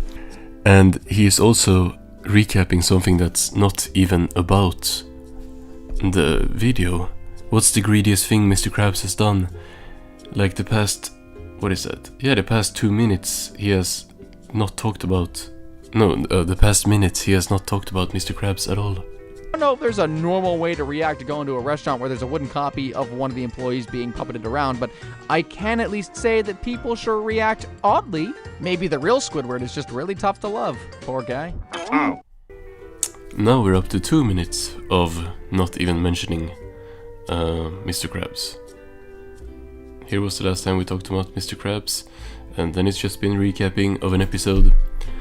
And not the part of the episode where Mr. Krabs is in the episode, in a video about Mr. Krabs. If you're wondering, like I am, if that talent agent is just playing along or the puppet, like, has a soul and merely needs any host through which to speak, keep wondering. We'll never know. And that's the episode where Krabs replaces Squidward with a literal puppet, which, again, doesn't even make any sense. Doesn't make any sense how you recapped the whole episode for... what was that even? Let me see.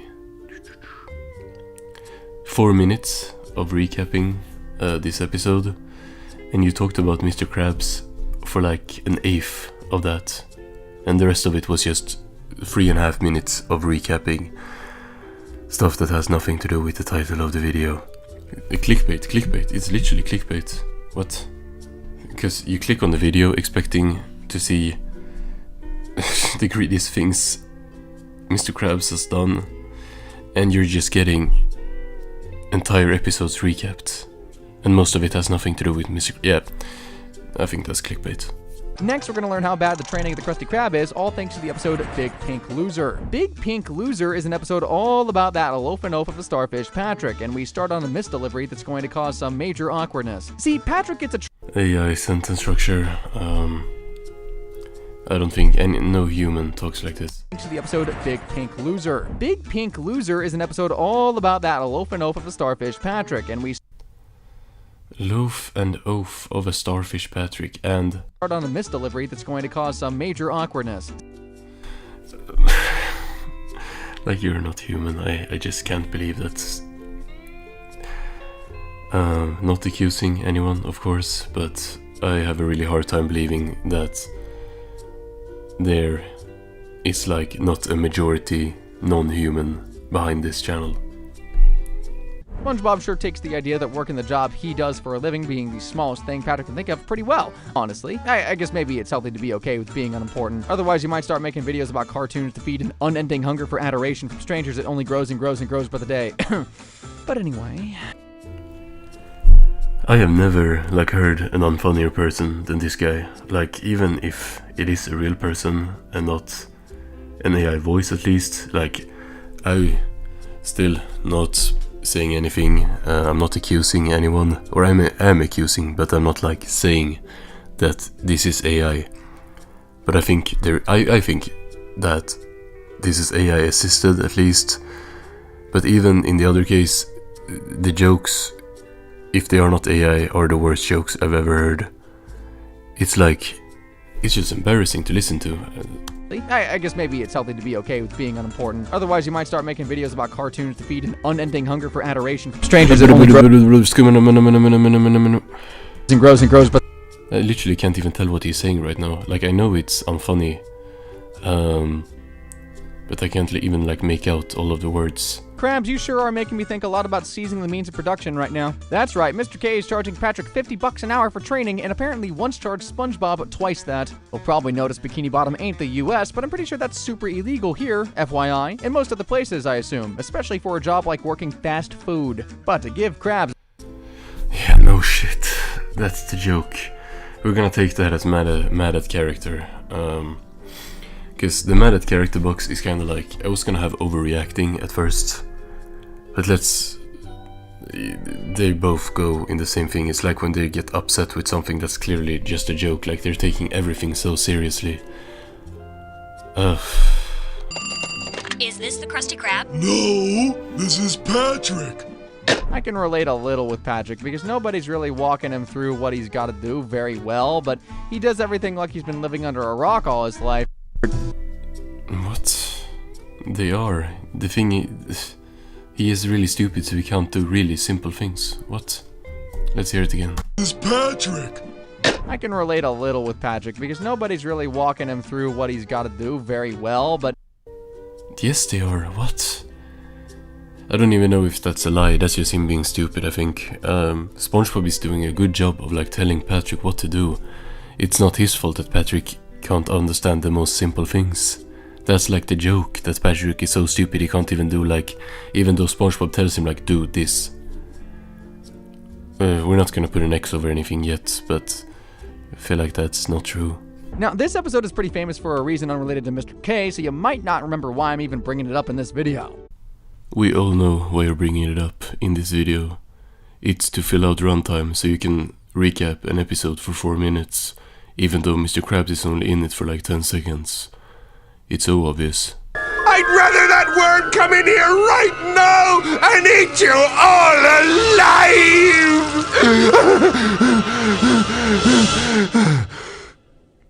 Oh yeah. Sorry. Okay, so that's Mr. Krabs being greedy for sure, for 10 seconds. If this was a normal channel, this is where you would stop recapping the episode, but I don't think he will.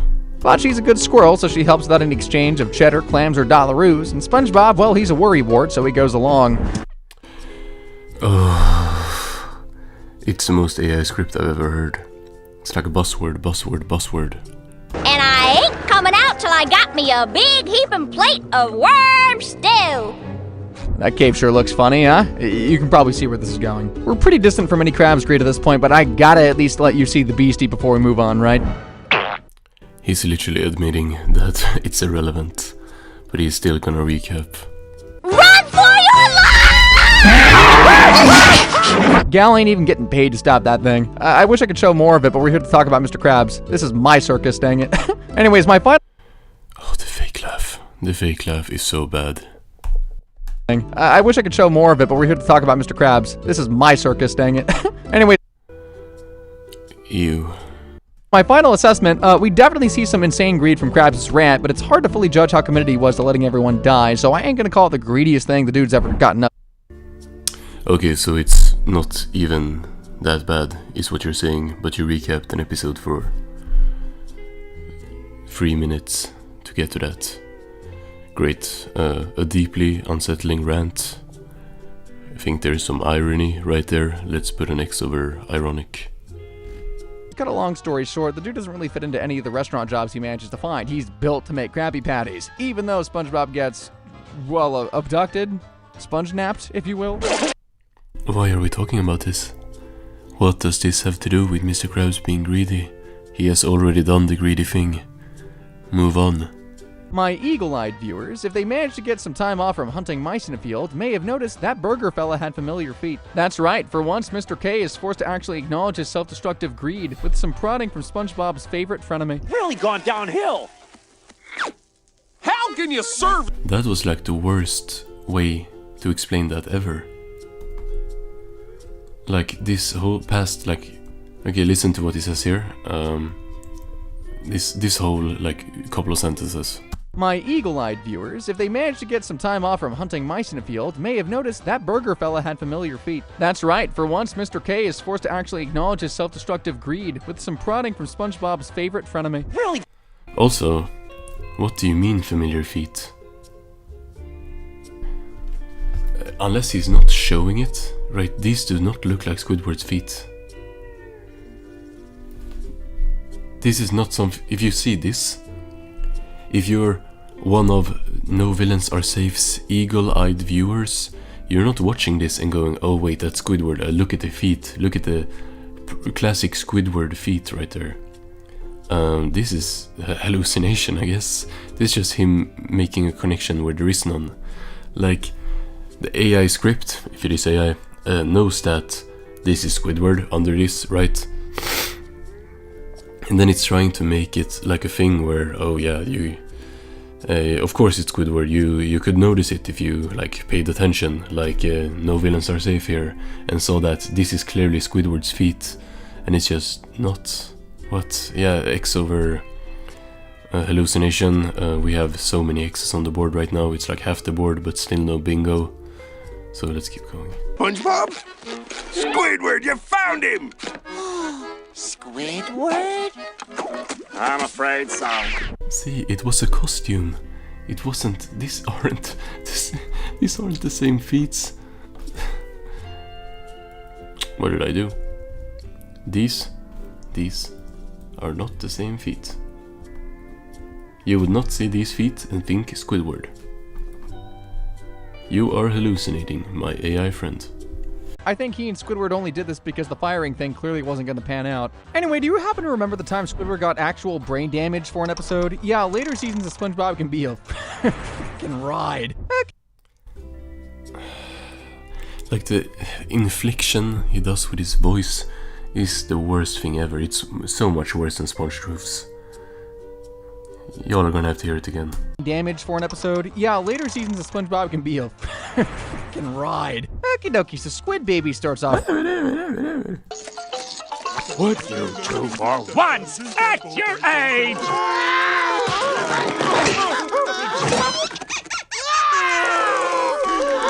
Fine, act like... Where is Mr. Krabs? Where is Mr. Krabs, who the video is about?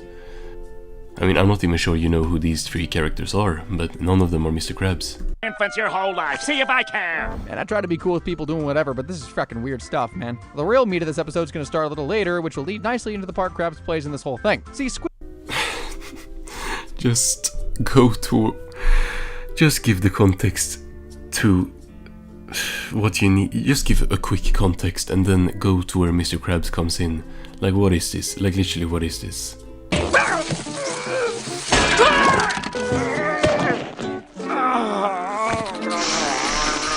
Okay, Squidward becomes a baby. That's all you need to say. Squidward! Hey, he's mumbling and drooling like a little baby. Now, just to explain a little of what you saw, that was a person hitting their head so hard their brain seems... You don't need to explain it. You just need to say what happened and then go to Mr. Krabs, who the video is about. The poor guy has the mind of an infant. He needs to be behind that register. We got customers out there just begging to hand me their money. Mr. Krabs, that dude is not okay. He can't even speak. I'm not... No villains are safe. Mr. Krabs is not real. Stop, dude. Did I just watch a brain-damaged squid poop himself and then his boss yell at him? Oh, why are we doing this? I need a bigger bingo board. Just to get in all the no villains are safe things. Like, I did the first bingo with like more of the like clearly AI, like Spongeroof's things, but this is like another breed. Like the stuff that this narrator is doing. Man, and the dude fell onto his already seriously busted head. He's hitting it again and again and again. Oh man, I don't like this one. Can we just skip this one, please? Yes, please. Can we skip to the end of the video? And can we get the bingo? Can you, well, the video description, I can't really say that is AI. So what else is there left? Can you put an AI image in, please? So we can all be done here. That ain't gonna be the case in this next episode of Born Again Krabs. Apologies, because Born Again Krabs is gonna start gross, but you need the... Why are you growling at me? Apologies, because Born Again Krabs is gonna start gross, but you need the... He's literally like screaming. Yeah, this stupidity and greed literally kills Mr. K. And I do mean kills, because he quickly meets Davy Jones, who's kind of like an ocean pirate version of the devil. I could... What? Kills, because he quickly meets Davy Jones, Is that Davy Jones? Does that look like fucking Davy Jones to you? Stupid AI robot. So that's an X over lie? Wrong name. Because that is not Davy Jones. That is the Flying Dutchman. Dumbass. It's kind of like an ocean pirate version of the devil. I could pretend to feel bad, but I got multiple vids, this one included, about all the bad stuff Krabs has ever done. So you somehow got multiple videos about Mr. Krabs doing bad stuff, but you still don't know the name of the Flying Dutchman. Almost seems like this is a content farm that might be using AI. Here we are! Why does it smell so foul? These are his socks. Yeah, seems like Helen Bikini Bottom means to get shoved into a stinky locker for all eternity. And here is where the AI messed up, because this is Davy Jones' locker. Right? Is that Davy Jones' locker? I know Davy Jones' locker is from SpongeBob versus the Big One, right? But that should be Davy Jones' locker. But this is not Davy Jones, this is the Flying Dutchman. Davy Jones' locker. It should be the same one. Yeah, it is. Bro, I'm blind. I can literally see it under the Flying Dutchman's thumb there. If he can move it. Ready? Wait. He can't move it, but... Oh. Okay, let's not do anything that I just did. I almost crashed my computer, but that says, it says D. Jones, so that's Davy Jones' locker, yeah. And that's that. Mr. K truly is capitalism at its finest, I guess. If you'd like some more SpongeBob content, be sure to click on the screen right about now to hear some more of my objectively correct, completely unassailable takes on the show. And as always, guys, thank you for watching. I think this channel is the worst channel on YouTube. We still somehow don't have a bingo, so let's go back to the examples. There are like 2 things that I kinda wanted to give him a bingo for, but I didn't. So we're first gonna see the weird animation thing. A little scamp. Now here is trying to murder Squidward for... Because this is not... It's so weird. Where is SpongeBob, right? SpongeBob is here when Mr. Krabs swings down. SpongeBob is in front of Squidward. Scamp. Now here he is trying to murder... I feel like this is AI. Squidward. But I can't... It's like not 100% sure. So let's go to the other thing. Which was... in Jellyfish Hunter. Here. Oh, right here. What smells like big business? Hey, I don't remember that factory. Yeah, SpongeBob gets abducted. Sure happens a lot to the guy. It does. Does SpongeBob get abducted a lot in the show? See, what you normally would do is that you would say that and then show an example of him getting abducted a second time. Because it should have happened at least once. Right? If it's something that happens a lot to him. I'm gonna call this a morally neutral abduction at worst. The guy's got some things he needs to see that are at least partially his fault. And he just keeps going. Yeah, SpongeBob gets abducted. Sure happens a lot to the guy. No, it don't. I'm gonna put an X over no source for that one, because... yeah, where is the source for him getting abducted a lot? Like what? And since we have the free space in the middle, that means that the middle row is a bingo.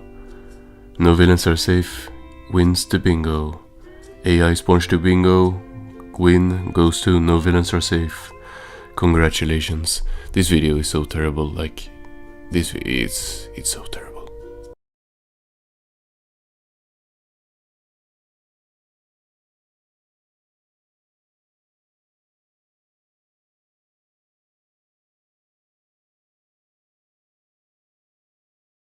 So we're back with the AI SpongeTube bingo, and today we have Scribble, who, if y'all have watched my previous video about this channel, you would know that it's a part of the Content Farm network that No Villains Are Safe is also included in. And so we're gonna see if Scribble gets like the exact same bingo board as No Villains Are Safe, since it's basically the same channel. But we're gonna be taking a look at this video and see how long it takes for this AI powered, probably, YouTube channel to get the AI SpongeTube bingo. So let's go. So we're already off to a terrible start just with the thumbnail, since that does not say Bikini Bottom's laws. It says Bikini Bottoms. Bottoms? Is that even like a word? Anyway, it's the wrong name already, so before the video like even starts, we're gonna put an X over wrong name, and then we're gonna get into the actual video. But is the Krabby Patty obsessed city really lawless or just aggressively unsupervised? Today I'm putting on my detective hat, badge not included, and breaking the city down into 5 key segments. Okay, so we're also gonna put an X over annoying voice, because this is like the same voice that's on No Villains Are Safe.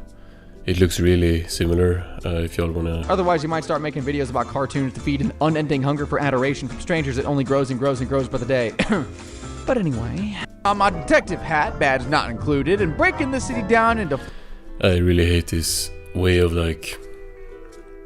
What's it even called? Like over... I don't know, it's just a really annoying way of speaking, and I think...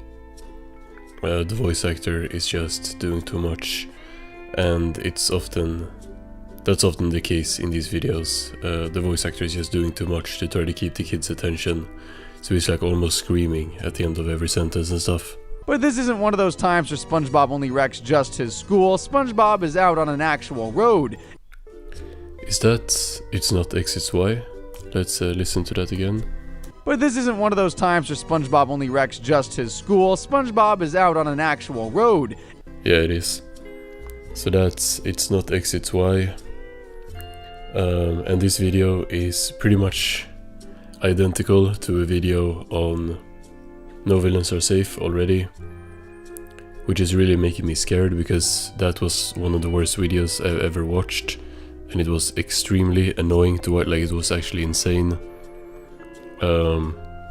So I really hope we can get the bingo fast. Like, we already actually have close to a bingo on the side there, I'm seeing. Don't look at the video length, because I won't know either. But I'm just hoping that if you look at the video length now, the video is almost over already, and we can get these X's off and get off this scribble video, because it's already really annoying. And the fact they stay on his tail for the entire time is very impressive, because keeping up with SpongeBob's driving requires elite training. Somewhere in that patrol car better be a Vin Diesel fish gripping the wheel, because justice was served fast and furious. Bad joke. I wish there was something else I could put that over. Like, a Fast and Furious joke isn't even like everyone can do a Fast and Furious joke, right? But it's just the way that this guy does it, the narrator, the AI scriptwriter, whoever. It just comes off so smug, like everything this guy says, and it ruins like every attempt to be funny, because it just comes off as so cringy. So that's an X over bad joke. Not that my jokes are a lot better, but at least I don't deliver them like I'm like talking to a child, right? Because this is how this guy is talking. He's talking... It really comes off as if he's trying to seem relatable and stuff, and it sounds like, not pandering, what's the word? It's like demeaning. It sounds like he's talking down to the audience. The next punishable crime is one committed by none other than SpongeBob and Patrick. They commit the most heinous crime. What's the problem here? Well, it appears these two stole a balloon. What are you gonna do to us? But they didn't. What? No, wait. Okay, let's keep going. You can't do the time, don't do the crime. This is not stealing. It was Free Balloon Day. It's literally just wrong. Let's see what he says next. Okay, time's up. That's gotta be a world record for shortest time in jail for stealing, but that... Yeah, because they wasn't in jail for stealing. They stole a balloon on Free Balloon Day. So these two officers, because the officers in Spongebob, they're just jerks. They prank them by locking them up for like 3 seconds, and then they tell them right after this, like the scene right after this. Okay, time's up. Right after this, they tell them, But we stole a balloon. Yeah, on Free Balloon Day. but Scribble is treating it like this is the punishment for stealing by saying this. That's gotta be a world record for shortest time in jail for stealing, but that's better than some of the other crimes of Bikini Bottom that I have. It's just a terrible example. Irrelevant. Like, it's irrelevant to the video, right? Because this is not a crime being committed, or this is not... The video is not even about crimes being committed. The video is what are the laws in Bikini Bottom, and this tells you nothing about the laws in Bikini Bottom, because this wasn't someone being punished for committing a crime. So this has no like correlation to the law. This is just 2 officers pranking 2 idiots. I'm gonna put this... Let's put it over irrelevant. Or is this the hallucination? I feel like he's... No, he's just wrong, so it's irrelevant. He's not technically lying, I guess. And it's not nonsense, because if he wasn't wrong, he would have a point, but he is wrong. So let's put it over irrelevant. Right. Yeah, let's go with that. So now Sandy's running around town basically de-squirrelified when she could have just worn her spacesuit, but what do I know? I'm just a guy with a YouTube channel. Anyway. That's pretty ironic coming from someone who has in the description a huge thanks to our dedicated and talented team. Not really something just a guy with a YouTube channel would say. Actually, you're, I'm guessing, a voice actor who reads a suspicious script. So you're not just a guy with a YouTube channel. Matter of fact, you don't have a YouTube channel. Your YouTube channel is owned by a content farm that has shady business practices and might be using AI. So that's definitely an X over ironic. Like pretending to be a guy, just a guy with a YouTube channel, like saying that, and then it's a whole content farm with like 10 plus channels under it. So yeah, ironic. Things start to get messy, which brings us to the next segment. Gross incompetence. Time and time again, the Bikini Bottom police throw reason segment. Gross incompetence. Time and time. Gross incompetence. Gross incompetent. Can you say that again? Messy, which brings us to the next segment. Gross incompetence. Yeah, that's mispronouncing. Not even mispronouncing a name, just mispronouncing a word. Like incompetent, that's a word, right? Even I know that. But this says gross incompetence, which is like something you can say. Gross incompetent. It's just not what you should be saying right here. Start to get maybe proofread the AI script if it like gives you the wrong thing so it can match the screen. Messy, which brings us to the next segment. Gross incompetence. Time and time again. Also ironic, I think, but we already got that, so... And the Bikini Bottom police throw reasoning and basic training straight into the sea. Starting with Party Pooper Pants, where Spongebob decides to throw a party, but gets so obsessed with making it perfect that he ends up becoming, well, the Party Pooper.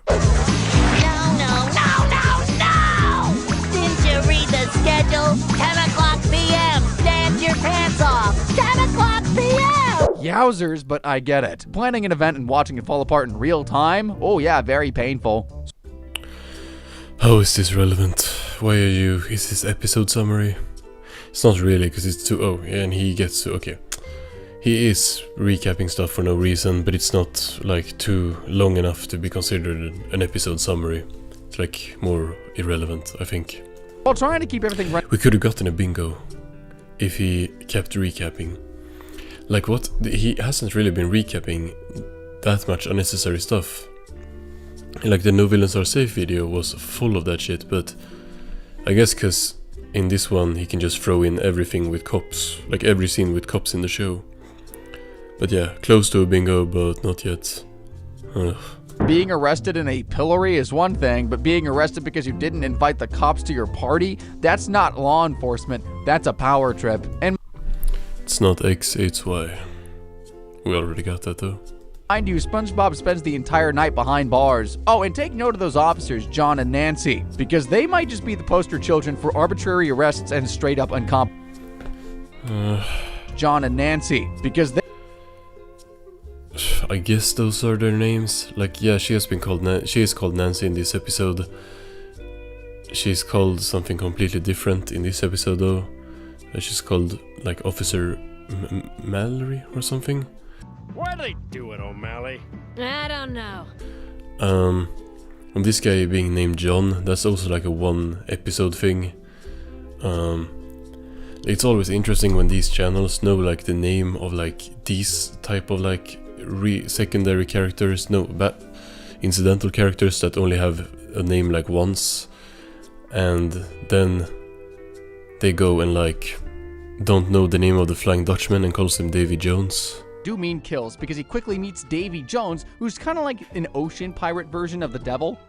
Of course, two different channels, but they are owned by the same content farm, and it's the same narrator, and it's the same channel basically. But yeah, it's I mean, he's technically correct about those names, but it's just like, it's just kinda sus when he knows it.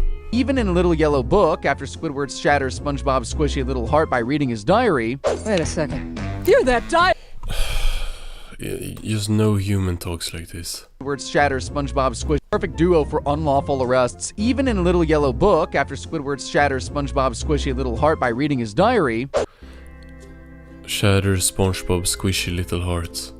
Just like AI. It's not, yeah, it's not bad enough, I guess, to be considered AI sentence structure. It's not that sus, but like, yeah. Yeah, that happens. What is their obsession with Pillory anyway? I mean, sure, Squidward kind of deserves something for being a total jerk, but getting arrested for reading a diary isn't law enforcement. It's just Officer Nancy taking it out on It's not X, it's Y. Squidward is payback for childhood trauma, and when Nancy's not available... What? Officer Nancy taking it out on Squidward is payback for childhood trauma, and when... Just nonsense. Like, I get that he's trying to make a joke or something, but like... Are you saying that, like... the cops that do bad stuff have childhood trauma? Is that why they're doing this? I'm gonna put the next over nonsense, because he just annoys me. He annoys me so much. Nancy's not available, Officer John gets himself another partner to make his petty arrests with, and they're... Is that even the same fish?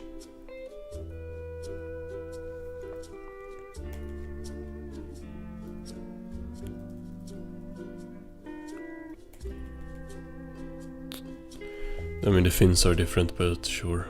Their victim is still Squidward after he gets stuck in an elevator. Are you Squidward Tentacles? Yes? We've been looking for you. We're the library police. You have a withdrawn book that is now 30 seconds overdue. You're going to library jail. Well, these... That was like... Elevator. You're going to library jail. That's like 13 seconds of a season 15 episode. My videos can literally not have 4 seconds of content from like new episodes or the movies or anything. They block everything. But these content farms, yeah, whatever. Not a bingo thing, just me complaining, I guess. Krabs never gets fined for attempted murder or for trying to dispose of a body. The guy commits so many villainous crimes and still gets away with them, and we all laugh it off because it makes his whole greedy routine look... Oh, this is the exact same clip that... No villains are safe. Mr. Krabs. Where is it? I have so many videos about Mr. Krabs. He just reuses the same thumbnail. Although... Oh, it's AI. Oh yeah. And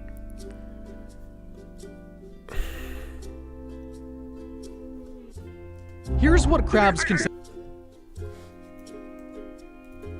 Kind of fun. So he made... No Villains Are Safe made this video 9 days ago. Scribble made it. It's just the same.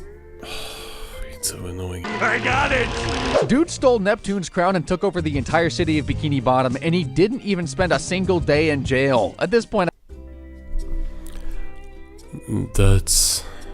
not correct whatsoever. Have you seen the Spongebob movie? Obviously you haven't. It literally ends with Plankton being arrested. Keep going, I guess. Wouldn't be surprised if he's gotten even more money than Krabs to pull off something like that. But that's just how... He's just straight up lying. Like he's trying to make some point about the corruption of Bikini Bottom by saying that Plankton took over Bikini Bottom and enslaved everyone and didn't spend any time in jail or anything. He got arrested at the end of the movie for doing this. He's literally just lying. Put an X over lie. Like, this guy is so annoying. Literally lying to just fit the narrative of the video, which also I think is clickbait, because the video is what are laws in Bikini Bottom, and he's just yapping about like the corruption theory and the Bikini Bottom government theory. Isn't that exactly what he's doing? Oh, Sponge Truths took that too. Matter of fact, these might all be AI channels at this point. We can put an X over both clickbait and stealing. Wait, is stealing on here? Yeah. Because he's clickbaiting with the name, because instead of learning about the laws of Bikini Bottom, he's showing every time a character does crimes, which is what No Villains Are Safe does in all his other videos, in all like the Spongebob videos. And then he steals a video, which is the whole video, but he doesn't title it the same thing, so he won't get caught. So that's an X over stealing. And I don't want to keep watching this, bro. Actually, I think we have something earlier that might get us a bingo. Because he was, for sure, summarizing. The Party Pooper Pants thing don't count, but there was another thing. Because just one season later in Krabby Road, Plankton gets arrested again and somehow slips right under their noses. He's gone! He's so small he could be anywhere! He could be right under our noses! Honestly, keeping him in a water bottle would be... So here, what Scribble did was he said this. And somehow slips right under their noses. He says that. Shows... Let's go back to when he starts talking. Shows the fish saying the same thing. He could be right under our noses! And then we see the punchline. So the setup for the joke is the guy saying that he could be right under their noses. And what Scribble does is that he says that, shows the guy saying that, and then starts talking over the... Is this not like some... It's repeating or summary, episode summary. For the Spongebob bingo, Spongebob did something really similar. And then the story is about SpongeBob wanting a rare Mermaid Man and Barnacle Boy trading card, number 54. A super rare, platinum, holographic, animated talking card, of which there are only 5 in existence. Platinum, hologram, animated talking... Okay, so here, SpongeBob did the same thing, right? He showed someone... He says something and then shows a character saying the same thing, so he just summarized what they said for no reason. And then, what do I say? Says, he describes the card, and then shows... Yeah, I explained that thing, and then I give it an X for episode summary. But is it episode summary or is it repeating? Because he did summarize earlier, right? He did just He did recap what happened in Party Pooper Pants for no reason. Like, this is not relevant. SpongeBob being a buzzkill at the party is not related to the laws in Bikini Bottom. So I think that we can put an X for episode summary, because there were 2 times where he kind of did that. And that is a bingo, because this video is so annoying to sit through. The Plankton thing was really bad. That actually made me want to like end the video, because he literally just lied. Said Plankton didn't face any... Anyway, bingo is over. Scribble also wins at the Hey SpongeBob bingo, and he gets a bingo. Congratulations. I don't know. Who are we doing next time? Cartoonology, probably. Okay, so we're back with the AI SpongeBob bingo, and today it's time for Cartoonology. The iconic channel that didn't take out the AI response from his script. Let me rewrite that paragraph in a more conversational, simple tone. And we're just gonna be seeing how long it takes to get the bingo here. Probably, hopefully, not 2 hours, because every video is 2 hours and he posts like every day. It's actually insane. It's not insane because it's AI, but today we're gonna be trying to prove that with the AI SpongeTube bingo. In the third episode of Season 7, a small green character named Plankton lies down in the middle of a road and waits for a bus to run him over. It's a really weird way to describe it. A small green character named Plankton. Like, yeah, that's technically correct, I guess, but why are you describing what Plankton looks like? I feel like if you need to describe how one of the main characters look like, you should probably give more context, right? Because if you assume the viewer don't know what Plankton looks like, do they even know who SpongeBob is? Do they even know? I don't know, it's just really weird. Also, did you say the third episode? In the third episode of Season 7. That is not correct. Let me pull up. It's in the 11th episode pairing. It's episode... wait. 1, 2, 3, 4, 5, 6, 7, 8, 10, 11, 12, 13, 14, 15, 16, 17, 18, 19, 20. Okay, so it's the 20th episode. So, what is that? He's wrong about... It literally starts the video on a lie, right? We're just gonna put it as lie because it's just not the third episode of Season 7. If it's the first thing that comes out of your mouth is wrong, then I'm just gonna say you're lying, right? Children watched it with their cereal. The man who wrote it was the same man who has voiced Plankton since 1999. Almost nobody talks about this episode anymore. What? No, okay, he already lied, but what One Course Meal is like one of the most talked about episodes in the show, still to this day. AI channels like you make videos about it all the time. You probably have talked about it multiple times. Also, let's look at the description. Beneath the surface of SpongeBob SquarePants lies a mix of conspiracies, banned episode discussions, and fan theories that completely change the tone of the show. The deeper these stories go, the stranger AI video description. Holy AI video description. Gonna put an X over AI video description too, cause it's really obvious. Most people do not pretend that this episode does not exist. That's just not true. People pretend it does not exist. It exists, and it is one of the smaller secrets sitting inside a show that has spent 25 years quietly hiding bigger ones. Tonight is a long, slow walk through every conspiracy and every banned episode. Yeah, every banned episode. Just really funny when they have AI for everything, so they do stuff like this. I don't have anything for that. I think it's not mispronouncing, but it's just funny. Someone posts an idea on Reddit, it gets a few thousand upvotes, the internet moves on, and the writers of the actual show pretend they never heard about it. That is the normal life cycle. A theory is born, it lives for a while in the comment sections, and then it fades. This one did not fade. This one got confirmed. In December of... Is that It's Not Exit's Way? And then it fades. This one did not fade. This one got confirmed. I feel like that is It's Not Exit's Way.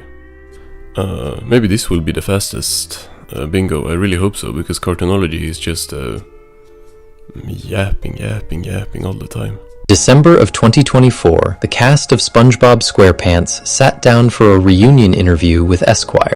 He asked if Lawrence was being serious. Lawrence kept going. He said it had been part of the fun of building the show in the first season. He said the writers had asked themselves how far they wanted to take the apocalyptic angle. He said the idea was that the world above the surface was dead and Bikini Bottom was what was left. The world upstairs is gone. That was the phrase he used. The world upstairs is gone, and this is what is left. To understand why this confession matters, the real history It's just crazy that we're not seeing anything of this on screen. Wouldn't you at least want to have the voice actors?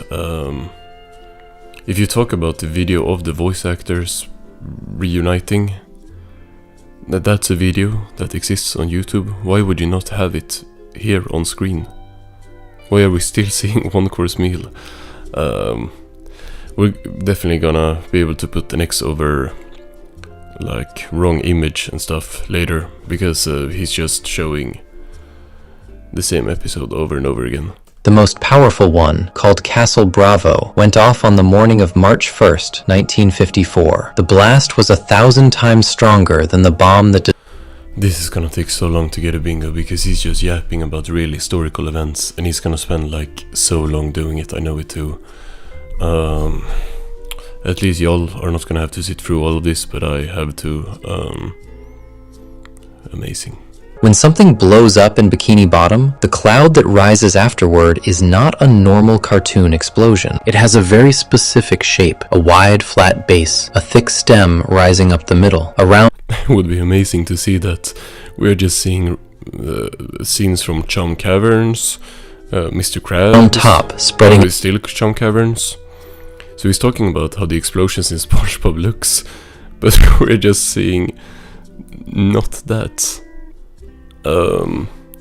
I guess wrong image, right? Let's put an X over wrong image, because he's just not showing what he's talking about. And that's something Cartoonology is like known for doing. He just has clips of the show in the background and an AI voice summarizing an AI script. Not summarizing, like reading an AI script. And the editor is too lazy to do anything, so it's just literally random clips. I think they often start with the right clip, like here.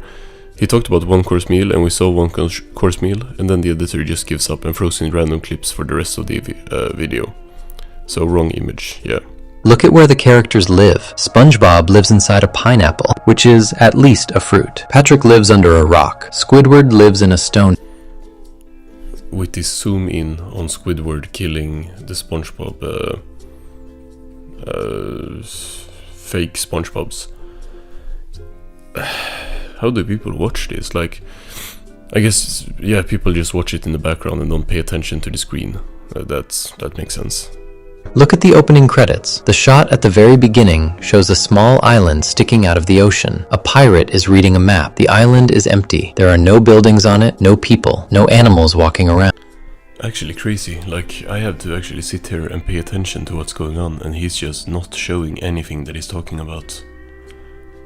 It's like he's saying like, look at this, and then he shows something else and zooms in on it. Cartoonology, it's the same way with like no villains are safe. You would need a different bingo board to like specified for him, and you would get everything immediately. If it was like irrelevant. No, it's not irrelevant because it's the wrong image, but the example is not technically irrelevant. It's just wrong image all over again. The land above Bikini Bottom is shown as completely empty almost every time the camera goes to the surface. It looks like Bikini Atoll looked after the testing ended. Quiet, untouched, lifeless. What is going on with the voice? It looks like Bikini Atoll looked after the testing ended. Quiet, untouched, lifeless. So he keeps doing this with his voice. I guess we put an X over annoying voice because it's really annoying how it keeps like changing. I guess he's running out of like AI voice credits, so he has to go to like a lower quality one. But yeah, I'm gonna put an X over annoying voice. Wasn't annoying in the beginning, but now it's like actually painful to sit through. Just stick with one voice. Look at Sandy Cheeks. Sandy is a squirrel who lives underwater inside a glass dome filled with air. She wears a full-body diving suit anytime she leaves the dome. She is built like a small soldier. She is shockingly strong. She has more scientific knowledge than... Well, we're still seeing SpongeBob's rotten pineapple. Amazing. The show is bright, the colors are loud, the music is silly. A child watching SpongeBob for the first time sees a happy yellow sponge and a happy pink starfish doing happy things together. I think we can put the next over ironic, because here it's the wrong image again, but it's an image from an episode where it's everything but what he is talking about. This is like the least happy SpongeBob episode ever, right? Stuck in the Ringer is like SpongeBob crying and stuff. Is crying a lot. That's like the whole moral of the episode, right? That people got mad at. So having this on screen while talking about how every episode of SpongeBob is cheerful and like, yeah. We're gonna put the next over ironic. Then SpongeBob is not the story of a happy sponge in a happy town. It is the story of joy refusing to die. He's doing the it's not X, it's Y so much, like it's actually insane. I wanted to do a counter, but that would mean like playing 2 games at the same time, and then I will just end up missing something. So just trust that he is doing it like every minute. Really unsurprising. It's the story of a creature who lives in the wreckage of a destroyed world and chooses every single morning to be excited about the day. The pineapple house is not a gag, it is a refuge. The crust It was literally like 10 seconds later. Crab is not just a fast food place, it is one of the few institutions and he just keeps going. Still standing in a city that should not exist at all. Look at the larger map of the show through this lens. Bikini Bottom is not the only place. There are other underwater cities. Yeah, he's like making a counter for us. That was 3 times in 10 seconds. I think 4 times in like 30 seconds. New Kelp City is one. Bass Vegas is another. Rock Bottom is the most disturbing of them. A place where the lights barely work and the residents look more deformed than anywhere else. Yeah, while we're watching Happy Patrick holding glue. Yeah, if there was another like wrong image thing, I would pick it, but yeah. Before we move on, if you're enjoying this analysis, please consider subscribing. It helps the channel tremendously. Before pulling the next one out, no. There is a place to start that the writers themselves keep almost confirming, then pulling back, then almost confirming. It's still stuck in the ringer. It's been stuck in the ringer for the past almost 4 minutes. It's just been stuck in the ringer, and he's talked about like 10 different fan theories. Fantastic. The 7 main characters of SpongeBob SquarePants are not just a group of friends and rivals. They are the 7 deadly sins, walking around in a yellow underwater town. Once you hear it, the matches are hard to unsee. Patrick Star is Sloth. He lives under a rock. That's Plankton. Sleeps for most of the day. In the Season 2 episode, Big Pink Loser...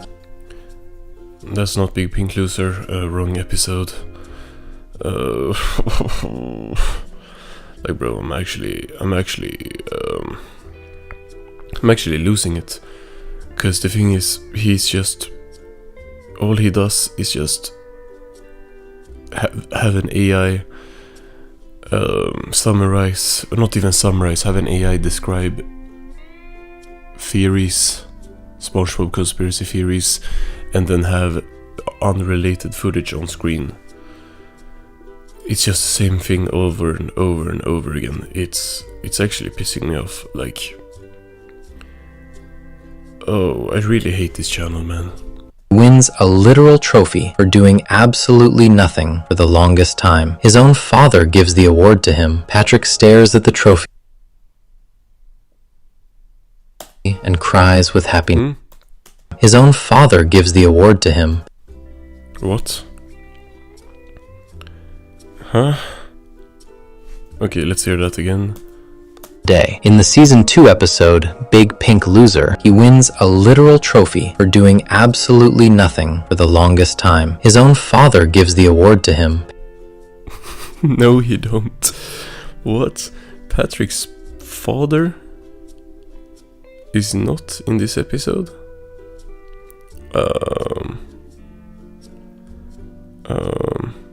I mean, the award is right, but it's not his father. We're gonna put that as AI hallucination because he's not even... It's a lie, right? But, like, how did it even end up? What? It's just such a weird thing to say. Or not say, it's just such a weird thing for the AI to come up with that I have to believe that's the AI hallucinated by, like, combining episodes or something. Because Patrick's dad is not in this episode. And this is not this episode. Yeah, a lot of things wrong with everything in this video. Patrick stares at the trophy and cries with happiness. He cannot tie his own shoes. He forgets things halfway through saying them. He has no... I know she's pink, but that's still not Patrick. That is sloth. That is the textbook definition of the sin, drawn pink and round and given a starfish shape. Mr. AI sentence structure. He should have gotten that a long time ago. Like, it's really... This channel is not even trying to hide it. But I guess it don't really matter because they still get views because people just put these videos on in the background and fall asleep and don't pay attention. Which is, you know, kinda sucks because people don't know that they're watching AI, and I do believe that a lot of people would care if they knew. But yeah. He has nightmares about giving people refunds. He cries real tears when he loses money. In the episode Squid on Strike, he charges his workers for breathing the air inside the Krusty Krab. In another episode... Still red, but not Mr. Krabs. Plankton is envy. His whole life is spent staring across the street at the Krusty Krab and hating the fact that it is more popular than his own restaurant. He somehow ended up with kind of the right image because this is still the same episode. Someone's in the kitchen with Sandy and he started talking about Plankton, and then he had Plankton on screen, and then at the Krusty Krab and hating the fact that it is more popular than his own restaurant, the Chum Bucket. Every plan... And then he cut to a different frame from the episode, and now it's not Plankton anymore, so... In the episode, The Algae's Always Greener, the show actually lets Plankton swap places with crabs for a day. Still, someone's in the kitchen with Sandy. Squidward is wrath. He is angry at his neighbors. He is angry at his job. He is angry at his life. In the Season 2 episode, Dying for Pie, he gets so frustrated with SpongeBob that he buys him a present. The present turns out to be a bomb, and Squidward... What? Listen to what he just said. In the Season 2 episode, Dying for Pie, he gets so frustrated with SpongeBob that he buys him a present. The present turns out to be a bomb. He gets so frustrated with SpongeBob that he buys him a present. Like... Of course, the present being a bomb, that's the thing, right? But at least he didn't lie and made it seem like Squidward actually wanted it to be a bomb. Like it was a mistake, right? But that means that the AI says that Squidward was so frustrated with SpongeBob that he bought him a present. I hate when you get so mad at someone that you buy them a present. It's just so... nonsense. I'm gonna put an X over nonsense. But lives inside a person, leaking into every choice they make. Sandy Cheeks is pride. She is the smartest character in Bikini Bottom. She knows it. It's so funny it happened again. He's still showing images from the same episode. I think he does like 4 minutes per episode or something. And he talked about every character and used this images of like Sandy and Sandy's fursuit and Plankton from this episode. And now he started talking about Sandy, and I think he's gonna cut away to something else before he's done talking about Sandy because the footage has no correlation to what he's talking about. Gary the Snail is gluttony. Gluttony is the easy one to misunderstand. Gary the Snail. Gary's entire emotional weather is tied to whether his bowl is full. That is gluttony in a small, sad, pet-shaped form. The voice keeps doing that. Also, he said something, a really bad example. 4 episode, Have You Seen This Snail? Gary literally runs away from home because he was not fed on time. Look, he makes it seem like that's Gary being like really gluttonous and unreasonable. But no, it's not because he wasn't fed on time. It was literally because SpongeBob did not feed he like forgot to feed Gary. It wasn't because Gary's food was like an hour late or something. It was because SpongeBob literally neglected Gary. Just a really dishonest framing of that. 7 characters, 7 sins. The matches all line up. The episodes back them up. The theory has been around since the early years of the show. Academic essays have been written about it. Christian groups have used it as a teaching tool. Reddit has dissected it for over a decade. And the people who make the I'm gonna put that as no source because he says like there's been academic writings, there's been Reddit posts, there's been Christian whatever he said, and it's still this on screen. You can't just that's no source, because a competent channel, a non-AI channel that actually wasn't the laziest shit ever, would put any of those on screen, because now I don't even know if those exist. I'm not really too read up on like SpongeBob fan theories. Like all of those might be true, obviously the Reddit posts and stuff, but why wouldn't you put a single one of them on screen? Well, we all know why, because the editor is way too lazy for that. If they can only like match the right episode in the first like 10 seconds, yeah. That is not a denial. That is an admission with a small fence built around it. Here is the thing the writers cannot easily say in public. Yeah, he's been repeating himself so much in this video, it's actually crazy. It's because the video, it's actually not what you would think this video by Cartoonology is, which is just AI stretching everything out to 2 hours. What he instead is doing is just taking every theory that has ever been made and then putting them in a 2 hour video.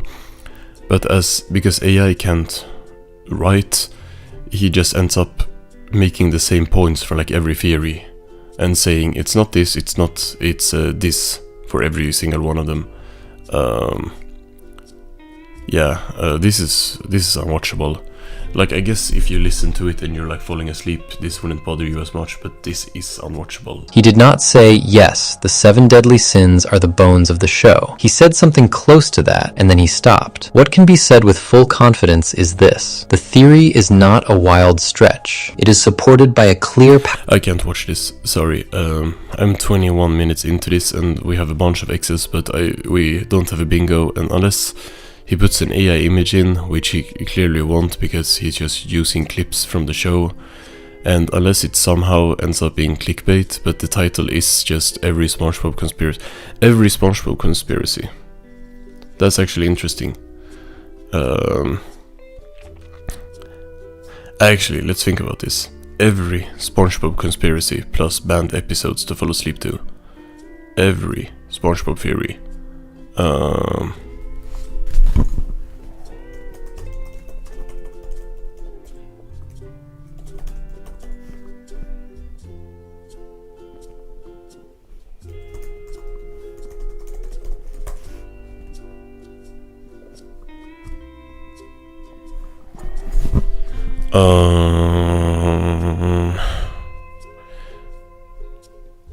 Okay, skin theory. Right, that's a SpongeBob.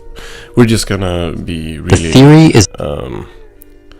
we're gonna be kind of cheating. No, it's not cheating. But I can't watch any more of this. Like, I legit can't. So we're gonna do this.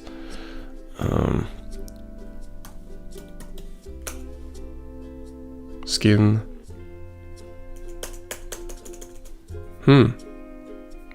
Does he not mention skin? Skinner. Skin.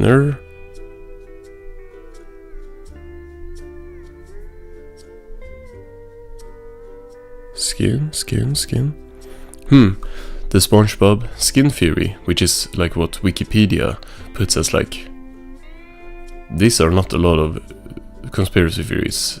They don't even have all of them that he's gonna mention probably. But skin theory is like a really popular theory, one of the most popular SpongeBob theories on YouTube, I think. And if it's every SpongeBob conspiracy, and he, surprisingly, does not mention skin theory, is that not clickbait? I mean, obviously the title is like every... Yeah, it is clickbait. This is like if I wrote like every SpongeBob episode reviewed, and I just don't review all episodes, it's clickbait. And that's a bingo. I've never been this happy to get a bingo, like... Oh... Cartoonology pisses me off on another level. All of these channels do in their own way, but Cartoonology is just the most pretentious slop I've ever seen. And that's because it's literally just a ChatGPT response posted into 11 Labs or whatever, AI voice, and then someone putting SpongeBob clips unrelated over it. It's the worst. Actually, we're gonna have to be ranking the AI SpongeBob channels from like bad to terrible, or terrible to most terrible. I don't know, but Cartoonology gets a bingo. Congratulations, Cartoonology, you are AI slop. So Sponge Troops is back stealing again, as we can clearly see by this very recent video. And I thought we'd play some AI SpongeBob bingo with it, since my first AI SpongeBob bingo on Sponge Troops used like the smaller board, and today we will use the big board. So yeah, this will not be fun. So just from the thumbnail, he's gonna get an X over stealing, but funnily enough, he's technically not even stealing from me. Yes, this video looks really similar to my video, right? But it looks even more similar to this video, which is stealing my video. So this video by SpongeBob Universe is basically a copy of my video that I made like months earlier. I made a whole video about that, and Sponge Troops is copying that video. So he's essentially copying someone else. Yeah, that's an X over stealing. And let's get into the video and see what we can find inside. What if I told you Patrick Star already met his worst nightmare, and it was himself? This is not Sponge Troops' usual narrator. Sponge Troops. Let's check. Okay, here. It's the same question. How in the world does a crab have a... So that's a different voice. So you probably noticed how SpongeBob keeps introducing as the Patrick from classic. Okay, so he changed the voice again, and this one is actually more annoying, because Sponge Troops' usual voice is not that annoying, like this one we just heard. New characters. Some of them are solid. This voice is actually worse. I think they're all AI. But this is worse AI voice. What if I told you Patrick Star already met his worst nightmare, and it was himself? Yeah, I don't like this one. I'm gonna put an X over annoying voice. We should swap that out for like change in voice. No, we shouldn't, because that's more just Sponge Troops who just switches from different AI voices in like every other video, and no one seems to care. Whatever, let's keep going. Patrick would absolutely hate the modern version of himself, and once you see the difference, you can't unsee it. That seems like AI sentence structure, because I feel like I've heard Sponge Troops and similar channels say stuff like that a lot, like once you see it, you can't unsee it. But I won't put an X over it for now, because it is a common phrase. It's just something that AI says too. And honestly, most of it is... Oh, okay. Dancing images. Is that what it's called? I need to find it on the board. Yeah, dancing images. When he just like rotoscopes. Or I think it's AI that does these animations. I'm not sure though. However, it does... Like this stuff, when they like make still images move. So that's an X over dancing images. This one is going pretty fast. Simply because the writing wasn't strong enough to earn it. But then around season 8 or 9, Patrick gets softer, slower, dopier. He talks like he's carefully piecing each sentence together in his head before he says it, and instead he's just been like recapping a Reddit post for 1 minute. Like if I didn't put stealing, this is not how you make videos. Like what? He's literally going through a whole Reddit post and like reading everything it says and like, and I agree with this, and then he keeps going. Oh. Giving SpongeBob terrible advice, he's the one being mentored now. Patrick the game? Patrick wants to make a video game, doesn't know how, and his... No. A video game? Now. Patrick the game? Does this look like a video game? Patrick wants to make a video game. The video game of Tic-Tac. Tic-Tac-Toe. So that's just... what is that even? He does not want to make a video game, he wants to make a board game. I guess we're just gonna put that of a lie, right? Because even in the clips on screen, this is clearly not a video game if you play it on paper, like... ugh. And the post says, that's the Patrick worth defending. The one who's not mean, not malicious, just genuinely, sweetly, pathetically dumb. The one who's not mean, not malicious, just genuinely, sweetly, pathetically dumb. So this is not what the post says, but he rewrote what the guy is saying to make it sound as the most AI sentence ever. Like, listen to this. He's ambitious and determined, but just so pathetically dumb. And listen to what this guy is saying. And the post says, that's the Patrick worth defending. The one who's not mean, not malicious, just genuinely, sweetly, pathetically dumb.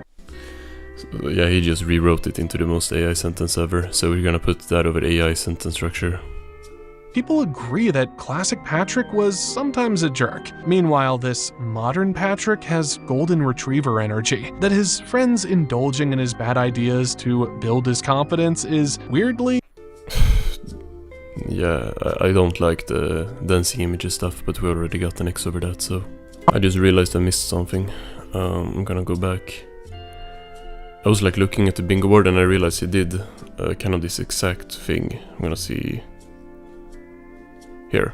These people. So the main reason I made this video is that I was looking for people's opinion on more modern episodes. Like, is there any new opinions or conversations on it? Because, you know, that's kind of what I do in my free time.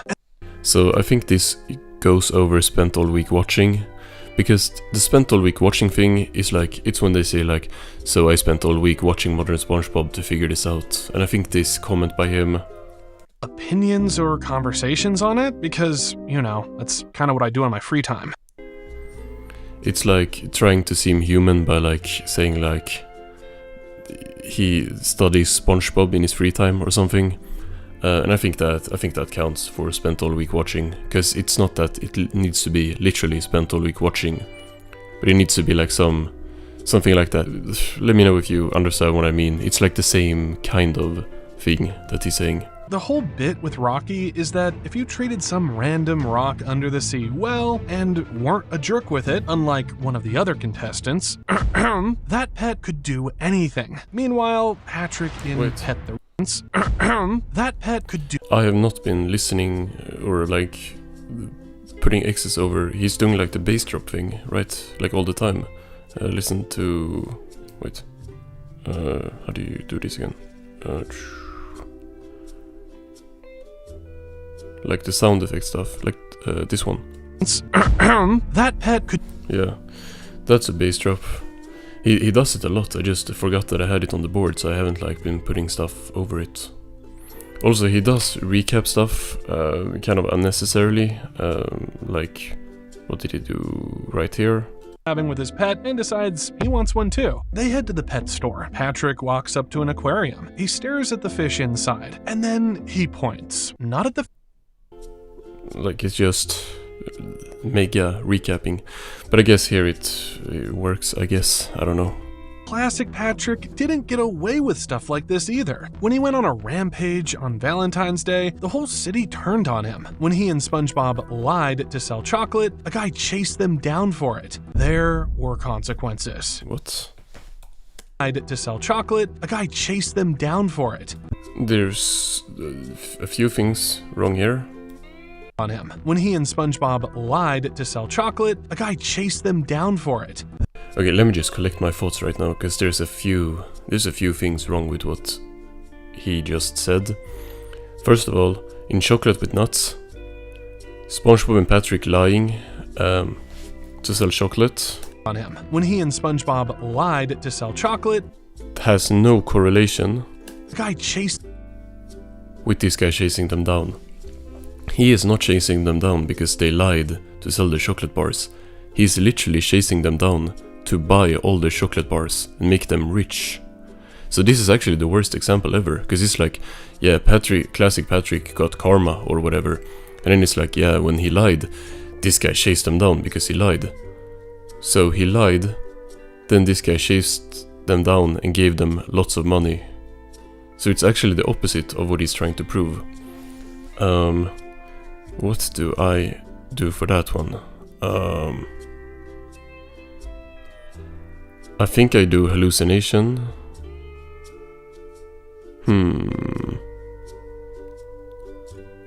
Or nonsense. Like, where's bad example? Irrelevant. We're gonna put it over irrelevant, because he's using an example where Patrick did not get karma for doing something bad to try and prove Patrick gets karma for doing something bad. Like, it's the worst example ever. It's actually the worst example ever. This guy is not chasing them down for that reason. Also, there's another thing wrong here, and it's really ironic. So, who chased them down, you said? The whole city turned on him. When he and SpongeBob lied to sell chocolate, a guy chased them down for it. A guy chased them down for it. Then the next frame. There were consequences. Do you see the ironic thing? The guy chasing them down is the same fish that SpongeBob has as his profile pic, and he does not acknowledge it whatsoever. This is almost an Wait Why Ice Cube moment, because Tom lied to sell chocolate, a guy chased them down for it. There were consequences. This is Tom. If you have watched the episode that this is from, Fools in April, and you have watched Chocolate with Nuts, you would see that it is the same fish, which makes it very ironic that he would not bring this up. Like, and you know why? It's because he does not know that this is him. He does not know that the fish he is talking about is his own avatar, because when he is saying all this stuff, he has not watched Chocolate with Nuts. AI wrote a script that involves Chocolate with Nuts, but SpongeBob didn't watch Chocolate with Nuts for this video. So I actually think that he has no idea what fish he's talking about, and the editor has to go and find the clip. And the editor does not know anything about SpongeBob either, so the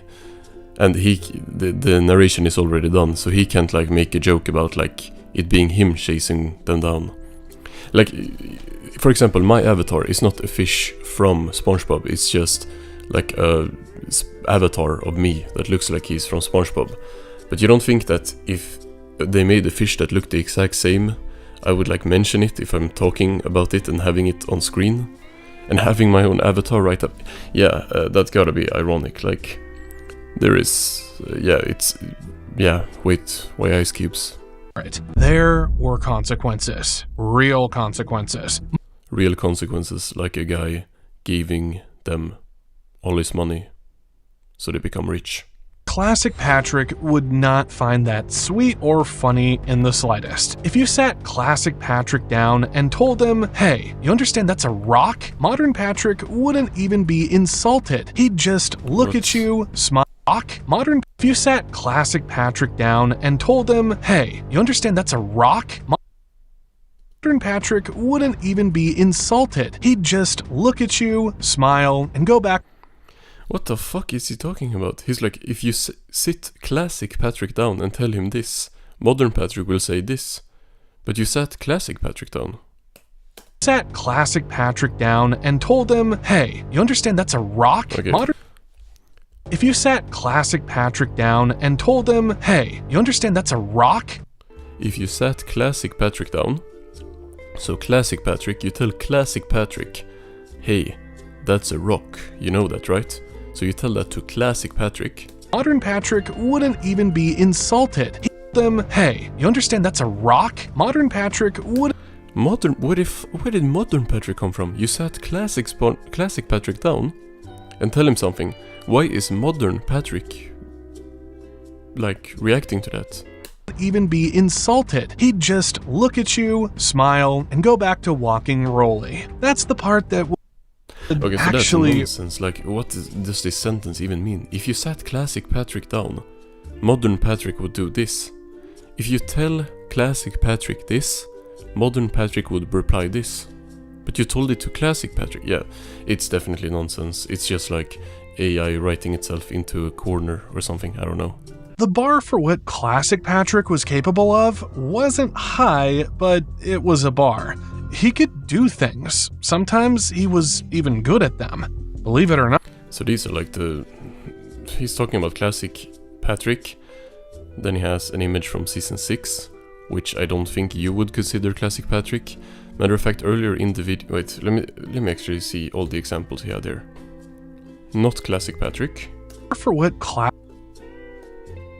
Patrick? Classic Patrick.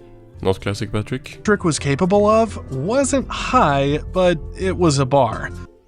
Okay, so if you think the card from season 6 is classic Patrick, like earlier in the video, when he read the Reddit post for like 5 minutes,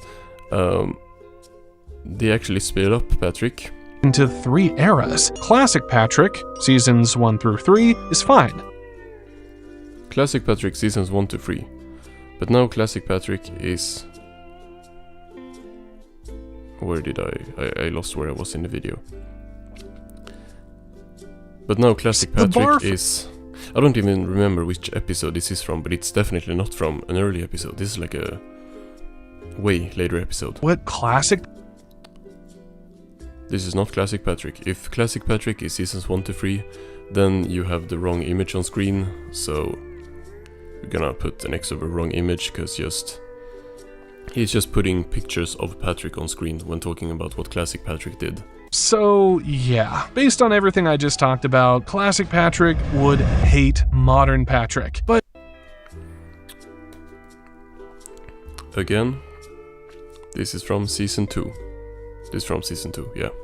But not for any of the reasons we usually argue about. Classic Patrick had opinions. He had pride, even when... Still, if Classic Patrick is seasons 1 to 3, like you clarified by reading a Reddit post for 5 minutes, then this is not Classic Patrick.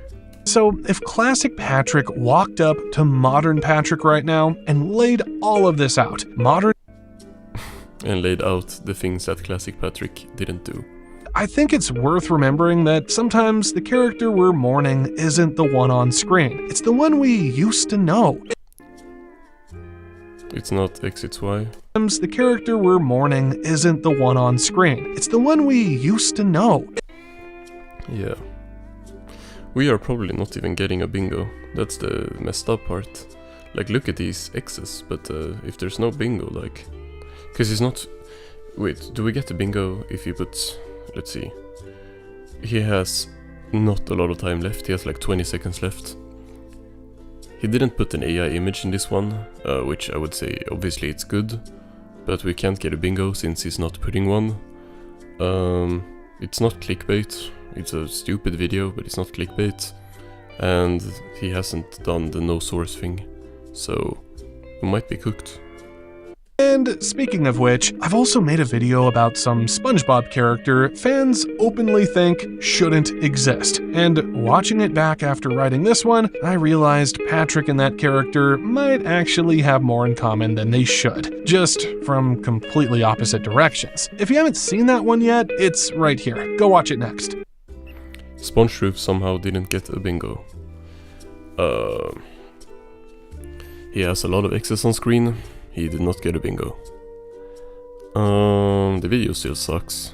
I hate when AI do this. They like steal videos from me or other creators, and then they just make the video so much worse by just having ChatGPT write the script based on the same premise. So you're not even like regurgitating, yeah, that word. Something someone else has said. You just take their idea and have AI make a bad version of it. So like for example, this video by SpongeBob Universe is essentially making my video look even more stupid than it already is. And now SpongeBob is ripping off that video, which is ripping off my video. So that's great. So we're back with the AI SpongeTube bingo, and today we got SpongeBob Diaries.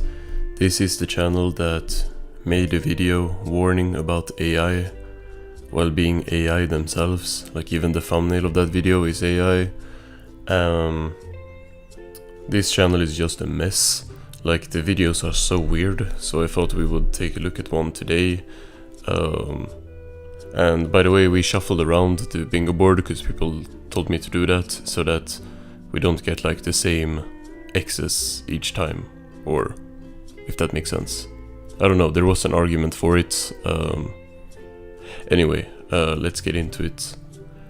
So starting with the thumbnail, yeah, we can put an X over AI image because, well, the episode is Ink Lemonade, as we can see from the black ink, but this is not a screenshot from Ink Lemonade, and there is in fact not an American nuke coming out of Squidward's nose in Ink Lemonade. The image just looks kind of off because it's AI generated, like all the channel's thumbnails. So yeah, an X over AI image. Let's get into the actual video. So we also have the description here, which is definitely AI generated. Cruel, pointless, no redeeming qualities, just suffering repackaged as a product. Yeah, this is definitely written by AI. Let's put an X over that as well. Okay, now let's get into the actual video. Patrick terrorizes Squidward until he bleeds ink.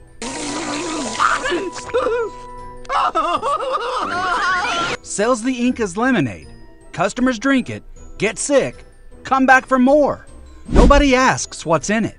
In February 2026, $500 million was wagered on the timing of an airstrike that killed a world leader. What the fuck? Nobody asked what. Yeah. So this is the kind of content that SpongeBob Diaries makes. Really big leap there, I feel like, going from Ink Lemonade to airstrikes. But I don't even think that there's an X to put here. Let's see. Let's go back and hear that again. Nobody asks what's in it. In February 2026, $500 million was wagered on the timing of an airstrike that killed a world leader. Nobody asked what was in that cup either. What cup? Really bad comparison, because here he says sells the ink as lemonade. Customers drink it. So here there is a cup. In this episode there is a literal cup. Get sick, come back for more. Nobody asks what's in it. Ask what was in that cup either. There was no cup when they were betting on the death of a world leader. What? Nobody asked what was in that cup. Does not make any sense in this this comparison. Like Ink Lemonade, yes, they drink something that they don't know what it is, and so they don't know what's in the cup and they don't ask. Here, I think the people betting on if a world leader will die, they probably know what they're betting on, right? If you're betting on, okay, I think this world leader will die, then you probably know that it's about the world leader dying. They know what's in the cup, right? Isn't that the whole? Yeah, I'm gonna put an extra word nonsense for that one, because that just makes absolutely no sense. That comparison, it's really, really stupid. The episode is called Ink Lemonade, Season 11, aired May 2018. It has a 4.8 on IMDb. Fans call it one of the worst SpongeBob episodes ever made. Patrick runs a lemonade stand. He can't sell regular lemonade, so he starts terrorizing Squidward to make him spray ink out of his nose. He collects the ink, sells it as black lemonade, and people line up around the block. SpongeBob drinks it first, gets violently ill, then... Are we just recapping the whole episode here? I guess. Maybe the first half will be recapping the episode, and the second half will be recapping the death of a world leader, like this channel. Declares it delicious. A customer screams through a megaphone that it's a unique taste sensation. When the customers eventually discover what they've been drinking, they vomit in Squidward's house. Not in a bin, in his house. Yeah. Why would you want them to vomit in a bin? It's SpongeBob, like, what? I think that literally counts as mad at character. No, it don't, but it should. Like, this is just like, yeah, of course they are vomiting in his house and not in a bin. Like, have you ever... It's SpongeBob. Of course they're gonna do the cartoony thing. Ugh. This is the worst rated SpongeBob episode of the modern era. No, it's not. What? 4.8 on IMDb, he said. May 2018. It has a... Shit. 4.8 on IMDb, right here, right?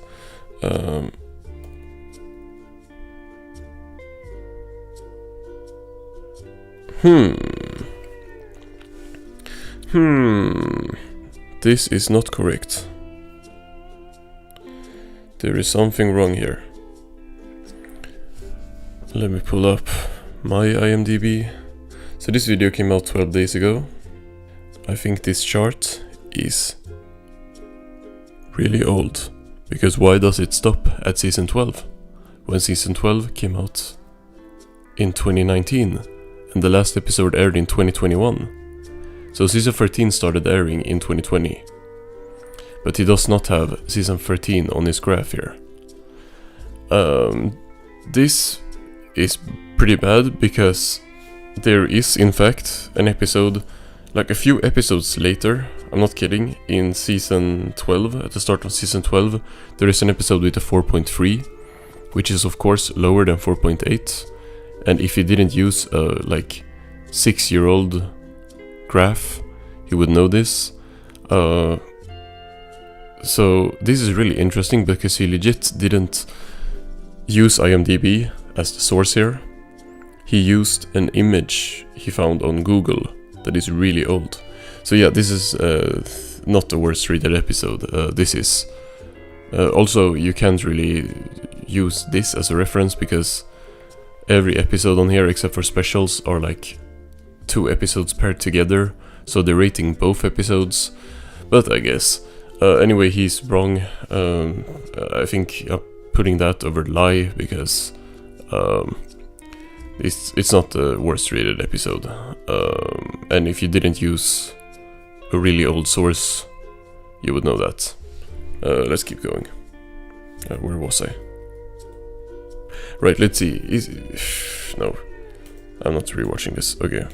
This is the worst rated SpongeBob episode of the modern era, and it might be one of the most accurate. Nobody wanted this episode. Fans didn't want it, critics didn't want it, the SpongeBob community actively despises it. And that's exactly why it works for this video. Patrick is running a lemonade stand with no lemonade, just water, no customers. Squidward throws him some rotten lemons out of spite. Why are you recapping the episode again? Didn't he just, like... He recapped the episode here, then he restarts at the beginning of the episode and starts recapping it again. Yeah, this gotta go over episode summary, like... I've never seen this before. So at the start of the video, like the first seconds before he started comparing it to something it should not be compared to, he recaps what the episode is about, right? The lemonade, blah blah blah blah. Then he talks a little, then he starts recapping the episode again. And then he restarts and starts... This is the third time he's recapping the episode, and it's not like he's recapping the episode and he's just doing it in 3 instances, like he keeps recapping it. He restarts and starts recapping from the beginning, like you don't need to do that. Okay, whatever, episode summary X. Don't say I never gave you anything. The first customer gets sick and vomits inside Squidward's house. The stand is a failure. What are you doing? Then SpongeBob shows up with a megaphone, accidentally scares Squidward, and Squidward sprays ink out of his nose. Patrick catches it. SpongeBob takes a sip, gets immediately sick, body contorting, shrink. Didn't you just say this, like this exact same thing? I swear he said that. Gets violently ill, and people line up around the block. SpongeBob drinks it first, gets violently ill. SpongeBob drinks it first and gets violently ill, okay? Patrick catches it. SpongeBob takes a sip, gets immediately sick. He's just literally saying the exact same thing again, just with a different way of saying violently ill. So we're gonna put that over repeating, like... Oh! Why do we all... Okay, we are actually getting close to a bingo. So lock in, lock in. I do not want to watch this video. Body contorting, shrinking, breathing fire, and then... That's delicious! Ew. Ew, ew, ew. It's just like when he did the Squidward voice in the other video. It's so uncanny.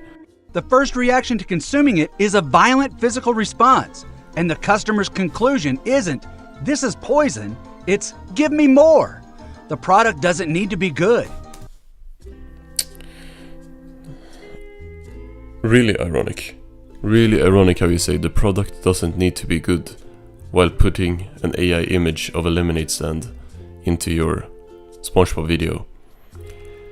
The whole episode is full of images of the lemonade stand, but you have to AI generate it in not even the sea. This is just a lemonade stand in, like, I don't know, in like the woods or something.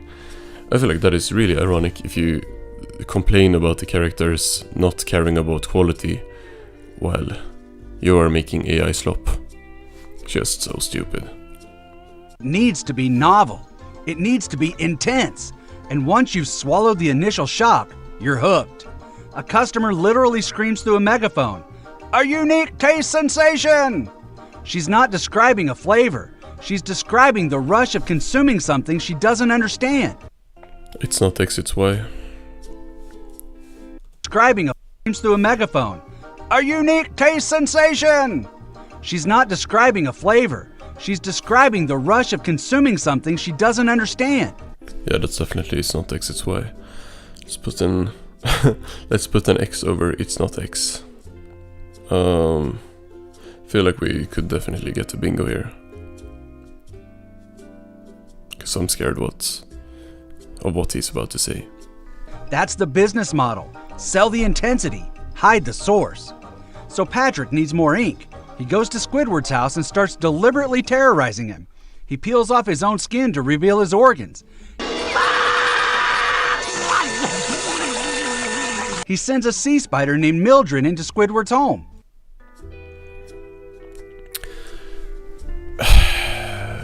This is kind of a sign that what this AI uses for the script is just like the summary of the episode from the Spongebob wiki, because there's no way that you just know the name of the spider. I don't know the name of the spider.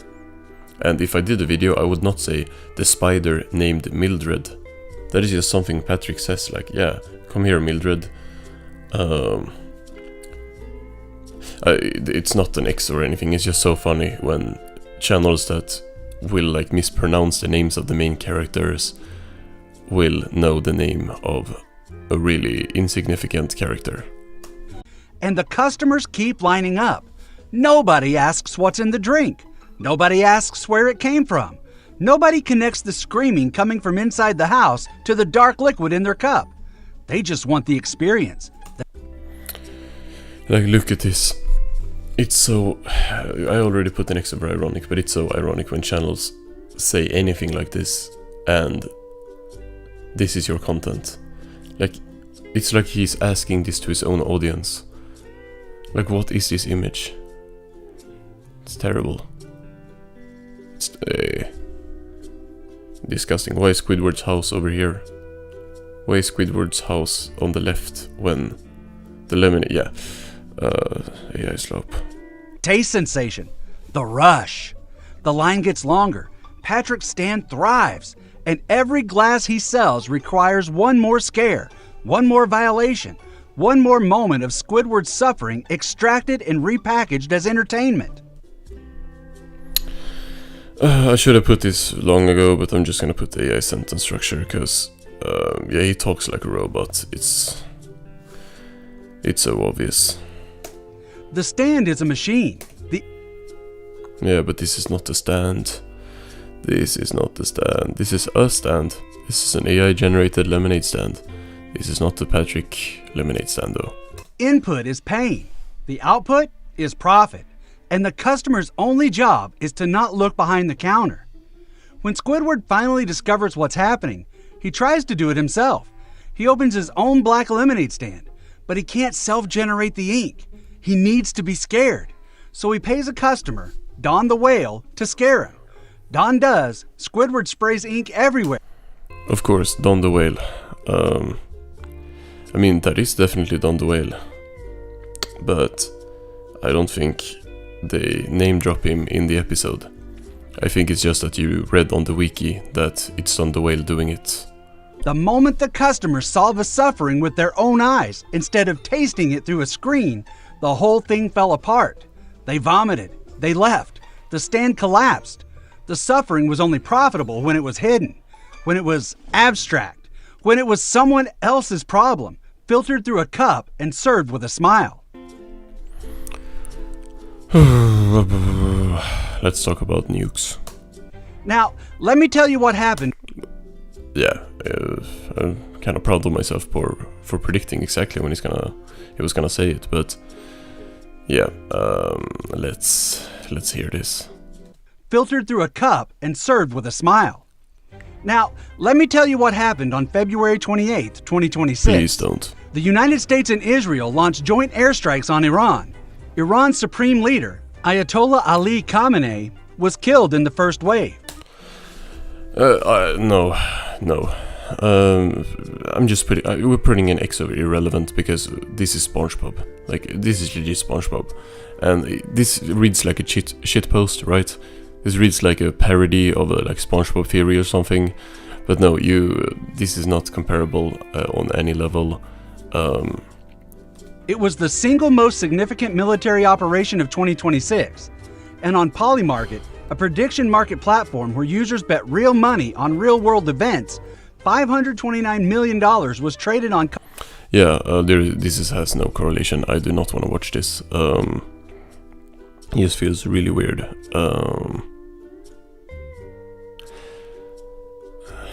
I don't know why this channel is so obsessed with like AI and trading, and I don't know why everything has to be connected to that. I have a bingo anyway. I'm just putting it over irrelevant because, yeah, his whole point was that people were betting on people dying, and this is like the customers drinking the black lemonade, except that the customers didn't know that they were drinking Squidward's ink, and the people that are betting on if a person will die, they know that the person needs to die. in order for that. Like, it literally says everything on the screen. Trump endorses China's claim to Taiwan this week. If you press yes, you can see what you are betting on. The customers did not know that they were drinking. It's a stupid comparison, it's irrelevant. This video is really, really weird. But yeah, SpongeBob Diaries gets a bingo. Congratulations. I'm out. So I have been posting a lot about AI SpongeBob channels recently, and while those videos are pretty popular, I have gotten a few complaints about how much I hate on AI channels now, so I would like to get into that today. So something I've seen is people writing that I'm giving too much attention to the AI SpongeBob channels, and therefore giving them viewers. And I think this is just not correct. It is not bringing viewers to them or giving them more views. These channels have huge audiences already, with many in their audience not knowing that they are watching AI. And I actually get many comments from people who have been watching them and are glad that they now know it's AI, so they will stop watching. Like, I've literally gotten many comments that say exactly that. The AI channels will grow or not grow independently from if I talk about them. We're gonna do a little case study here. For example, Sponge Truths has grown past me in subscribers, right? And that really has nothing to do with me platforming Sponge Truths, because all the content about Sponge Truths has been highly negative.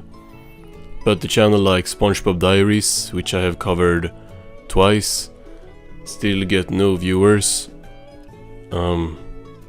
Even though I've like made 2 videos now talking about them, they have like no subscribers and no one watches these videos.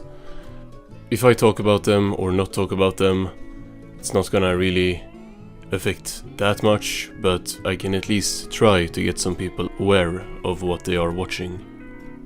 Also, for the people saying that this is not the content they subscribed for, 1, not really how that works, and 2, these AI exposed videos are not replacing my normal videos.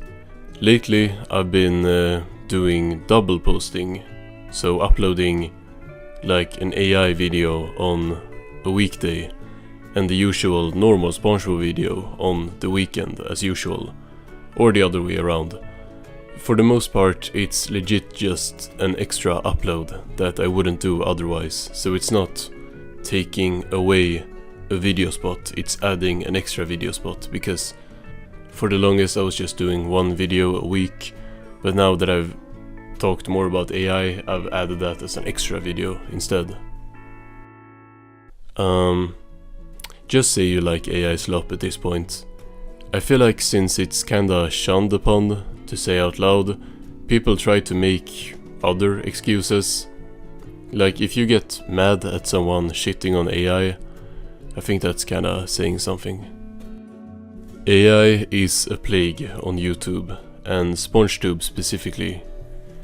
SpongeTube is really bad, and has been for years now. We went from the white thumbnail meta, which already was AI, to now most channels covering SpongeBob being AI and it not being as noticeable anymore. If you go to YouTube and search for something like SpongeBob lore, most of the results are legit gonna be AI channels. And I'm sorry, I'm not just gonna stay silent and not talk about that. In addition to this, most of these channels also obviously don't make their own original videos, since AI can't really do that. And as a result of this, these channels steal their content from real, like actual human SpongeTubers. This is the case for the entirety of YouTube, right? Plagiarism and stuff with AI has gone crazy, but I'm focusing on SpongeTube since that's what I'm familiar with. I, for example, have had pretty much every big video I made stolen by some AI slop channel. Me calling these channels out for legit just taking my videos should really not upset anyone, unless you think that this is okay and like a good thing or whatever.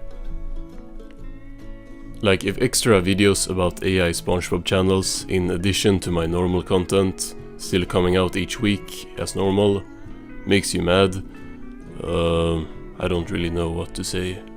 What I can say is that more normal SpongeBob content is coming, of course.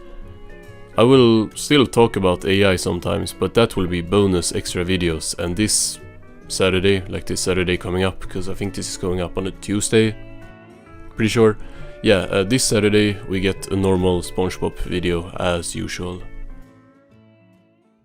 So, since there are so many channels now on YouTube that are just an AI voice talking about SpongeBob episodes, I thought it would be fun to collect our cast of characters that we have talked about over the course of the channel and rank these from not worst to best, but from worst to even worse somehow.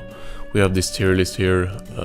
It goes from F, F minus, F double minus, F triple minus to F minus minus minus minus, and we are gonna be ranking these AI SpongeBob YouTubers.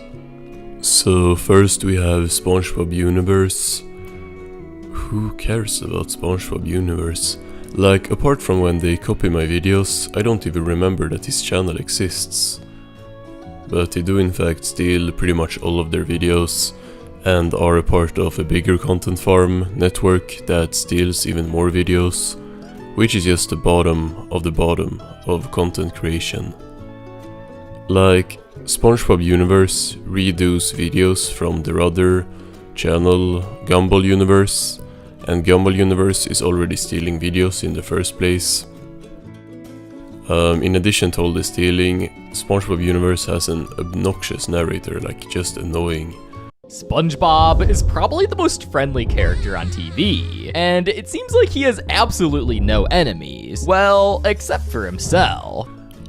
There's no original content on this channel, there's not a single original thought, just a net negative in every way. Like this guy has no reason to exist. I don't even really know where to put him. Like, it does in fact like get worse, but how much worse does it get? Let's put him in F minus minus for now, just cause like he's really bad, but there's gonna be even worse. Next we have Cartoonology. Cartoonology is a garbage content farm which is literally just recapping episodes, but they are still a bit less terrible than some of the other ones, since it's all it is an AI voice recapping episodes. There's no additional like offensiveness going on. Like, for example, he's not as obnoxious as SpongeBob Universe or something like a No Villains Are Safe or something. Like, if you can get past how nothing on the screen is ever matching what the AI is saying. The clarinet forest and everything in it exists because Squidward's mind, under the pressure of the audition, built a space organized entirely around the thing he was most afraid of losing. It's still trash, but less trash than, yeah, SpongeBob Universe. I'm gonna put Cartoonology in the normal F tier, because it's still trash F tier content, but at least it's not SpongeBob Universe. Like, it's literally an AI reading a Wikipedia page and then putting some footage on screen that is not related. And I would rather have that than, for example, SpongeBob Diaries, which is next. SpongeBob Diaries. This is the one channel where I actually think there's a good case to be made that everything on this channel is AI. Like, the channel itself admits to using AI for some stuff.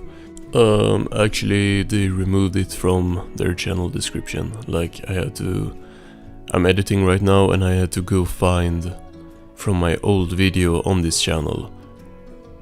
And we can compare them side to side, and the AI thing has now been removed and they don't say anywhere, disclose anything about AI, which is pretty suspicious. But I truly think it could be all of the stuff. Spongebob Diaries really comes off as something with zero human input, since it's just videos for no one. It's always taking a SpongeBob episode and trying to connect it to the stock market or something. Like, or developments in AI or stuff like that. And no one watches it because it's just not good video ideas. It's by far the smallest channel, and I don't even think it's monetized yet after all these videos. So I would actually think that SpongeBob Diaries having a real voice actor might be a lie. Because that's like the thing that they promote. They even like have a link to the voice actor. But I think it could just be an AI trained on this guy's voice, because otherwise how would they even pay him? And like, even if they are a part of a bigger content farm network that already has like money to start with, like for example when Seric Artman got popular, they like funneled the money into other channels that didn't go as well. But this channel has been nothing for so long, like nothing. They do not get views. There is no reason to keep going on this channel. Like, some of the videos do not even get like 100 views. And you're paying a voice actor? It just makes no sense. No views, no subscribers, no money, no good content in addition to that. SpongeBob Diaries, where do we put him? I think I put him in F- just cause like, it's either F- or F-. Let me think. He's definitely worse than Cartoonology. But is he as bad as SpongeBob Universe? I think the content is just so weird. It's like a robot talking to other robots or something. I feel like this channel wasn't even supposed to see the light of day. Let's put him in F- for now, and we might move him down to F-. Yeah. Next is Abyssal formerly known as Flixtoon, formerly known as a channel that used to upload.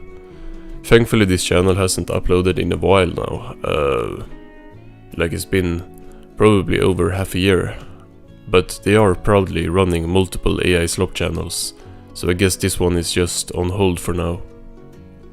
Flixtoon, or now Abyssal, might be the cringiest recap content with the cringiest narrator, who can't help himself from like calling Karen an AI wifey and stuff every other video. Plankton's there with his next big plan, probably inspired by a certain AI wifey. A little emotional manipulation. Also horrendous thumbnails to clickbait people into watching 20 minutes of episode summaries. Like everything about this channel when I watched it for those 2 videos I did on it. It's just pissing me off to watch. That's a trend with the ones we have left here. I think Flixtoon honestly, or Abyssal honestly goes in F- tier. Like, it's really that bad. This channel, it's just annoying. It's a guy with a really high-pitched voice screaming about characters doing bad stuff and being like, oh yeah, right, and he calls like Larry Gary and stuff, and he says he's egotistical, Karen, AI wifey, and then he just obnoxious. I'm gonna put him in F-, so triple F-, because I think that SpongeBob Universe, while really obnoxious, still don't get as annoying as this guy, and also the thumbnails are they're just horrendous. What do we have next? We're actually gonna do them in this order, because these 2 are the same. No Villains Are Safe. I think No Villains Are Safe it might be the worst channel I've ever seen. Like, it goes in the lowest tier, obviously. In a tier list of some of the lowest content ever, No Villains Are Safe is in the lowest tier. No Villains Are Safe is like if you take Cartoonology's slop recap content and add the most annoying narrator and make the script, like the AI script, tell 55 more annoying jokes. Stop, dude! Did I just watch a brain-damaged squid poop himself and then his boss yell at him? Oh, why are we doing this, man? And the dude fell onto his already seriously busted head. He's hitting it again and again and again.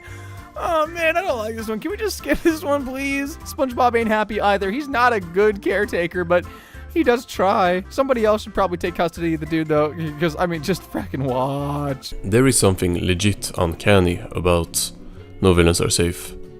Even though they probably have a real voice, unlike something like Cartoonology, where it's clearly an AI voice, it still manages to feel like something non-human imitating a human.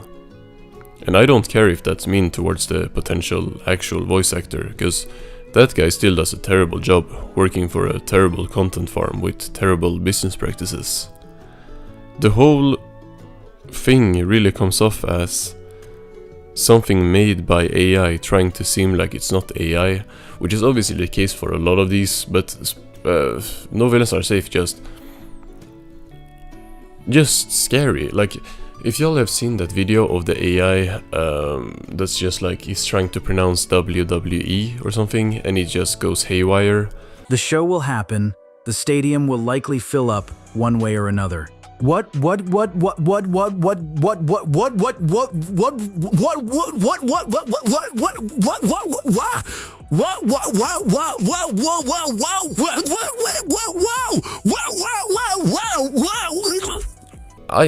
like, even though I know that probably at least No Villains Are Safe has a real voice actor and it's just the scripts that are AI, I am legit like almost scared watching No Villains Are Safe because I'm like afraid that it's gonna just start doing that. He's gonna like call the Flying Dutchman Davy Jones or something again, and then he's just gonna start like stuttering and doing stuff like that.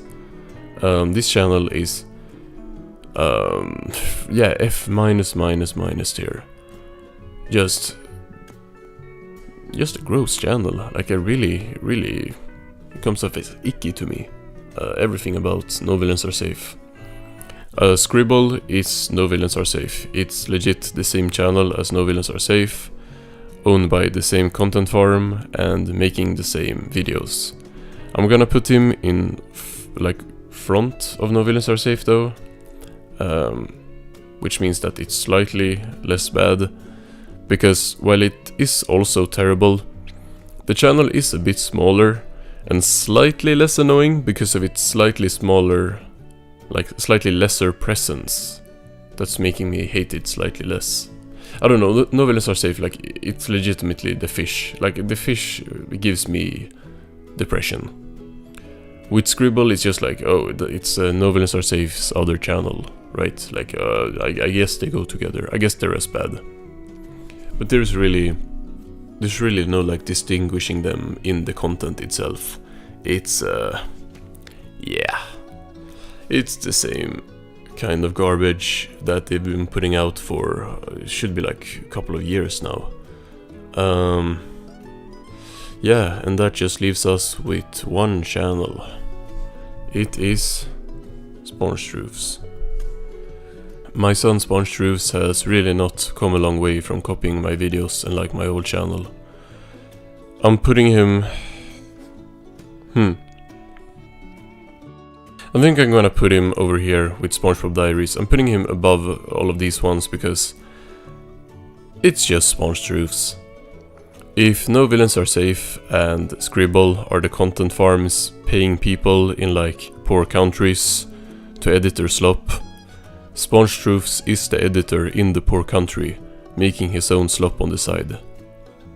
Spongebob still sucks, it's just nonsense theories with stupid connections and stupid mistakes, but his incompetence and his incompetence just makes the channel not quite as bad as these channels can get. Like, if Spongebob was more corporatized, like no villains are safe, he will probably be down there with them, but as it is, there is just something pathetic about Spongebob. Like, really, it's so pathetic. Especially now that he has declined in views and is just trying everything to become relevant again with these interesting thumbnails. I don't know, it's just Spongebob. You can't put him down there with them because he's just a loser, right? I don't know. Wait, why ice cubes? I still think every channel on here should be deleted by YouTube. Like, I think that YouTube should manually review all of these channels and delete every single one of them, because all of them either use AI or plagiarize other YouTubers. I don't think any of these channels have any reason to exist.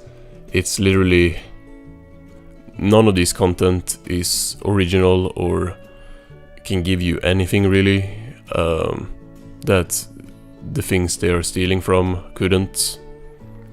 And that's not like including SpongeBob Diaries or something probably draining an entire ocean, because everything in the video making process is AI.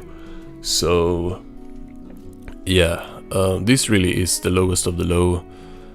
1, 2, 3, 4, 5, 6, 7 channels that should not exist. If you watch these channels and don't know that they are AI or something, I guess, but like, if you actually watch these and you know that they are AI or that they steal videos, I would like suggest that don't do that. Don't give these losers attention. Yeah, so that's about it, I think. 7 garbage sponge. Wait, are they 8? No, I thought I counted it wrong. But yeah, that's about it. Why ice cubes?